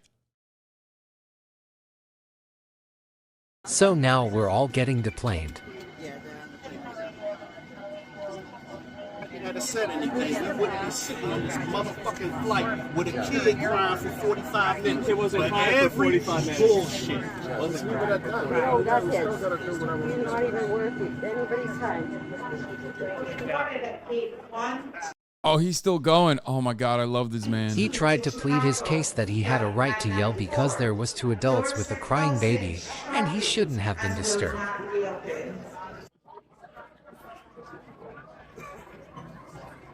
Well, that's probably not how his wife imagined their Florida getaway going. Nah. I mean, this man has this level of energy probably all the time. Let's be fucking real, okay? I personally think that his wife probably already knew this was most likely going to happen, okay? I saw her attitude, okay? I saw the way she was sitting there. Flight tracker.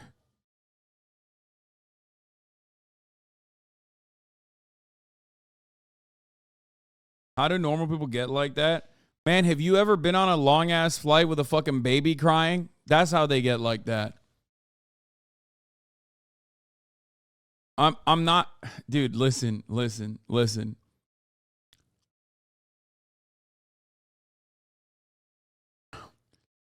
Like, he's clearly in the wrong. He's clearly super in the wrong, okay?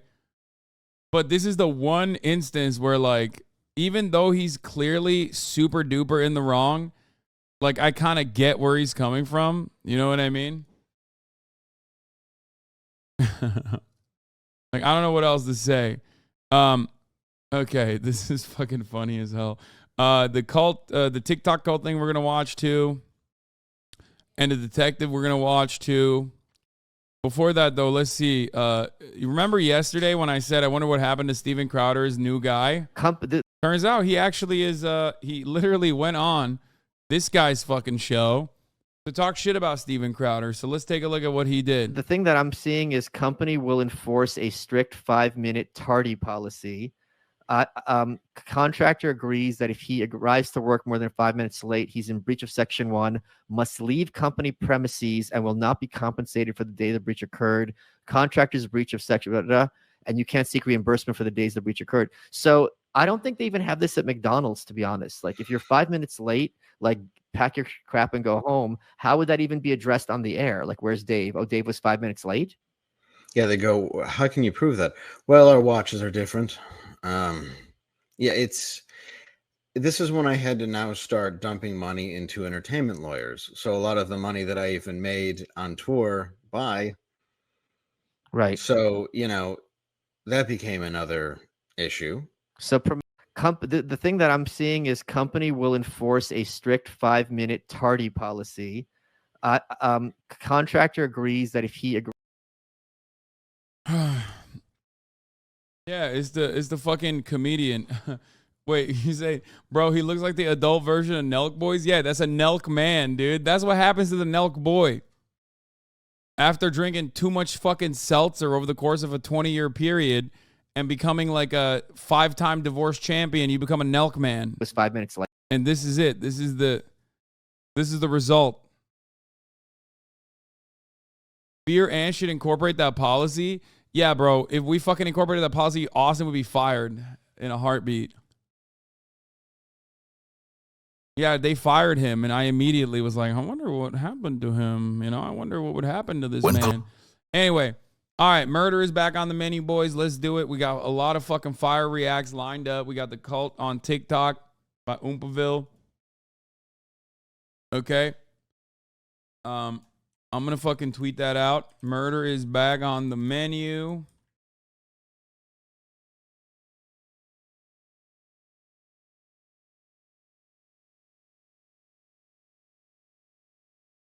Get in now. Yeah, W murder, baby. W murder time.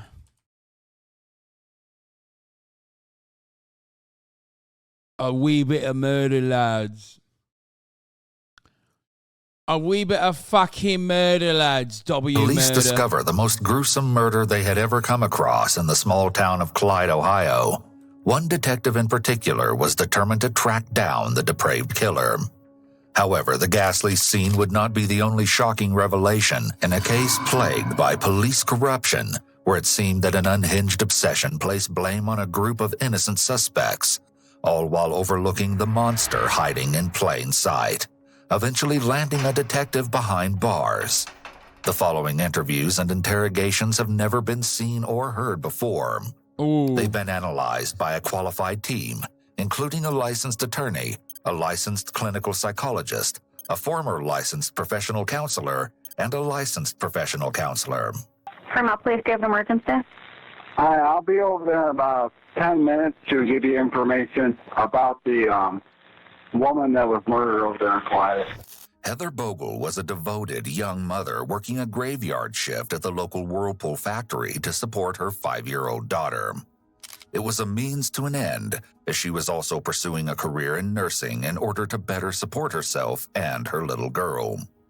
On April 9th, 2015, surveillance footage captured Heather leaving the Clyde facility at 6:17 a.m. No one could have ever imagined that this would be the last time Heather would be seen alive. The crime itself was unthinkable, but even more mind-blowing was the tangled web of deception that would be unraveled during the course of the investigation. It was the type of case where nothing was as it appeared to be. Holy fuck, dude. Heather He's had a hyping history this of up so depression. much. Just 2 years prior, she'd allegedly attempted to take her own life and was prescribed the drug Bro, first minute, 1 minute and 50 seconds in, he spoiled the whole goddamn video, man. Lamotrigine. Dadgummit. Knowing this, after she went missing, her mother feared that another attempt may have been made, and a frantic search quickly ensued. It would only be one day before Heather's loved one's worst fears were confirmed. On April 10th, police located Heather's vehicle outside the Somerton Apartments on Hickory Street in Clyde, Ohio, prompting officers to believe that she might have been inside of the complex. However, they quickly learned that this was sadly not the case. They never anticipated that while searching Heather's car, they would open the trunk to find the missing woman's lifeless body resting inside. Jesus Christ. Authorities were barely able to stomach the horrendous wounds that Heather had endured, including various bruises and marks among her legs, arms, and face, indicating that someone had mercilessly beaten her. Not only this, but shockingly, her hair had been cut off at the scalp, and her fingernails were shaven all the way down to the cuticles. She had marks around her wrists and ankles, signifying that she'd been bound and tied. Ultimately, her cause of death was determined to be 2 gunshots to her back, which punctured vital organs in her chest. Defensive wounds found on Heather's hands told investigators that despite the horrific... Bro, the way the narration works on this makes it seem like he's so hyped up for this level of murder. Like, he's just like, the murder was so sick. Like, that's what it seems like. Oh, man, emote a little less, you know what I mean? Attack. She fought for every... They got the fucking Winamp guy. Winamp, it really whips the llama's ass. A dude to do the fucking narration every time. Last second of her life. Along with this, it was determined that her Galaxy Samsung cell phone, purse, a set of keys, and Whirlpool work shirt were all missing. The police, too stunned to comprehend the horrific sight before them, were now on a manhunt for the mysterious killer. But, unbeknownst to them, their window of time was closing by the second. Still, they had a lead. Heather had been facing a rather tumultuous season in her life. She was in the middle of a devastating breakup with an ex-girlfriend, Carmela Badillo, and the relationship hadn't necessarily ended on good terms. Both of the women had met during their time at Whirlpool, and they officially began dating in 2014. Throughout the romance, the couple would often fight over various subjects, but at the forefront were Heather's supposed allegations of infidelity against Carmela. It wasn't long before their issues would create a permanent rift between the two, and the year-long relationship would come to an end just 3 days before Heather's disappearance. In texts recovered through Heather's phone company on April 8th, the fury between the two was clear. In one message, Carmela stated, "Last night wasn't something small, Heather. I have to make appointments with a cardiologist and was doing various tests all night. I thank God for my mom being there. She's the only one who will ever have my back and care about me. I would have never not been by your side. I don't ever in this lifetime want to speak to you again. Goodbye." Apparently, Carmela had faced an unexpected illness the previous night and requested that Heather come to her aid, even though they'd been... Bro, I have an unexpected illness in the form of forgetting to run the top of the hour ad break, by the way, and then running it at 4:25. I'm sorry to everyone I've disappointed. I apologize. I literally, it was like around 4:10 when I was looking for a good segue, and I totally fucking forgot. I'm an L streamer. Nord Shark Saboteur, thank you for the 10 gifted subs, allowing 10 people to no longer see the ads at the top of the hour, even though it's no longer the top of the hour. Here's the 3-minute ad break now.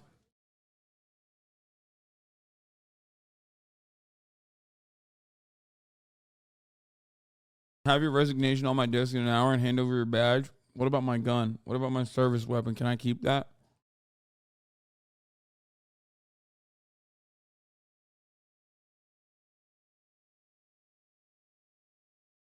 broken up, but seeing as she had a shift to attend, Heather was unable to make it. In response, Heather wrote, "I had your back. I couldn't lose my job. I'm already so far behind in bills, it's ridiculous. And I have nobody to help me out or even be here for me. And you kept pushing away. I wanted to be there for you. I honestly did and still do. But I understand I cannot know what is going on if you do not talk to me. But please do continue to take everything out on me." Following the breakup, Heather also texted her friend Jerry Avalos on April 8th, saying, "I deactivated Facebook and all other social media. Literally..." Damn, bro, 4.79. Good attempt, Hossie. Dead. Wow, bro. Y'all are fucking ruthless, dude. Bunch of micromanagers up my ass. He never talked to my friends, couldn't even have a friend. She wouldn't allow it. It's a clear red flag when a partner tries to control who the other person can talk to or be friends with. It's important to remember that Heather was upset about the breakup when she sent this message, and it's possible that Carmela has a very different viewpoint on their relationship. When officers recovered Heather's body, they also discovered a shocking handwritten letter in the vehicle. It was one of passion and rage, each sentence more intense than the last. Unfortunately, it's unknown what was written, but every single word had been directed at Heather, almost as if they wanted to hurt her. To no surprise, the penman had been none other than her scorned ex-girlfriend. But this wasn't the only relationship that seemed to be falling apart for Heather, as additional texts showcased an obscene message from her brother, Josh Fiesel. Heather had recently failed one of her nursing exams, and Josh added to the upsetting occasion. He wrote, "Too stupid to pass the LPN exam," and called her a demeaning name. He also texted, "Low expectations of yourself, typical trash like your mom and dad." Josh's cruelty towards Heather was no secret to their friends and family. What the fuck? But could he have gone so far as to take her life? Well, the lead detective on the case, Sean O'Connell, had his eyes set on uncovering the answer. Arrest this man. I'm getting some bad vibes about this detective.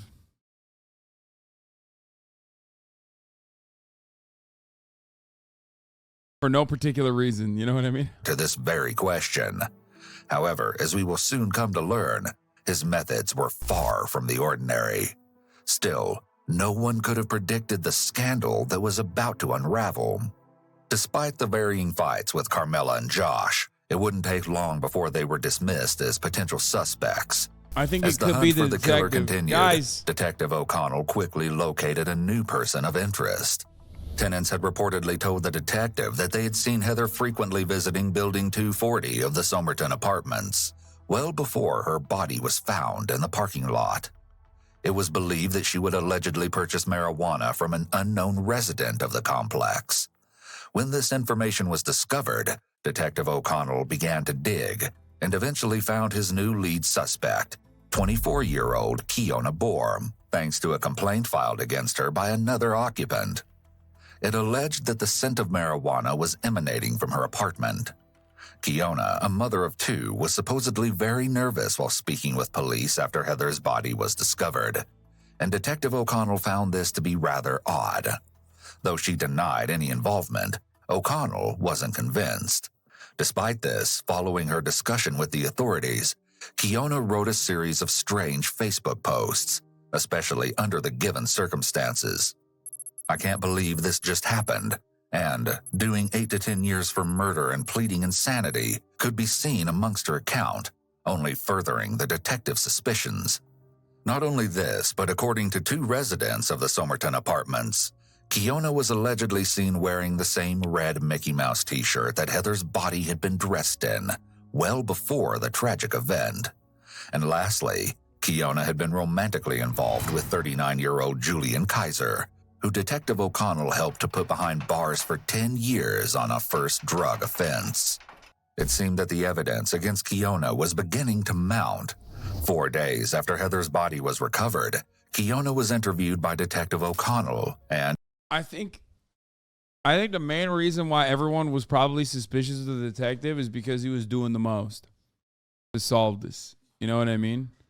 Like he was going above and beyond. He's like, "Oh, well, it must be this guy. Oh, well, it must be that guy then." You're like, arrest everybody. I think he worked a little too hard. He wasn't even clocking overtime. You know what I mean? Everyone was like, "What the fuck's going on, detective? You seem to be really invested in this case. Like, this is not a television show. Only on TV shows do we have detectives be this invested in cases." And as you're about to see, the tension in the room was so thick, it could have been cut with a knife. Do you know that name by chance, Heather Bogle?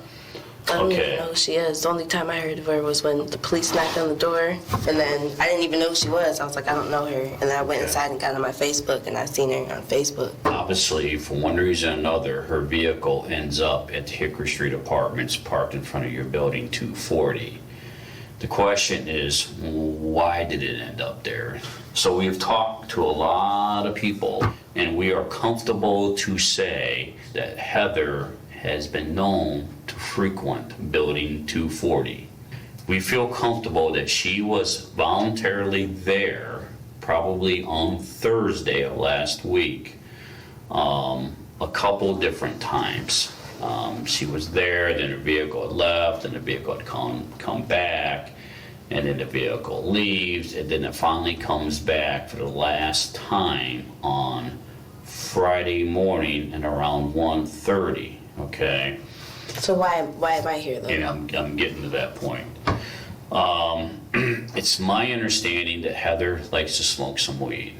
Okay, she does it on almost probably on a somewhat of a regular basis. She has to buy it from somebody. We know that we've had complaints on your particular apartment in reference the odor of marijuana coming from it from one time or another that led to the police knocking on the door and trying to figure out. Bro, decriminalization of marijuana really fucked over cops. Nobody ever thinks about that. You know what I mean? Like, how else are you gonna fucking lock up like, or suspect random black people for doing crimes, other than blaming the scent of marijuana? You know what I mean? It's a big deal. Nobody ever talks about policing as an institution and the damage that like decriminalization of marijuana caused in many states, really. The police have never came to my door. If the police came to my door, they better have a report. The police never knocked on my door. There is a police report. They talked to me. They spoke to me. There's a police report on March 18th. Without going back and looking at their police report, I'm not going to say that they talked to you or not, but I know there is a police report.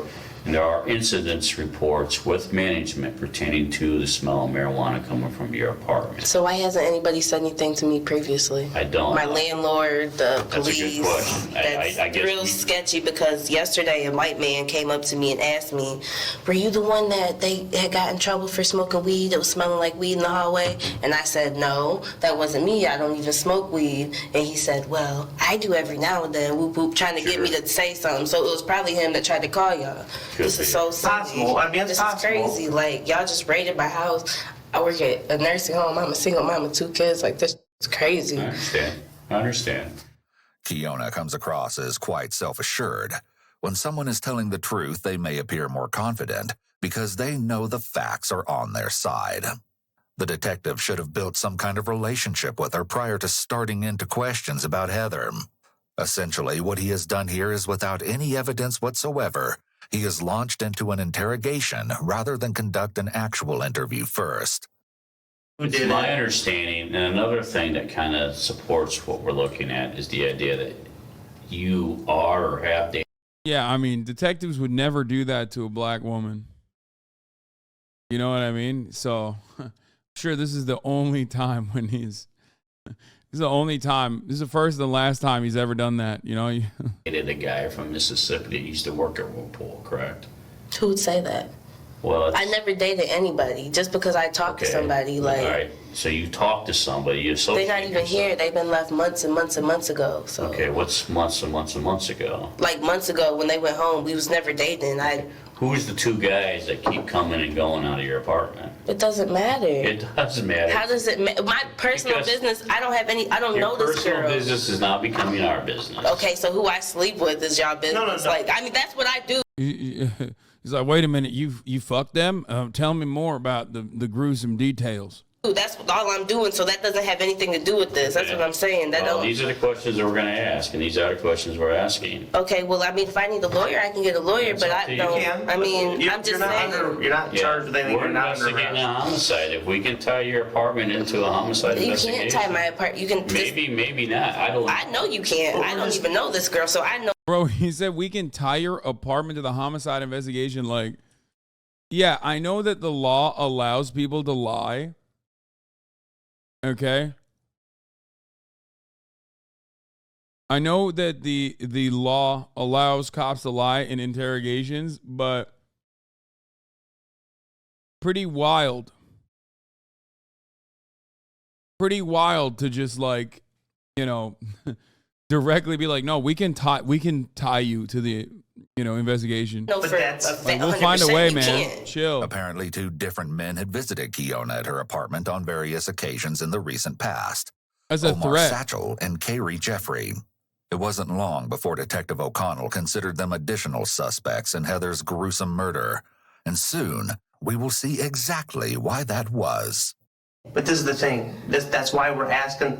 That's why we're asking the questions. And if Right, but you guys just raided my apartment. You know, yesterday when I went to my house and got that paper, my neighbors ran for me. Like, I'm out here killing people. Like, y'all just ruined my life over this because I smoked some weed. Like, this is crazy. Okay, we had probable cause to search your apartment. Okay, that's fine, but I'm just saying, like, that's... All right. I never seen this girl in my life. Don't Okay, know this maybe girl, you have, nothing. but maybe those who you associate yourself with have. Maybe people they associate themselves with. Did you talk to the previous neighbors that lived Why are you being there? so reluctant on wanting to tell us who you Because associate? y'all just raided my house and took my baby daddy to Okay. prison for 11 You years. know what Y'all it think I'm sounds like to me, Kiona? It sounds like What? you're withholding information. No, from it to a sounds like homicide. I don't... This is ridiculous. There is an important distinction here with Kiona talking about getting a lawyer. She didn't unequivocally ask to speak with a lawyer, which is why the officer continued talking to her. If this case were to go to trial, Kiona's attorneys could have argued that this should have been interpreted as a request for counsel. But it's not incumbent upon police to clarify statements, and they don't have to stop an interrogation if a suspect makes an ambiguous statement about requesting counsel. This means that the burden of clearly invoking the right rests with the suspect. It's also important to note that though Kiona is being questioned by officers, she was free to leave at any time and was neither detained nor under arrest, which means that the Miranda requirements are not in play here. It also appears that the officer was allowing emotion to control him. It's apparent he did little to build rapport with Kiona, and the major example of this is by accusing her of having something to hide. The most important aspect of Reed is to effectively have officers be viewed as advocates, possibly even allies, rather than as adversaries. Instead, the officer should have engaged in asking more open-ended questions, rather than throwing multiple accusations at Kiona. By failing to literally be curious and invite Kiona to tell her story, the officer instead made judgments which shut down further discourse, and didn't do anything to win her over. It's not uncommon to see officers become frustrated during an interview or interrogation for a number of reasons. However, a much better strategy is to show the suspect a way out of the mess they find themselves in. This way out is generally couched as the truth will set you free.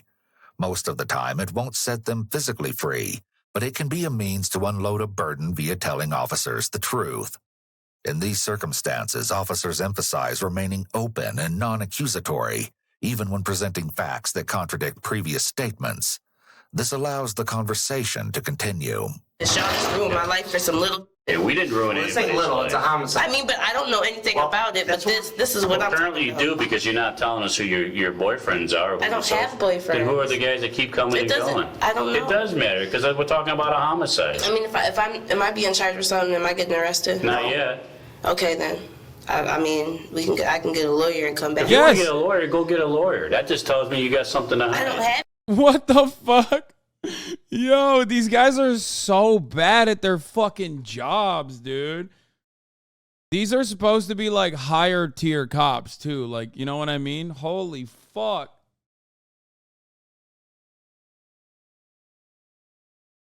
Brother, you and this attitude that you are demonstrating is one of the best reasons to literally always have a fucking lawyer when you're talking to cops. Never talk to cops without the presence of a lawyer. This is it. This is the reason.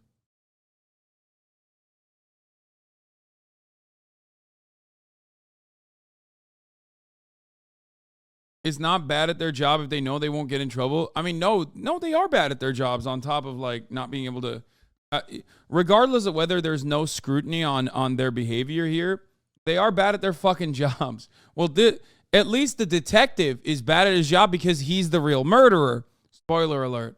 The officer is just fucking bad at his job Because ostensibly, the assumption here is that the officer is trying to find who the fucking murderer is.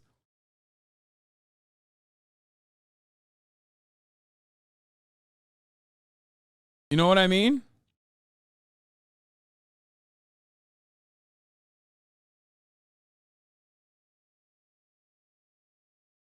Have anything to hide, but I know how y'all are. How are we? I don't know. Because we got your boyfriend and father your baby with a bunch of dope, and he's Right. been a doper for his whole entire life. Okay. We're in the wrong. So that's why you raided my house. No, that's not probably, why. That's probably because you why. had marijuana in your house. But you didn't know that? Yeah, we did. We How'd had you know reason to that? believe it. You had reason to believe that because somebody said that. We had probable cause. Because someone said they smelled odor, never been in my house, never talked to me. The police didn't come to my door and see if there was marijuana. Your odor coming out association my with house. Julian Kaiser when He's you were been in living prison there? for how long? I don't care. You're still associated with Julian I'm associated with the. That's insane. Like, oh yeah, you dated someone who used to sell drugs, which means that like you're still ill. What the fuck? Bro, that's wild to just like openly state that. That's wild. Yeah, by the way, that exact same logic is how Breonna Taylor got murdered, for the record. You know, that is what happened to her as well in a no-knock raid. The guilt by association.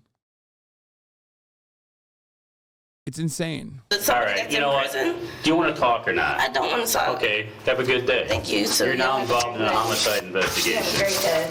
Bro, he's just like using that as a thing. You know what I mean? Guess what? Fuck you're gonna do about it, you know? You're a black woman, you have no power here, is the attitude that he has. You know what I mean? It's insane. The detectives may be misinterpreting Kiona's reluctance to share the names of the two men.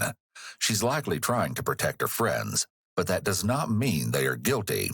It's also extremely manipulative for the detective to tell her that by asking for a lawyer, she had something to hide, when in actuality, he was just irritated that she was making a smart decision for herself.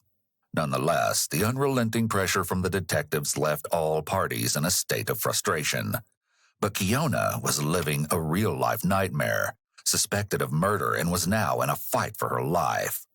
After the troubling interview, authorities were looking into the possibility of charging 3 people with the crime as they began to investigate Omar and Kairi.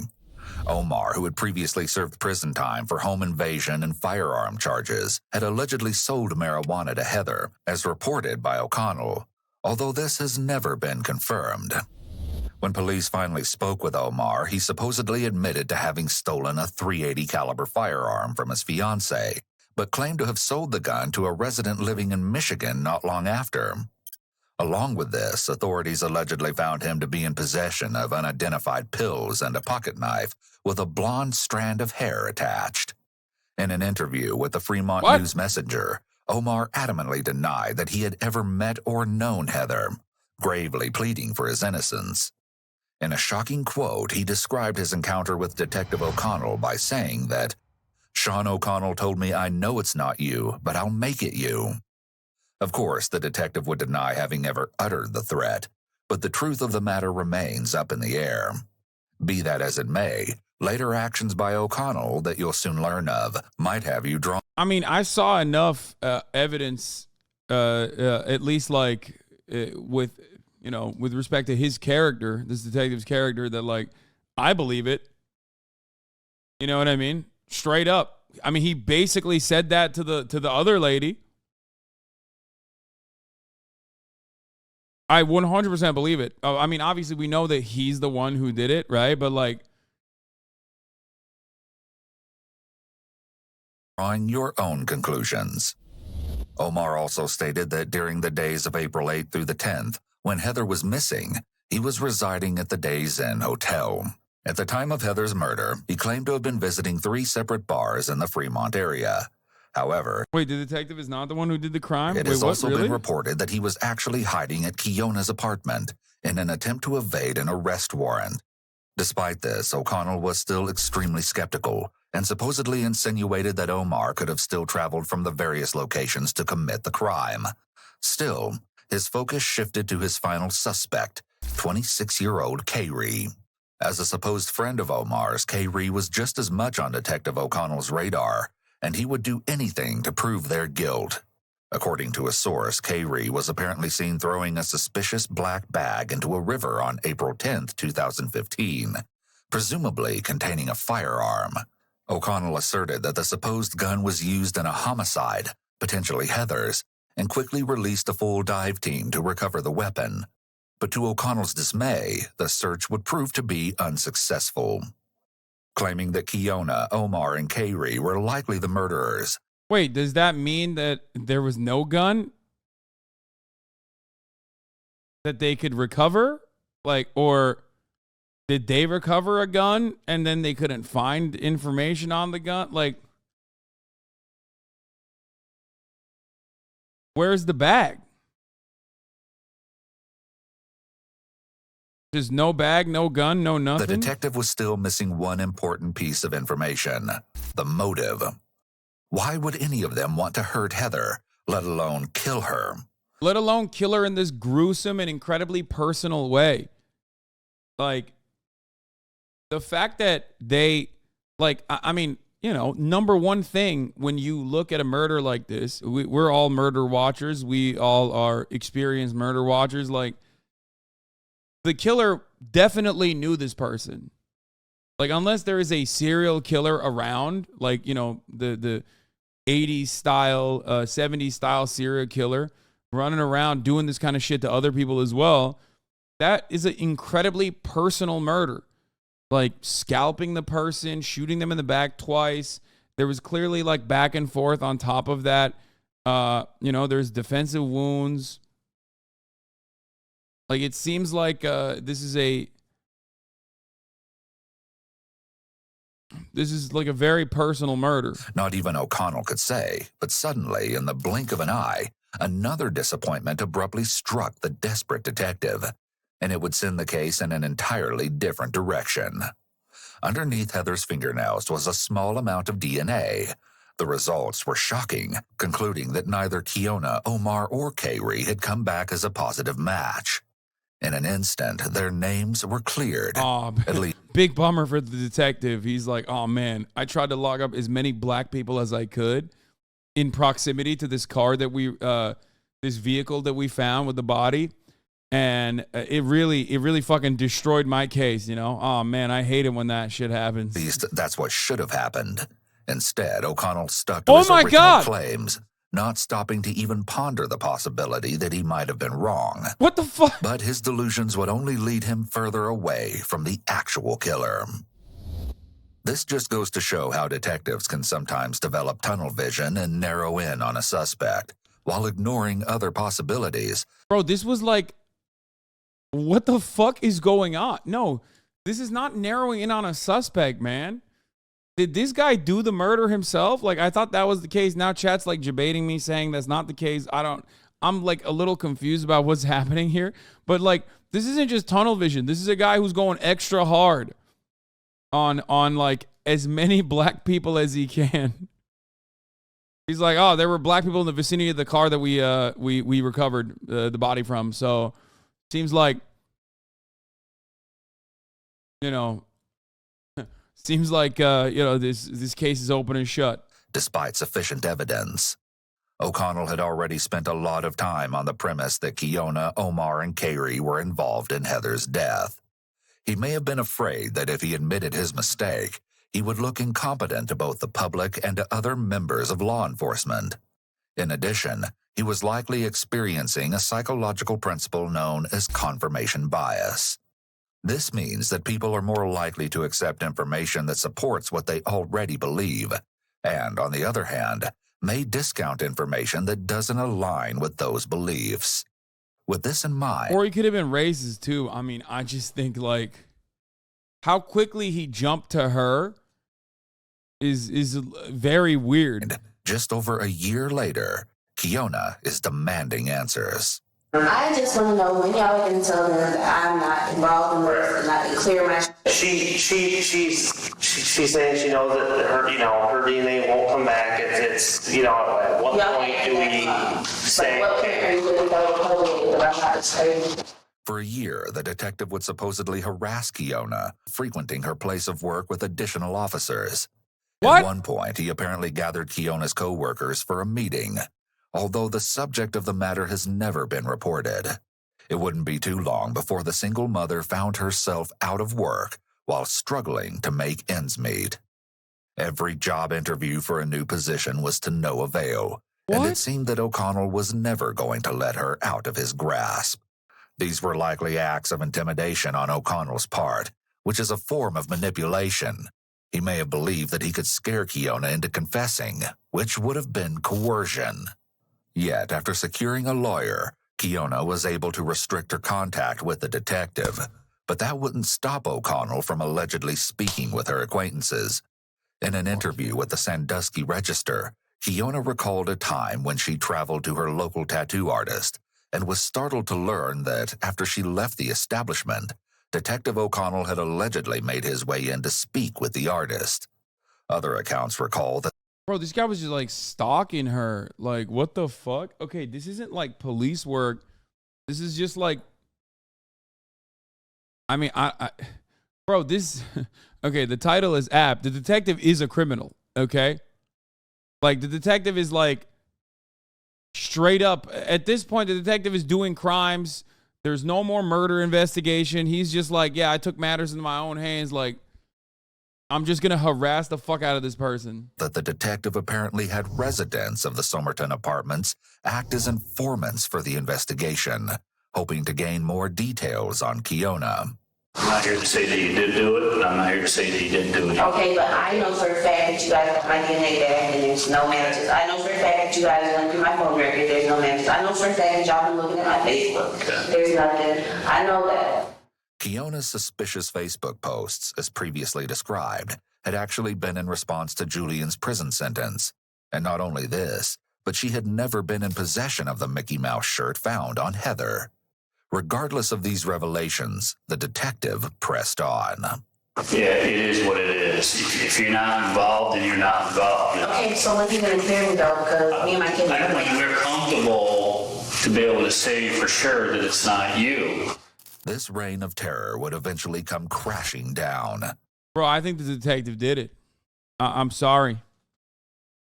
It's something. You know what he wasn't doing? Fucking police work. That's right. That's what he wasn't doing. What the fuck?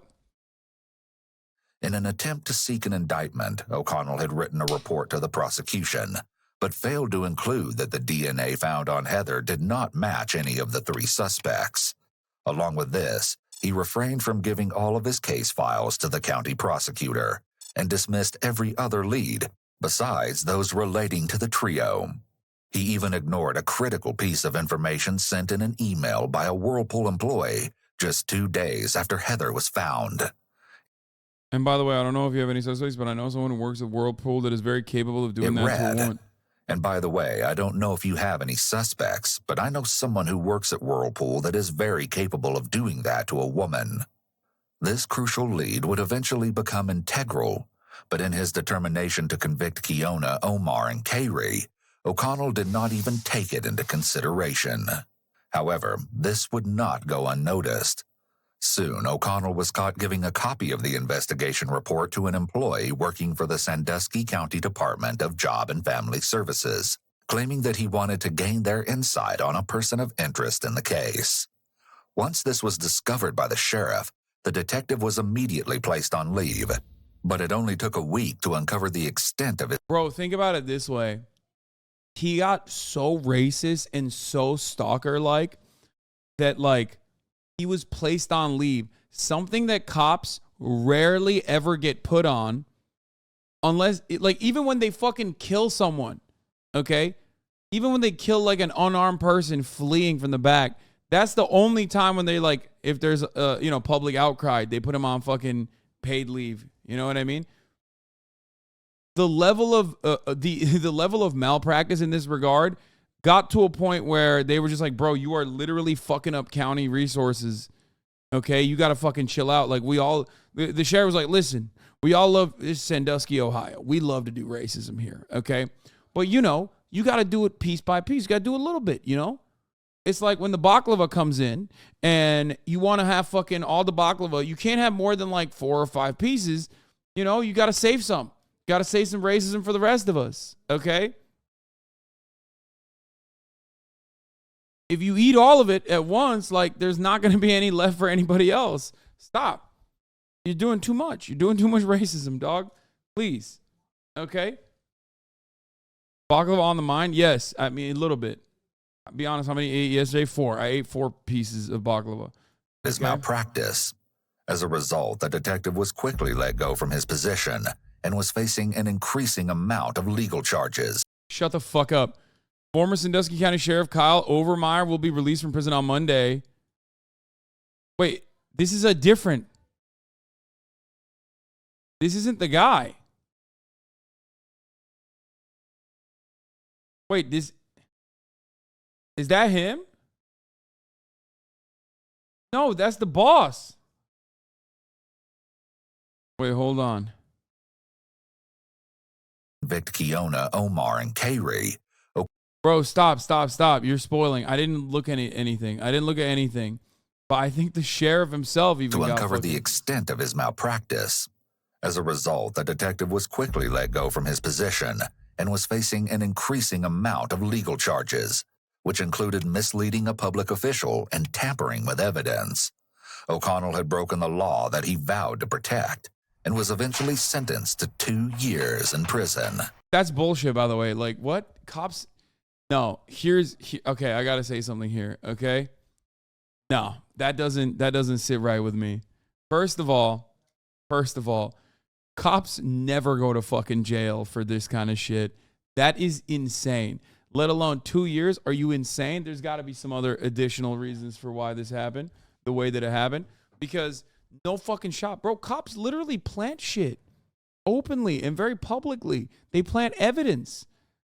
And then like the Department of Justice will come in and like actually take a look at the books, and they will find people.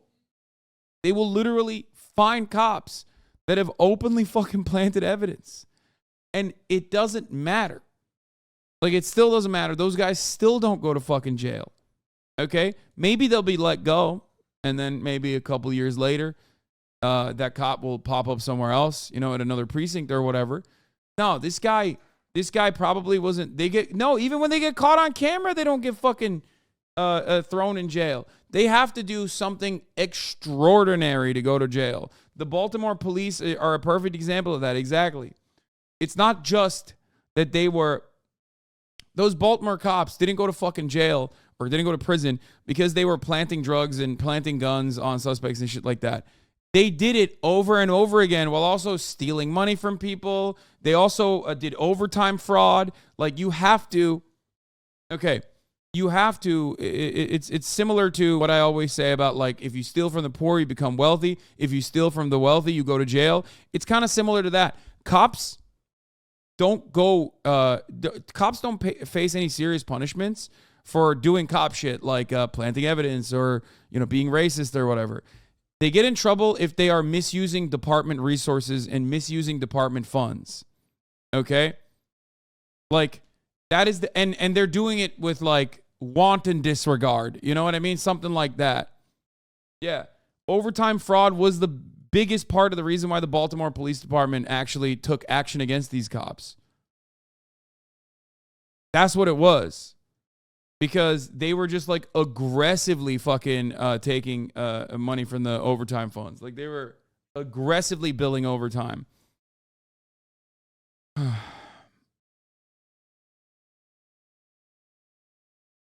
Police overtime fraud just proves they're the hardest working people in our society. That's why they're heroes. Yeah, exactly. He got in trouble for wasting the DA's time knowing the DNA wouldn't match up. I think that could be the reason. You know what I mean? That could probably be the reason. He could be a fucking top of the hour dodger. You know, that's a big crime. At the top of the hour, there's a 3-minute ad break. If you no longer want to see those ads, you know, all you need to do is subscribe, which you could do for $5 or for free with the Twitch Prime. You remember the Asian bodybuilder cop who went around sexually assaulting women and how they brought him in and they were still buddy saying, "Ah, it happens, man." Yo, that Asian bodybuilder cop situation was way more weird than the way we looked at it on YouTube videos, okay? There were a lot of fucking cops that were arrested for like pedophilia and sexual assault after that guy. I remember leaving that situation thinking he might have been considered a fucking fall guy for the whole thing. Anyway, don't be a fall guy to the top of the hour though. Like I said, if you subscribe or get gifted a sub if you're lucky, you can avoid the top of the hour ad break. Yeah, Daniel Holtzclaw, Heike got a lot of other dudes' crimes put on him. Yeah, that was a very weird fucking case, dude.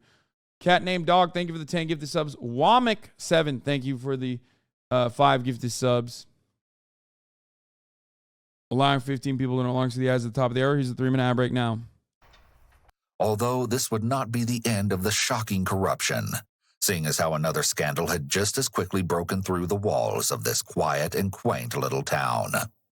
Sheriff Kyle Overmeyer, also working on Heather's case, had been caught stealing drugs from the drug take-back boxes in northwestern Ohio.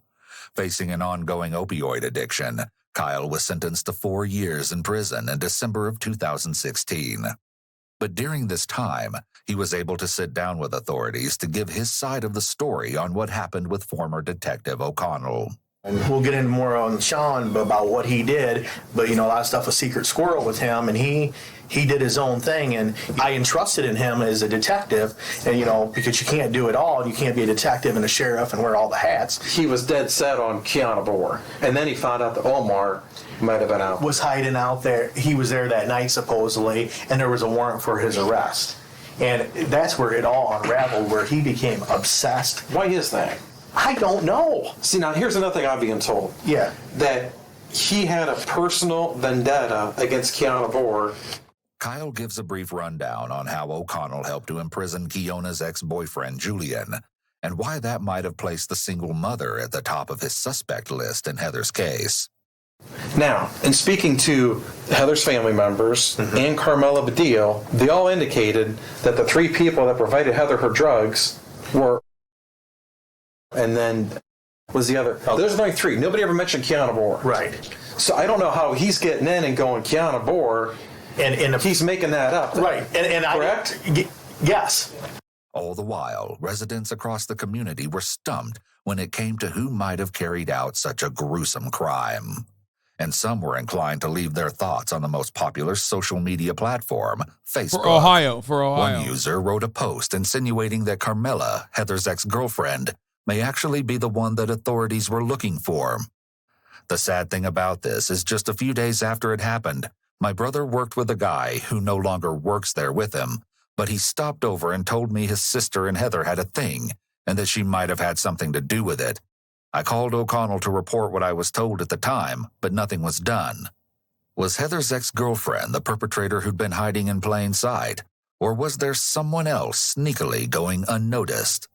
Still, I mean, both of those, I don't know, right? I don't know the details because unfortunately we only know whatever this fucking dipshit uncovered. But like literally there are key suspects in any murder that you immediately either clear or suspect of committing the fucking murder. It's the people closest to the victim. Okay? It's bananas that like you wouldn't even suspect like a former ex or anything like that. Not saying that like she did it or whatever, obviously, but if you're going to play the stat game, which cops love doing or love claiming that they do, statistically speaking, it's always proximity. The closest to the victim. Others had their own opinions. One person even stated that he knew more about the situation than most. A lot of time and dedication was lost, and I have proof. I want it done right. I had to bring up a perfected parliament to do what I did and walk it through like a gentleman. Most eerie of all, this person was well aware that corruption was lurking. The fuck? I trust very few when the problem goes all the way to the top. In addition to the online chatter, Others took their concerns directly to authorities. One account in particular stood out.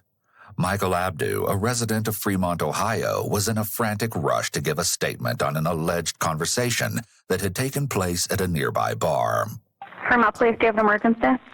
Hi, I'll be over there in about 10 minutes to give you information about the woman that was murdered over there in Quiet. Michael claims that he met 3 men at the local bar, where one had allegedly explained to him that he ordered the hit on Heather. Michael refers to this man as Mississippi. 2 other gentlemen had also been present, but he didn't know their names. Absolutely, what the fuck is happening in like small ass bumfuck Sandusky, Ohio, man? What is going on, dude? What are is it because like these people are fucking really bored? Yeah, this is some Fargo shit, dude. Are they just like bored? So they're like making stuff up? Like what the fuck? Who? What? They informed me how they killed her in the residence and took her body and put it in the trunk of the car. He said if you got any family, I suggest you do the right thing. I said, I don't understand what you're talking about. And then he said, I was the person that took care of the white girl over in Clyde. The black man said this. Write that down, black man. Finally, we got a different black guy. And I said to him, what are you talking about? What do you mean you took care of the white girl over in Clyde? He said, what? I asked the 2 Bro, I can't hear. dudes inside. We took care of business. So I went and asked the 2 guys inside, hey, the dude said you guys took, I said Mississippi said you guys took care of those 2, or took care of the girl over there in Clyde. And he said, yeah, we gave that what she deserved. The one dude turned to the other guy and said, shut the fuck up. Why would anybody walk up to a random bald guy in a fucking bar and be like, hey, by the way, we did a gruesome murder, just letting you know. And it was like a facilitated hit on a fucking single mom. Like just some random white lady, you know what I mean? Like, that would never happen. The other one then said, dude's cool. Whatever you gotta say, I'm cool with. I'm not, gonna go nowhere. Michael, clearly stunned by the recent encounter, provided a new lead for the authorities. However, just as quickly, police were able to conclude that they'd reached a dead end yet again, due to the fact that his story couldn't be corroborated by other patrons of the bar. It was clear that from the onset of Heather's case, each and every day had been afflicted by injustice. Fortunately, that wouldn't last for long. The day had finally come where a new sheriff was in town, determined to track down the real killer with no time to waste. Oh boy. Sheriff Chris Hilton quickly dismissed the previous suspects along. For the record, clearance rates are abysmal in this country across the board, but I suspect like in small towns like this is even fucking worse, I guess. Like what the hell's going on? It's been like a year at this point since the murder took place. Do they not have a lot of other murders going on, or do they also are just like this bad at covering all the other murders too? Like, the wildest shit happens in small towns. About 12 years back, a surgeon hired a successful hit on a city councilman. Wait, what?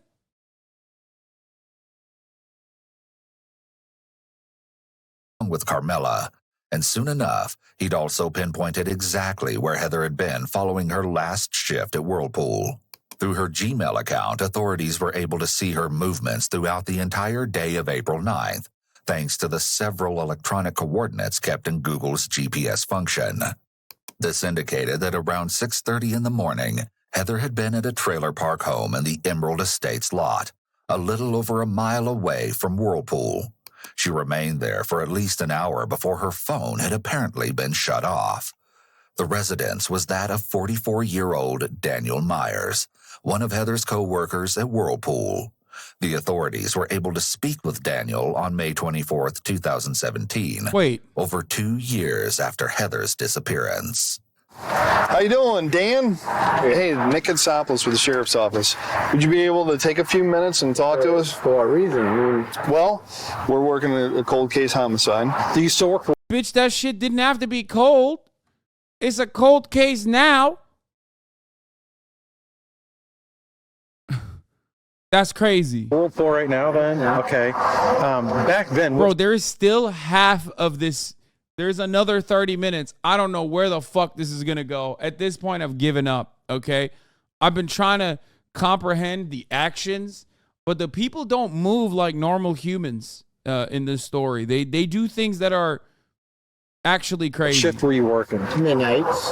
Back then, did you tell them what this is in reference to? I told him we're working an old homicide. Okay. Are you sure? Thanks, Dan. Thank you. Sorry to wake you up. I feel bad. We're just trying to, like I said, follow up on some leads and some other stuff that popped up. Did you know her at all? Very, very little. Very little. Just...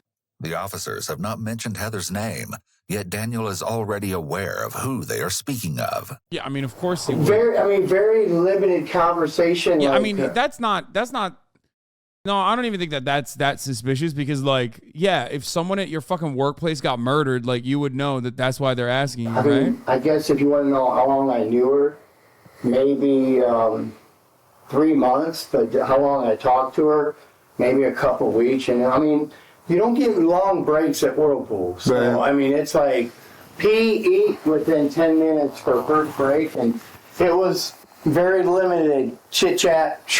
The most suspicious part about this is not that he, like, immediately understood they're talking about one of his coworkers that was brutally murdered in a fucking small town 2 years ago, but how many of the details he recalls from how limited their relationship was 2 years ago. Okay? That's the real component here. You only fucking have like this kind of like quick response. This kind of quick response. Because like in a normal circumstance, if someone comes up to you and you're like, hey, we're investigating a cold case about someone from 2 years ago. Be like, okay, like, you know, whatever. Just let's say you know exactly who it was about, right? Bro, these fucking flies are getting stronger. Like I slam them on the fucking desk and they still survive. I don't know what the fuck that's about. Anyway, it sounds like he's basically rehearsed lines for the moment. Did your mom open all the windows again? Yes. My mom? Anne. Even the chat knows. There's flies everywhere, which is very unique. It never usually happens. Oh, you're really annoyed with the flies? Okay, close all the windows, please, and the doors.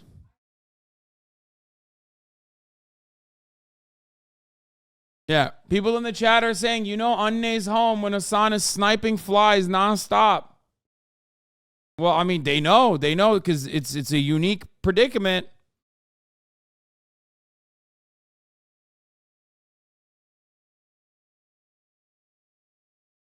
Oh, be fair to Anne, it's like 85 degrees out right now. Bro, I have the AC on way too much in the house. The fuck are you talking about? The AC's at like 66 degrees or some shit. And it's still hot as fuck in this room because they literally secretly turn it off, I'm pretty sure. Okay. Did you work in the same area as her? Yes. Okay. Daniel claims that he and Heather had never talked outside of work and primarily discussed their children while they were on their breaks at Whirlpool. She was just a sweetheart. She was very concerned about her kid, worked hard. She was always sweeping whenever she wasn't doing it. I mean, it was sad. I guess it's a little odd that, you know, you guys are...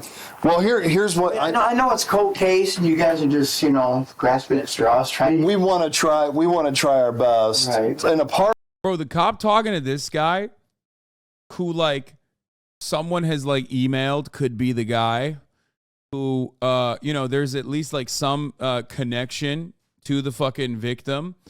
The The way they're talking to him is like, I'm so sorry to bother you, sir. I love you. You seem like a great guy. You know, you're my best friend, actually. Can't wait to play pickleball with you later. Like, where is this energy when you were talking to the 3 random black people that you handpicked? I know it's not the same cop, but it is pretty fucking insane. Don't say they're trying to build a relationship to make him talk. The juxtaposition is what I'm talking about. Please, chatters, understand something here. You can do that rapport building with a black person too, okay? But they don't do that. Okay? Part of what we've been doing when we interview people, we've been collecting DNA buccal swabs. It's basically a Q-tip. This is a little thing, and then we're off on our way. Would you be all right with that? There's no reason why I would have to do something. Oh, you don't have to. No, this is part of... If there's an issue, I'll get an attorney or something. I didn't know really the lady or anything like that, but... Nobody's saying that. This is just part of... Remember, the other cop literally was like, if you hire an attorney, even though I'm unjustifiably saying that, like, basically implying that I can make your life a living hell and have made your life a living hell, that means you're criminally liable. You're probably guilty. This guy's like, oh, I'm not going to give you a DNA swab. Fuck you. And the other cop's like, oh, sir, we love you. Can I kiss you? I think you're such a good guy. Let's go to church together. Don't give me no DNA. Don't worry about that. Just part of being thorough in what we're doing. I'll pass until there's some issues to where, you know, I'll get my attorney and see what he has to say. Thank you for the 10 gifted subs. I'm going to pass on that. The detective is trying to make Daniel more comfortable by mentioning how they ask everyone to provide a DNA test so that he will be more inclined to agree. And while every single person had supposedly agreed to the buccal swab, Daniel is the first to say no. But there was a good reason behind his unwillingness to provide a sample. 2 days later, authorities went knocking on his door once again. We need to follow up a little bit more in regard to that. All right. Because you came off work that morning, right? Right. Okay. And there was nobody else in your trailer at that time.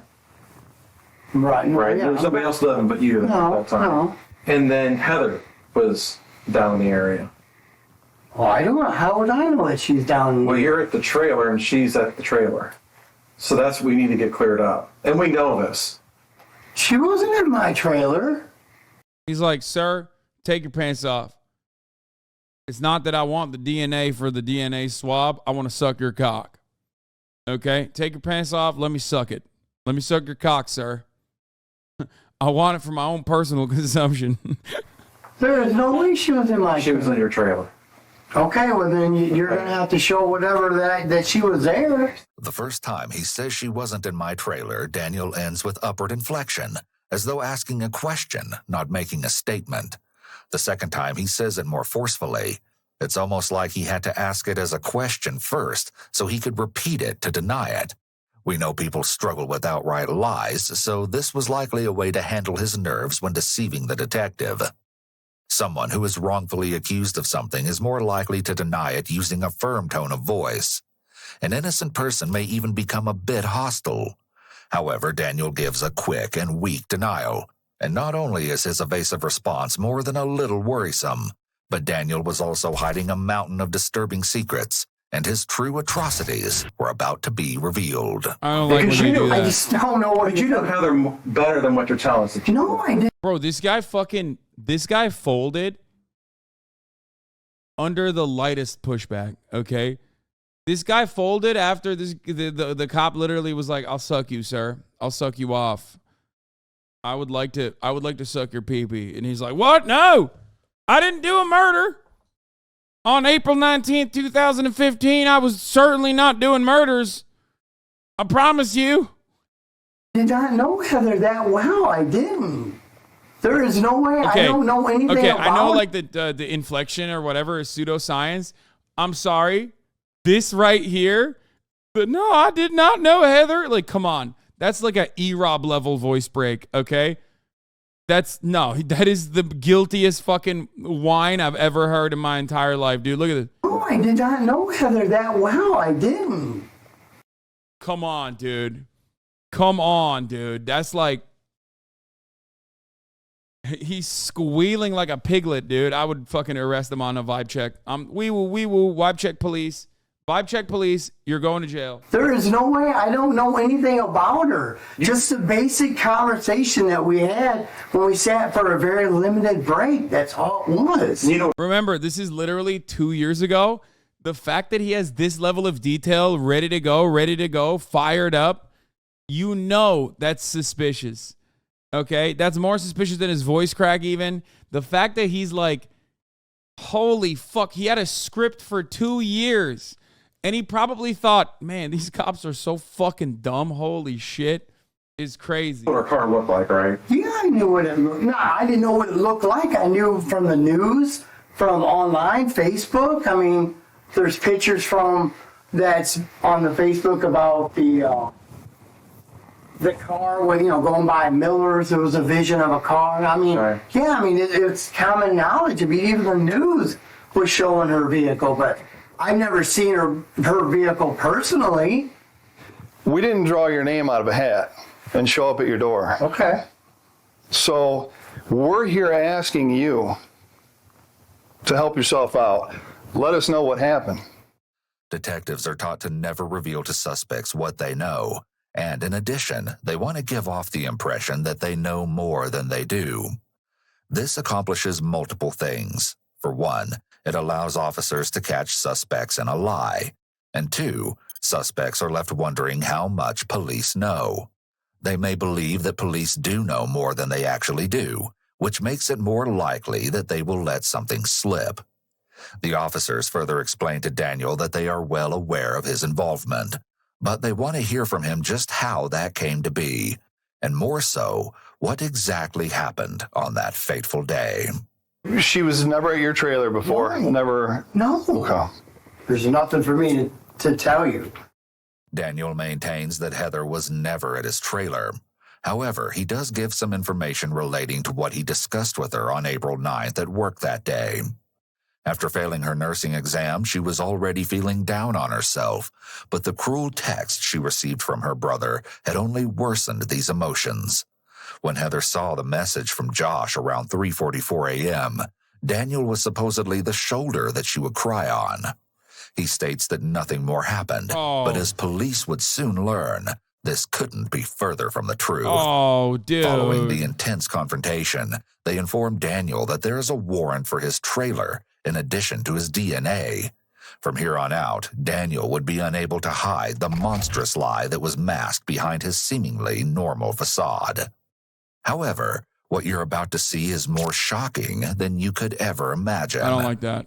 Taking a closer look, authorities were stunned to learn that Daniel had apparently mourned the loss of Heather. He attended her funeral and signed the registry book thereafter. Bro, this guy literally put a fucking billboard being like, I'm the murderer. And the cops were so busy trying to fucking arrest like random black people that they literally just missed the billboard being like, I'm the murderer, by the way. Just like that fucking email. Holy shit, 2 years, man. To pay his respects, even going out of his way to donate $125 to the GoFundMe account of Heather's family, writing a now disturbing message. Heather, you were such an amazing person. Although we've only known one another for a short time, I've come to appreciate our talks about our kids. I'm distraught that there will be no more of your smile at work. You will always be in my thoughts. Your daughter will always be in my prayers. God bless you, little Missy. Danny and Ethan Myers. Apparently, he had also posted to Facebook that he was unable to eat or sleep due to the frightening situation. Daniel likely enjoyed inserting himself into Heather's world. Bro, he literally was just like, okay. I mean, he was just fucking signaling to everyone that he was, out and about. He was basically writing line items on how many times he could get away with like this crime, it seems. This way, he may have felt a secret thrill at the funeral, playing the part of a grieving co-worker, all while relishing in the fact that he was the only one who knew the truth about what happened to her. In addition, he may have believed that staying close to the situation would make him appear less suspicious. But when in fact the only thing that, helped him get away with it was, him being white. That's turns out that's what it was. The investigation continued. It was quite clear to police that things weren't adding up. Just 5 days after Heather was found, Daniel had purchased new plywood flooring for his home, and at the end of the month, a new mattress. Along with this, over a year later, he made a trip to the local dentist to repair a set of cracked and broken teeth. But the reason for the dental visit would be anything but typical. Several other purchases were also discovered, such as materials to repair a deck, lawn chemicals, light bulbs, galvanized nails, and paint. But this could all be explained away, even though a new revelation was far more difficult to rationalize. A warrant had finally been obtained to perform a DNA test on Daniel, and it concluded that the sample from underneath Heather's fingernails was a complete match to that of her co-worker. Over 2 years later, the truth of the devastating matter would finally be revealed. When police officially searched Daniel's trailer, the findings were unsettling, to say the least.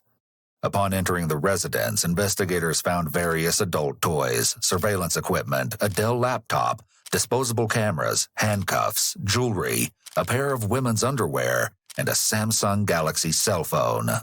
Furthermore, they located several... Okay, what the fuck?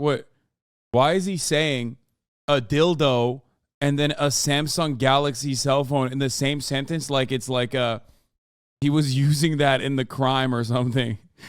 What the fuck? He's like, it's very disturbing that this criminal mastermind was using a Samsung instead of an iPhone. Unless it's her phone. You know what I mean? He's like, a Dell laptop. red and brown stains on the bottom of Daniel's carpet. A sample taken from the rug would later come back positive for blood. Not only that, but Daniel had been keeping videotapes documenting his encounters with women and had bizarrely Googled nursing textbooks online. In addition, GPS locations from Daniel's truck uncovered that he had frequently driven by Heather's house between the months of March and April of 2015, and had even made his way to the Somerton apartments on one occasion. But once the horrific event took place, his travels around these specific locations came to a sudden halt. Surprising considering he went to the fucking funeral. This could suggest that Daniel was obsessed with Heather and stalking her, but at some point his behavior escalated. It's possible that if Heather discovered that he was following her and she confronted him, he may have lashed out. Alternatively, he may have expressed interest in her and she rejected him, which made him angry. On top of this, there was also alleged evidence that Daniel may even be connected to more than one crime. On June 1st, 2017, 2 years after Heather's horrendous murder, Daniel was finally taken into custody. One of the investigators asked the other officer to remove the handcuffs from Daniel and instead handcuffs him to a hardpoint in the interrogation room. It seems as though the officers aren't comfortable at this point to completely uncuff him. You were told you were under arrest, right? Okay. No Miranda rights at all. Okay. So nobody's spoken to you yet. That's what we're going to do this right now. Right. Well, you are under arrest. And that, I heard the deputy tell you that when we were out there. No, he's not. Okay. Dog, you got a fucking handcuff on you. You're under arrest, okay? Yeah. Jesus Christ. And he said that, but didn't tell you anything else. Right. Okay. We're here to tell you this is in connection with the Heather Bola. Okay. The officer reads Daniel his Miranda rights, and he quickly requests an attorney, although he still answers one question. What is your past for your cell phone? I had about a week. Can we write it down? Yes. Passcodes. What a fucking idiot. Why would you ever say that, dumbass? I mean, I'm not rooting for the criminal here, but like, what an exceptionally stupid murderer, dude. What an exceptionally idiotic fucking murderer. Oh my Lord. Mind-boggling to me that this guy got away with a fucking gruesome murder for 2 goddamn years. There is literally no better indication of how fucking awful these cops are. And also how, in many respects, white supremacy ends up harming white people regularly. to cellular phones are protected under the Fifth Amendment in some jurisdictions, and the contents of a phone are generally protected under the Fourth Amendment. In all likelihood, Daniel just waved. Bro, the cops were like, damn. Like, that worked? That's like, there is no world in which that works. Like, he literally was just like, can you give us your passcode to your phone? Wow, it worked. We need to try that more. Hank, we got to try that next time. These guys are dumb. Some very important Fourth and Fifth Amendment protections by voluntarily giving up his passcode and consenting to a search of his device. You should never give up a phone, its passcode, or its contents without a warrant. Even then, good counsel will attempt to have this warrant overturned or the admission of evidence obtained via the warrant excluded from evidence. By surrendering these rights, officers no longer need to develop probable cause to obtain a warrant in the first place. This essentially allows them to go on what attorneys call a fishing expedition, where they might find evidence of a crime, but may also find additional evidence linking a suspect to other previously unknown or undiscovered crimes. Waiving these rights places the suspect in greater jeopardy from this perspective. Assuming the case goes to trial, the suspect has harmed their case by freely offering additional and possibly incriminating evidence to the prosecution. You get your attorney, you get situated in, you let me know. We'll sit down with you and your attorney. I think you got a story to tell. And it was quite the story. Following his arrest, 10 other women had come forward, claiming that they had been assault victims of none other than Daniel himself. And while incarcerated, the suspect had attempted to regain contact with many of his alleged victims by writing handwritten letters. Although in a conversation for Wait. has harmed their case by freely offering additional and possibly incriminating evidence to the prosecution. You get your attorney, you get situated in, you let me know. We'll sit down with you and your attorney. I think you got a story to tell. And it was quite the story. Following his arrest, 10 other women had come forward, claiming that they had been assault victims of none other than Daniel himself. And while incarcerated, the suspect had attempted to regain contact with many of his alleged victims by writing handwritten letters. Although in a conversation from jail, he learns that this may not be a possibility. Bro, this motherfucker never really, like, made any attempts to hide his crimes, dude. Like, what the fuck? Handwritten? Like, paper trail shit? Like, he was just, bro, this dude literally, if he wasn't caught for this, I feel like he was going to take out a billboard. I feel like,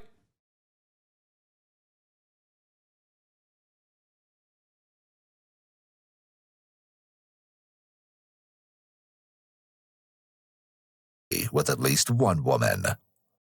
All right, did you get a chance to go see what the address was? He said she does not want anything to do with you. Oh, well, how does that then? After about 3 weeks ago. Huh? Well, why didn't you mention something to me then? Because I didn't want to hurt your feelings. Well, it don't hurt my feelings. I just wanted to send her a card, but... She said don't, because if you do, she'll get you for harassment. I mean, a lot of these women that you want to, you're trying to contact, they're scared of you. Right? You know, I don't know, Danny. I don't know what you want us to do. Right, well, enough said. In one of the letters Daniel wrote, I mean, this is like Twitch stalker behavior, you know what I mean? Like, dudes who stalk like Twitch streamers, like, this is how they think that they have like a relationship, but he had it with like 11 people. So many emotions in one. Not sure why I'm writing now. First off, I guess you really... Okay, I'm sorry, but his handwriting is quite nice. That's unrelated to the issue at hand, but holy fuck, that's a beautiful cursive. Didn't know me after all. I was never violent with you. You enjoyed my forcefulness. You told me many times. Almost... Bro is out here literally doing an Andrew Tate. Like, this is Andrew Tate WhatsApp messages to his victim. Like, this is the same energy. Most instructed me on what to do. You always told me you liked to be held down. Maybe your memory wasn't as good as mine. As the note continued, Daniel insisted that the unknown person was in favor of his disturbing actions. Although it hasn't been documented if Daniel was ever diagnosed, people with antisocial personality disorder often engage in this sort of emotional manipulation of their victims. They will attempt to persuade the victim into believing that they were at fault for the abusive actions. They're highly skilled at making victims doubt their own sanity along with their own memory of events, as Daniel is doing here with this letter. This is called gaslighting. In this case, he doesn't want anyone testifying against him, and he can't try to scare them into submission from his cell, so he needs to use his words to manipulate them into thinking they are wrong about what happened. And as we hear from one of Daniel's supposed acquaintances, Danny Fry, the horrifying nature of the suspected killer was confirmed even further. Well, the whole time I've known him, he's been a womanizer, you know. It's his way or, you know, no way. Bro, that's not womanizer. That's called being a serial rapist. And I know at one time, and this was, sure, God, it had been at least 20 years ago, that I believe a girl had to put a restraining order on him because he was stalking her. Danny's descriptions of the accused murderer is an excellent depiction of a person with antisocial personality. Yeah, he's a big womanizer. He was womanizing so hard that they had to put a restraining order on him. It's like, first of all, why are you friends with this person? That's number one. Number two, that's like do motherfuckers just not know the difference? Like, he's such a womanizer. He was stalking the shit out of these women. What the fuck? Personality disorder. These individuals will often put their needs first and have little to no concern for the needs and feelings of others. This is how people like Daniel are able to commit such horrific crimes. In fact, people with severe antisocial personality sometimes derive pleasure from seeing the pain of their victim, physical or emotional. Many of these individuals are considered sadistic for this reason.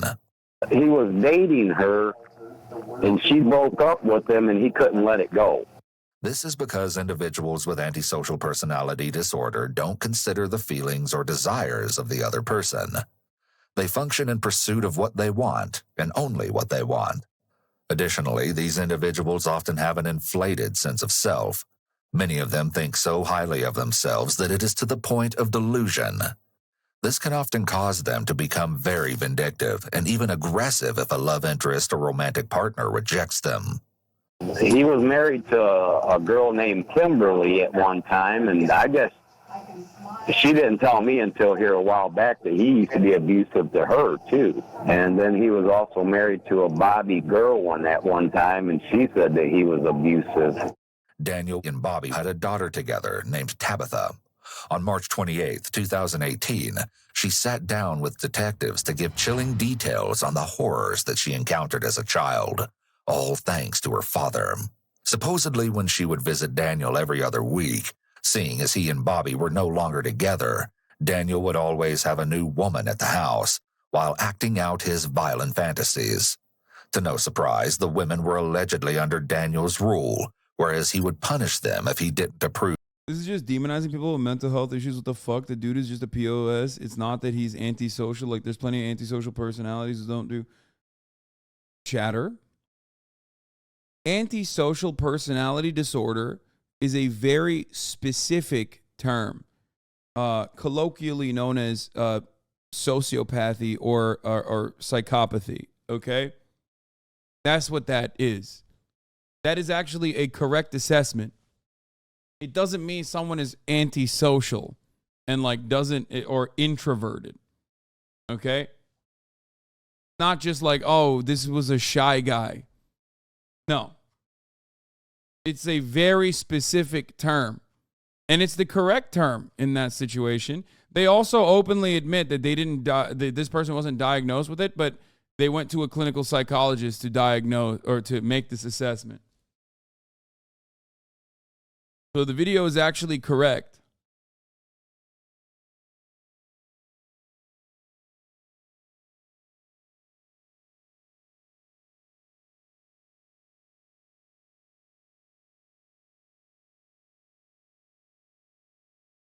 It has nothing to do with like being awkward or being a shy guy.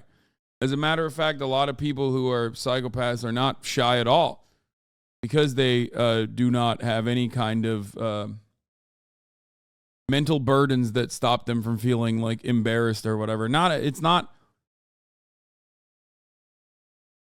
Yeah, but like calling it antisocial personality disorder still hurts my feelings. Please stop. Okay, shut the fuck up.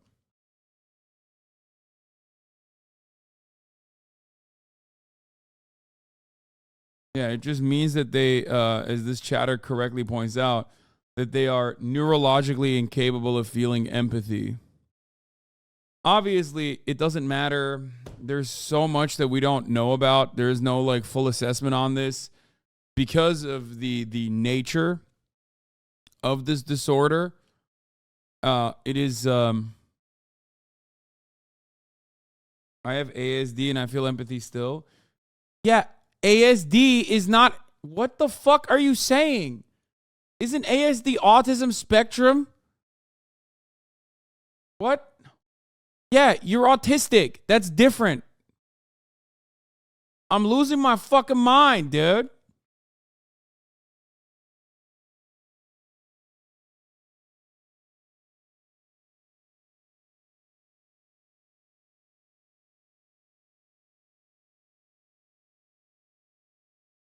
Holy fuck. People were just like, you know what? It's really fucked up, dude. I'm a very shy guy, and it seems like you're saying that all shy people are mass murderers and serial killers. Anyway, listen. Antisocial personality disorder is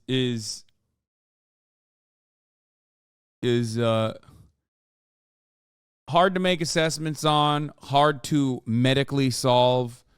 Given the nature of the disorder itself, people can be very manipulative about it.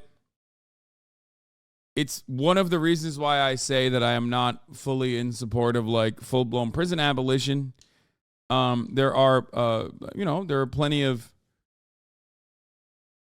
according to studies, there are people who are overrepresented with antisocial personality disorder, both in prison and also in high levels of government and corporate executive boards. So people in prison and people who should be in prison, that sort of thing. But it's difficult. It's a very difficult thing to make assessments on. It's a very difficult reason to make medical assessments on, and it's an incredibly difficult thing to technically medically cure. Stuff is sickening, but at the same time, it's supposed to be one of the dumbest criminals of all time. Yeah. I'm an antisocial personality disorder, ASPD. I just forgot the P, my bad. Oh. Yeah, that doesn't mean if you are diagnosed with antisocial personality disorder, that doesn't mean you're going to be a fucking violent murderer, or that you're going to you're going to do you have violent urges, or you're going to lean into violent urges that you may or may not have. That doesn't mean that at all. Plenty of people who are diagnosed don't actually have it. It's the same case with like every other kind of disorder.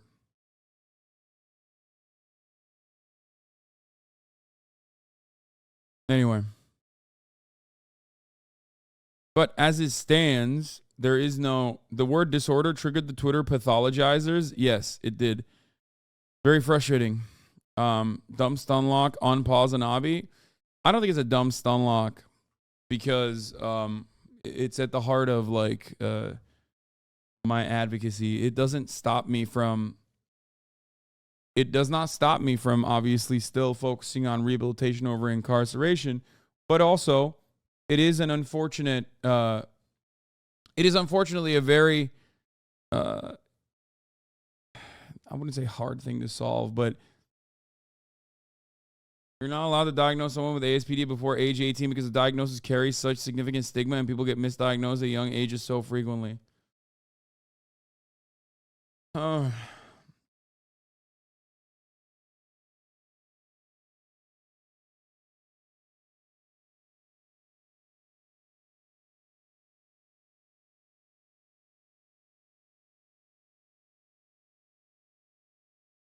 about 1% of the population that at large that are or have ASPD. Executives and such are about 3%, so 3 times more, but not a high percentage.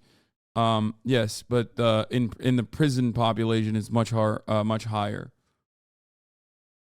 Anyway, let's continue. Proof of their behavior. He would reportedly grab the woman by her. You got called out. I wasn't planning on going to TwitchCon EU, but it turns out my cousin's wedding is in Germany the same week. I'll be in convention, never attended Europe.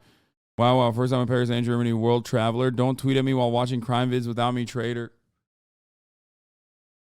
Okay, if anything, this is her fault. I mean, honestly.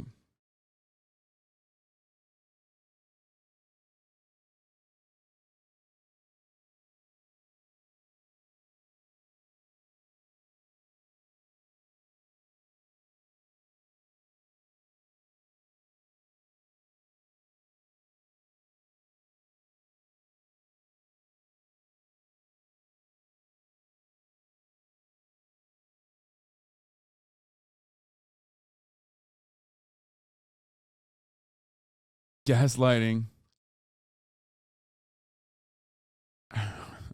Their clothes or hair and take them to his bedroom. Once the door closed, Tabitha could supposedly hear the blood-curdling screams coming from inside of the torture chamber. It was something that she would never forget. When he dated, he was dominant. They done what he told them to. No firsthand knowledge or witnessing anything like that. No, I've never seen him physically hit a woman or nothing, just what they've told me and, things like that. Okay. And then I don't know if my sister told you, but she had told me, I think it was beginning of the summer or whatever, that he tried to handcuff her to a chair. He paid her to come clean his trailer, and he tried to handcuff her to a chair. Wow. Yeah. Bro, I feel like this is the type of shit you should probably let cops know about. Like when it happens, you know what I mean? Not like later. Like this guy is just like leaking shit after the fact, and it's insane to me that he's just like, yeah, this guy's a real bad guy. He murdered people left and right. He was a real womanizer that way. He was out there murdering so much. We kept saying, hey, man, you're a real big murderer. We love that about you, but like, why is he so fucking chill? What the fuck? He was on his radar? Yeah, he's like, hey. Cop's like, dude, hold on. We got to write this down. He's like, well, there's a lot to write more about. I mean, she did have bruises on her, her wrist and stuff. He also claims that Daniel would use derogatory terms when referring to his girlfriends, basically to the point of dehumanization. This suggests that Daniel may have had a paraphilia-related mental disorder known as sadism, where an individual gains satisfaction when causing pain or fear in their partner. On top of this, psychopathy and sadism are linked, although the cause of this is unknown. But as we creep a little further down this twisted path, we learn that Daniel's crimes were darker, and there's a chance that Heather wasn't his only victim. Did you know Leanne Sluter? No, I did not. Okay. Yeah, there was about 5 or 6 years there that me and him didn't talk because my house got broken into, and some people told me that it was him because they seen him walking from behind my house that night. Leanne Sluter, a girlfriend of Daniel's from years earlier and the mother of his child, Ethan Meyer, had tragically taken her own life back in 2009. Or at least that's what authorities concluded based on her sudden death. But others believe that to be an utter and complete Bro, hello? That's a cold case too, I think. lie, especially Leanne's sister, Lori Ann Haley. In 2009, Daniel had apparently walked into Leanne's home, finding her lifeless body resting on the bed with a single 20. Bro, this is like, when like a fucking piece of shit cop that was like, planting evidence gets caught, and then they look through all of their prior clearances, you know what I mean? They look through all their prior convictions, right? An arrest record, And sometimes if you have like a woke George Soros DA, they'll conduct an investigation and actually realize that like half of those motherfuckers were literally innocent, and they'll release them. That's what they should do in this situation with this fucking guy.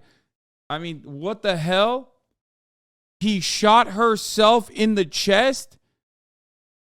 Like, they saw someone shoot themselves in the fucking chest as a suicide, and we're like, probably just no reason to believe otherwise. .22 caliber rifle gunshot wound to her chest. I brought my son home to his mom because we had the weekend deal, and I was here like an hour ago, and she answered the door. I'm like, well, maybe she's in the shower. So I went back home. Well, I had a key to get her home, and I came in, and... Bro, motherfuckers act like RoboCop when you got, like, any kind of weed on you, okay? But, like, when you're out here doing, like, multiple murders and shit, routinely abusing women and shit, like... Cops are just like, oh, I can't see nor hear anything. I don't know what's going on. This guy seems very innocent to me. Let's let him go. She said, finding someone come out here ASAP. When someone starts telling an elaborate story during a 911 call, this is a major red flag for deception. Most people who find a dead body would request help right away, and then answer pertinent questions that the operator may I mean, that's not enough to fucking convict someone, but it certainly is curious.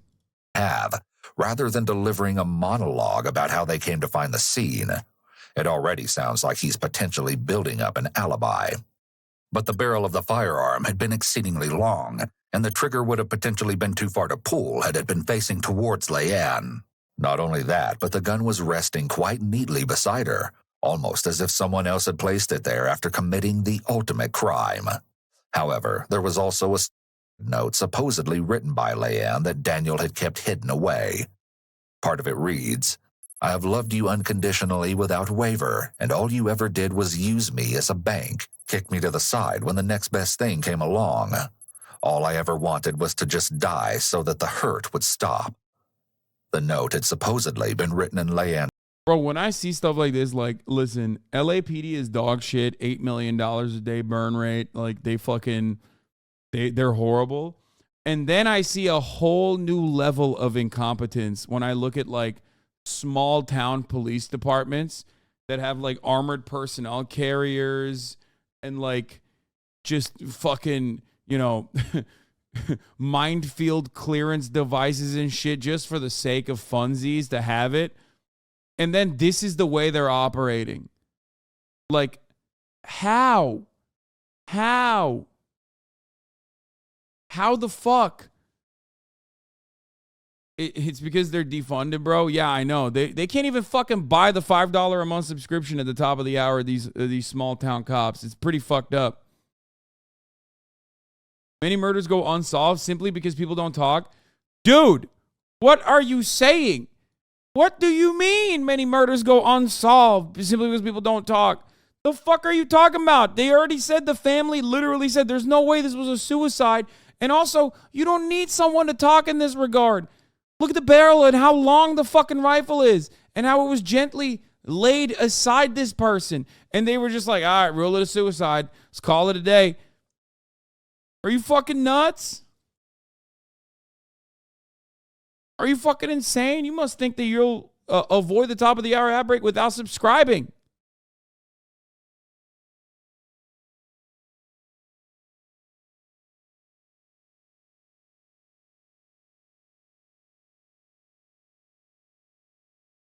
That's crazy to me. Okay. Here's a 3-minute ad break now. If you're lucky, you might get gifted a sub, by the way.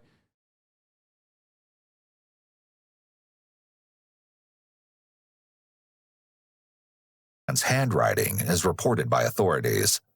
But even if the note did come from Leanne, there's no way to know that she did so of her own volition.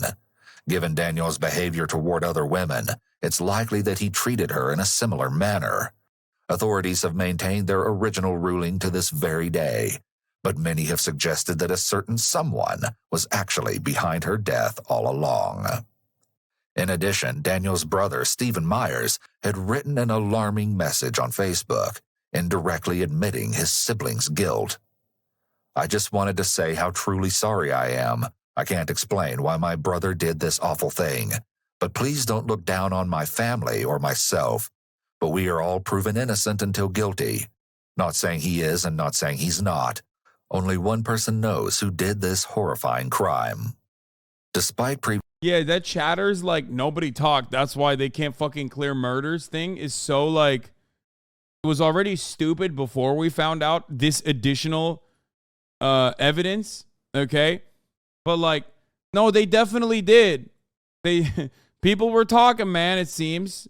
But you didn't even need someone to talk in this situation. Like, the evidence doesn't make any fucking sense.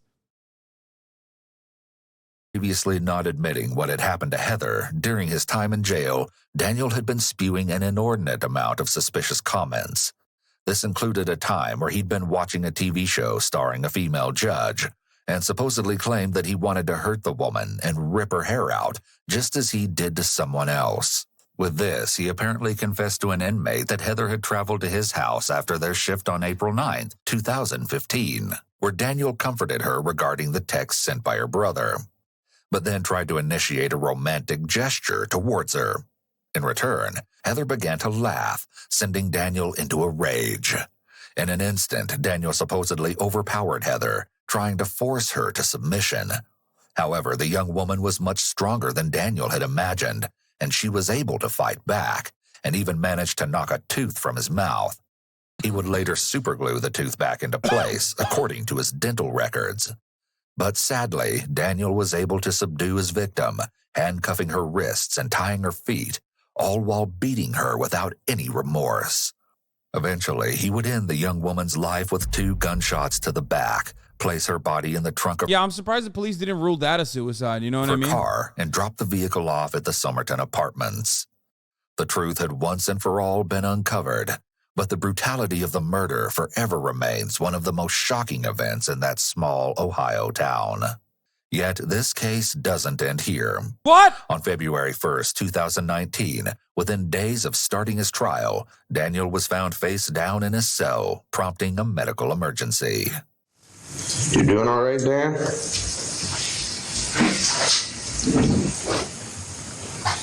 just laying down on the floor, face down. Yeah. I mean, he's alive, but I don't know what's going on. Hey, Dan, can you hear me? You all right? What's going on? You got any pain anywhere? Just sit right there. Squad's gonna come look at you. Yeah, I mean, he's As the definitely result alive. of an unsuccessful attempt to take his own life, Daniel was transported to the nearest emergency room. Yet he was unable to escape the inevitable consequences of his evil crimes. Former Detective O'Connell, who almost put 3 innocent people away for life, was sentenced to 2 years in prison in September of 2018. He should have gone to jail for longer, this dumb motherfucker, bro. Holy shit. But was eventually released in July of 2020, 2 months early. Along with this, the former sheriff who also investigated Heather's case is currently out of prison and works as a drug rehab counselor, helping others to not make the same mistakes he made. In 2019, Heather's friends and family would finally receive the long-awaited justice. During his trial, Daniel apparently ignored everything, doodling or writing the entire time, except the recap of the crime, which he listened to intently. Still, Daniel pled guilty to aggravated murder along with several other charges, ultimately avoiding the death penalty. He will spend the rest of his life in prison and will never have the chance to receive parole.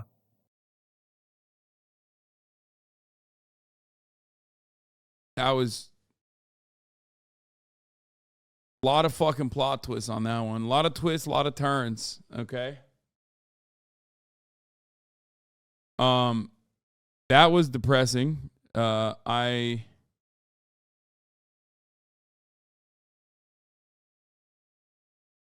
about the dude who came to the police with a hitman story from the bar? Yeah, why did they even add that in? I guess it was like another plot twist or some shit. Please stop sending me the fucking Charlie checkmark video. I don't care. Like, Love Charlie. Don't have to fucking watch every single time he makes a video, okay? Like, Charlie will fart for 2.5 minutes, and Chad will be like, dude, you got to watch this fart, okay? You got to watch him fart, dude. It's a very different type of fart than the kind of farts you're used to from Charlie. You got to see this. I've never seen a fart like this in my life, dude. It's crazy. Okay, to be fair, if he farted for 2 minutes, I would probably watch that because that would be insane. I don't think that's like a thing that you know, human beings are normally capable of. You haven't reacted to chat in a while. I know. That's because I am instead reacting to. That's right, motherfucking okay, buddy, baby.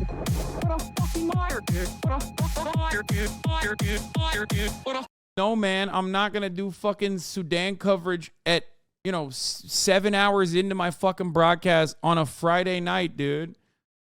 Like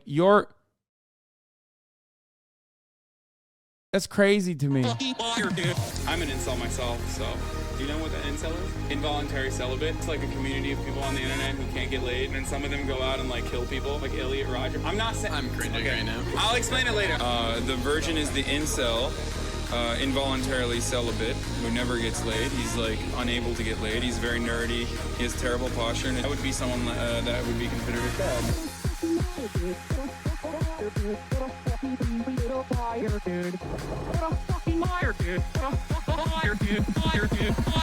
Holy shit, dude.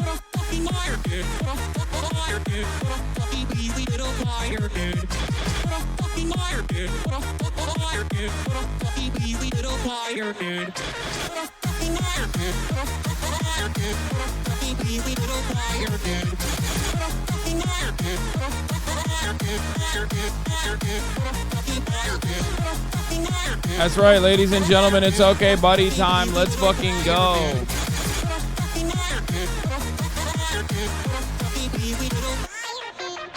This is a short. Lil Bear hasn't checked new submissions, but it doesn't matter because I avoid the fucking okay buddy subreddit like the motherfucking plague, which is why we have plenty of, no, dildos or TOS. If you make a dildo meme, it is not safe for work. In before the memes, Hasan can't show them on stream. OMG, he's speaking about the Yakuza game. I wonder when he will stream it, Hasan, to the gaming frogs.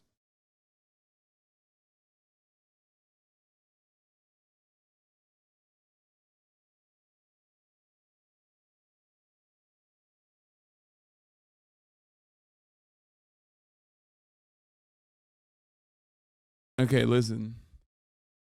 All I'm going to say is Yakuza 0 is fire, and it's not a good streaming game, and I'm enjoying it. Let me enjoy video games. I love playing video games. Sometimes I'm going to play on my own. Okay? I'm back with Azana's Ganon from the new promo. Second slide is reference used. Oh, fuck yeah. This is so sick. I love this. Failure to launch Volume 3, a collection of unused blast-offs, reposts. Speed enforced by aircraft. Taking a serving capital, jump out. Boy, the weekend needs you. Go Mufasa.com. That one, murder a sick, helpless, working class astronaut. Stomp their skull. Step 2, stomp their skull so there's nothing left for their family. Step 3, steal their money and claim you're redistributing the wealth. The hidden treasures of OK Buddy. Oh, these are sick. Running faster than the Chief Deputy Steven Seagal is a crime punishable by Aikido. Trust us, you'd prefer the ticket. These are sick. From the creators of Lawman comes a thrilling new adventure. I've been a Seagull for 35 years, brother. Steven Seagal, Coast Guard.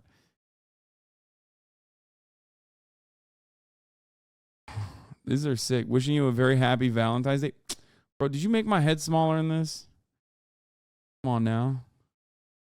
Available across the country. Crash and leak. Buy it now. Spillmaster. These are sick. Ruku. These are fire. A little serotonin boost for everyone. Ooh woo. Leaked, unaired HasanAbi merch Super Bowl ad.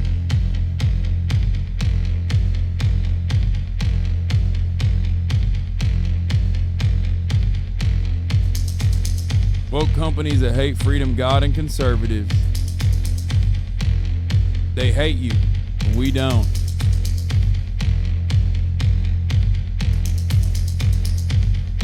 So fucking hot right now. Our pronouns are fuck/communism. Ideology carries products that align with your strong conservatives beliefs without the woke nonsense.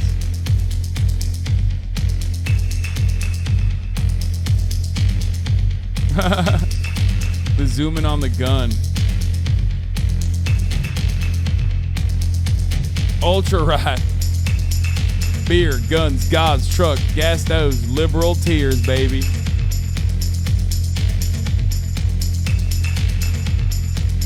Goodfellas, director, non-woke cut. All Italian and Italian passing actors replaced with actor Chris Pratt. Non-woke, sexy M&Ms. We gave the green M&M buccal fat removal surgery and some wicked hooters. Non-woke Ford F-150, airbags and seatbelts removed. Doner, non-woke. Always wanted to try doner, but Turkish food is too ethnic for you. Try our gyros. It's basically the same thing anyway. It's fucking bullshit. Subscribe.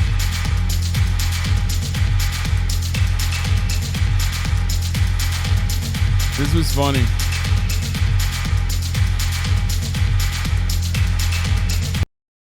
That was great. I did some drawings. Puppy stream on Sunday. Very excited. Yeah, I've seen this. This is so fire. Yeah, and also puppy stream on Sunday. I'm gonna grab the pupper hopefully on Sunday, and we'll be able to do a puppy stream hopefully. Oh, hell no, he got those Groucho glasses on. He didn't have to do me like that. The final Fast and Furious movie, Fast 9/11. What the fuck? Puppy reveal. Puppy reveal on Sunday. Me vibing at my low-paying job, listening to chat get yelled at. Fucking liar, dude. What a fucking weaselly little liar, dude. What a fucking weaselly little liar. New Hosgo emote. Yeah, I love this emote, except like the problem is it looks like I got semen. Like it looks like a cum shot, dude. I think without the semen it would be nicer. Opening frame of Tar. What time did she get up this AM? I wasn't with her. S was. Was it at the top of the hour? Yeah, me and Lydia Tar, dude, hanging out at the fucking PJ. Going to haunted houses. Hassan's mansion. New Haas just dropped. Wait, what? What does that even... Not in Bossing Say. There are no stun locks in Bossing Say. There are no ad breaks in Bossing Say.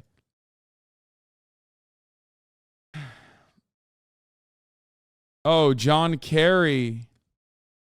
Oh, because Glenn Greenwald said I'm John Kerry. This is a photo of John Kerry windsurfing. That's a fucking deep cut. That's so deep I didn't even understand it. When Azan Conquer Constantinople remastered, Azan's bedroom. Size and location of Azan's ginormous 3 Googleplex dollar house. Azan's living room. Marat Gigahass rebellion currently happening. National anthem when mom find the poop sock. Azanlı İmparatorluğu. Azan Oman Empire. Africa, he colonized all of it. Province of India, conquered by General Austin Show because he wanted to change his name back. Province of China. Afghanistan, he invaded. Colony of Portugal, invaded because one chatter wrote Portugal news when, and he was banned for 1 second. Mamma Mia colony, he's super racist against them. Bumfuck Iowa, all the chuds are forced to live here. Province of Brazil, he never visits. Boybruv exclave colony, Turkey vassal state. Province of Austria, Azam bribed the winged hussars, they never arrived. Moldova Mama Liga's oppressed zone, he was turned into a janissary. Azerbaijan, Azan's home country. This is so dumb. This is also what Paradox games look like to me, okay? Like, if you made this, you probably enjoy Paradox games. I'm from the future. This banger just dropped. Hassan Piker last week tonight with John Oliver and all my controversies. Because HasanAbi asked if my tattoo was real.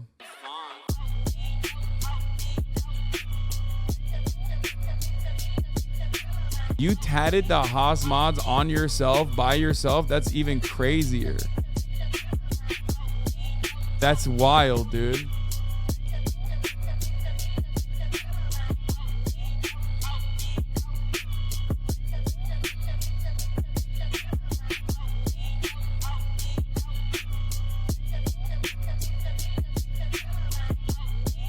That's crazy.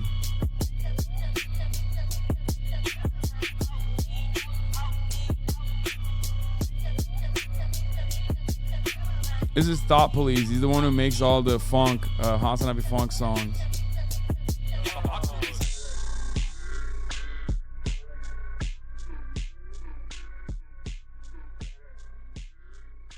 That's insane. Selfish behavior. Yeah, typical Austin, dude. I can't believe he did this. This is a real photo, by the way. He actually did that. HasanAbi's chair reacts. Gaming? Yeah! I'm looking awesome. Wait, Peter, you actually can draw. Oh my god. Lots of streaming, lots of gaming. You know, we got it all. We got it all, folks. Some of you will say, Hassan, you didn't, you know, game. You never game. Well, guess what? Oh, shit. Fuck. Oh, yeah, it's so low. Nice, I do. Ah! His line. Oh, what? They're in our spawn. It's you, feet. Oh, fuck! Ah!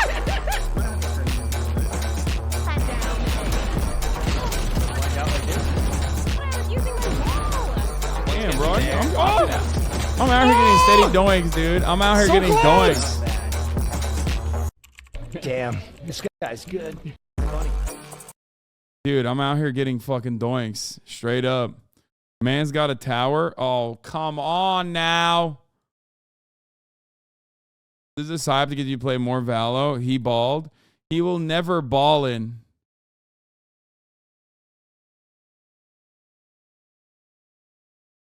So dumb. Austinox vlog is coming out on Sunday, by the way, as well.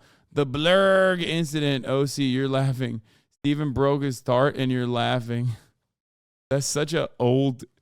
This is an old cut at this point. All right, this is all we got for okbuddy this week. It seems. Or that is literally me when I'm never balling. What the fuck are you talking about? This is fucking awesome. Hank Pecker shit. Okay. I am... Do the top pin one? No. I am... Austinox's reason for why the vlog is taking so long. He just misses so many shots, so it's a lot of CGI to make him look good. Luckily, Charlie can attest to it. Okay? That's so fucked. That he just lied about this.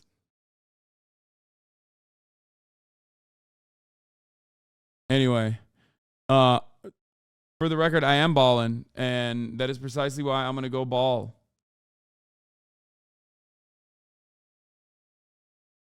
Right now, which means I'm going to end the broadcast early for you, unfortunately. Okay?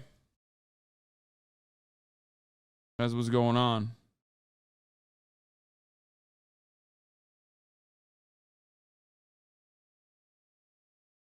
Love you guys.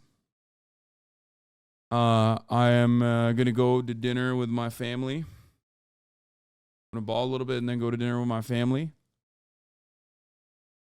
You know? And tomorrow there is unfortunately no streaming. There's no stream tomorrow, for the record, because I'm going to a wedding. It's one of those things where when you're an adult, it's one of those things that you want to skip, but you can't really do that. So I'll be at a wedding tomorrow. So I'm not streaming tomorrow. However, Sunday, like I said, I'm coming back with the puppy stream. So get excited for that. Probably be joined by Ray, Valkyrie. Yep, I love weddings. What the fuck, you freak? I don't love weddings. But, you know, you gotta do it sometimes. That's the part of being an adult. Doing things that you're not like super stoked on, but you know, you don't want to be a selfish asshole.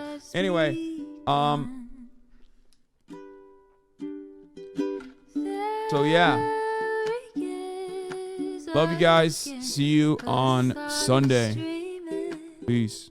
With the puppy. With a new member of the family. Peace.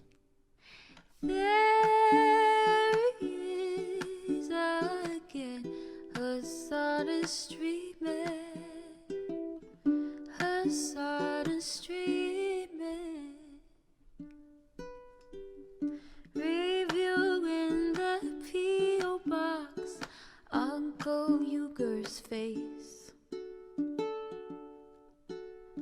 Sudden discord agitprop, great names take embrace.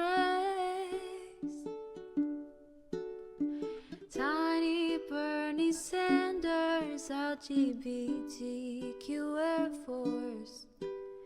The whole left at your fingertips, on at your door.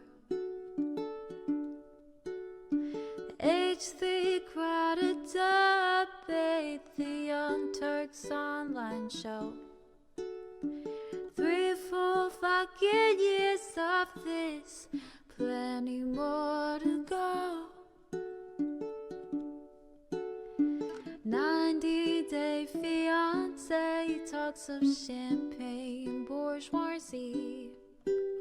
A Trump rally live reaction, a mass riot at DC.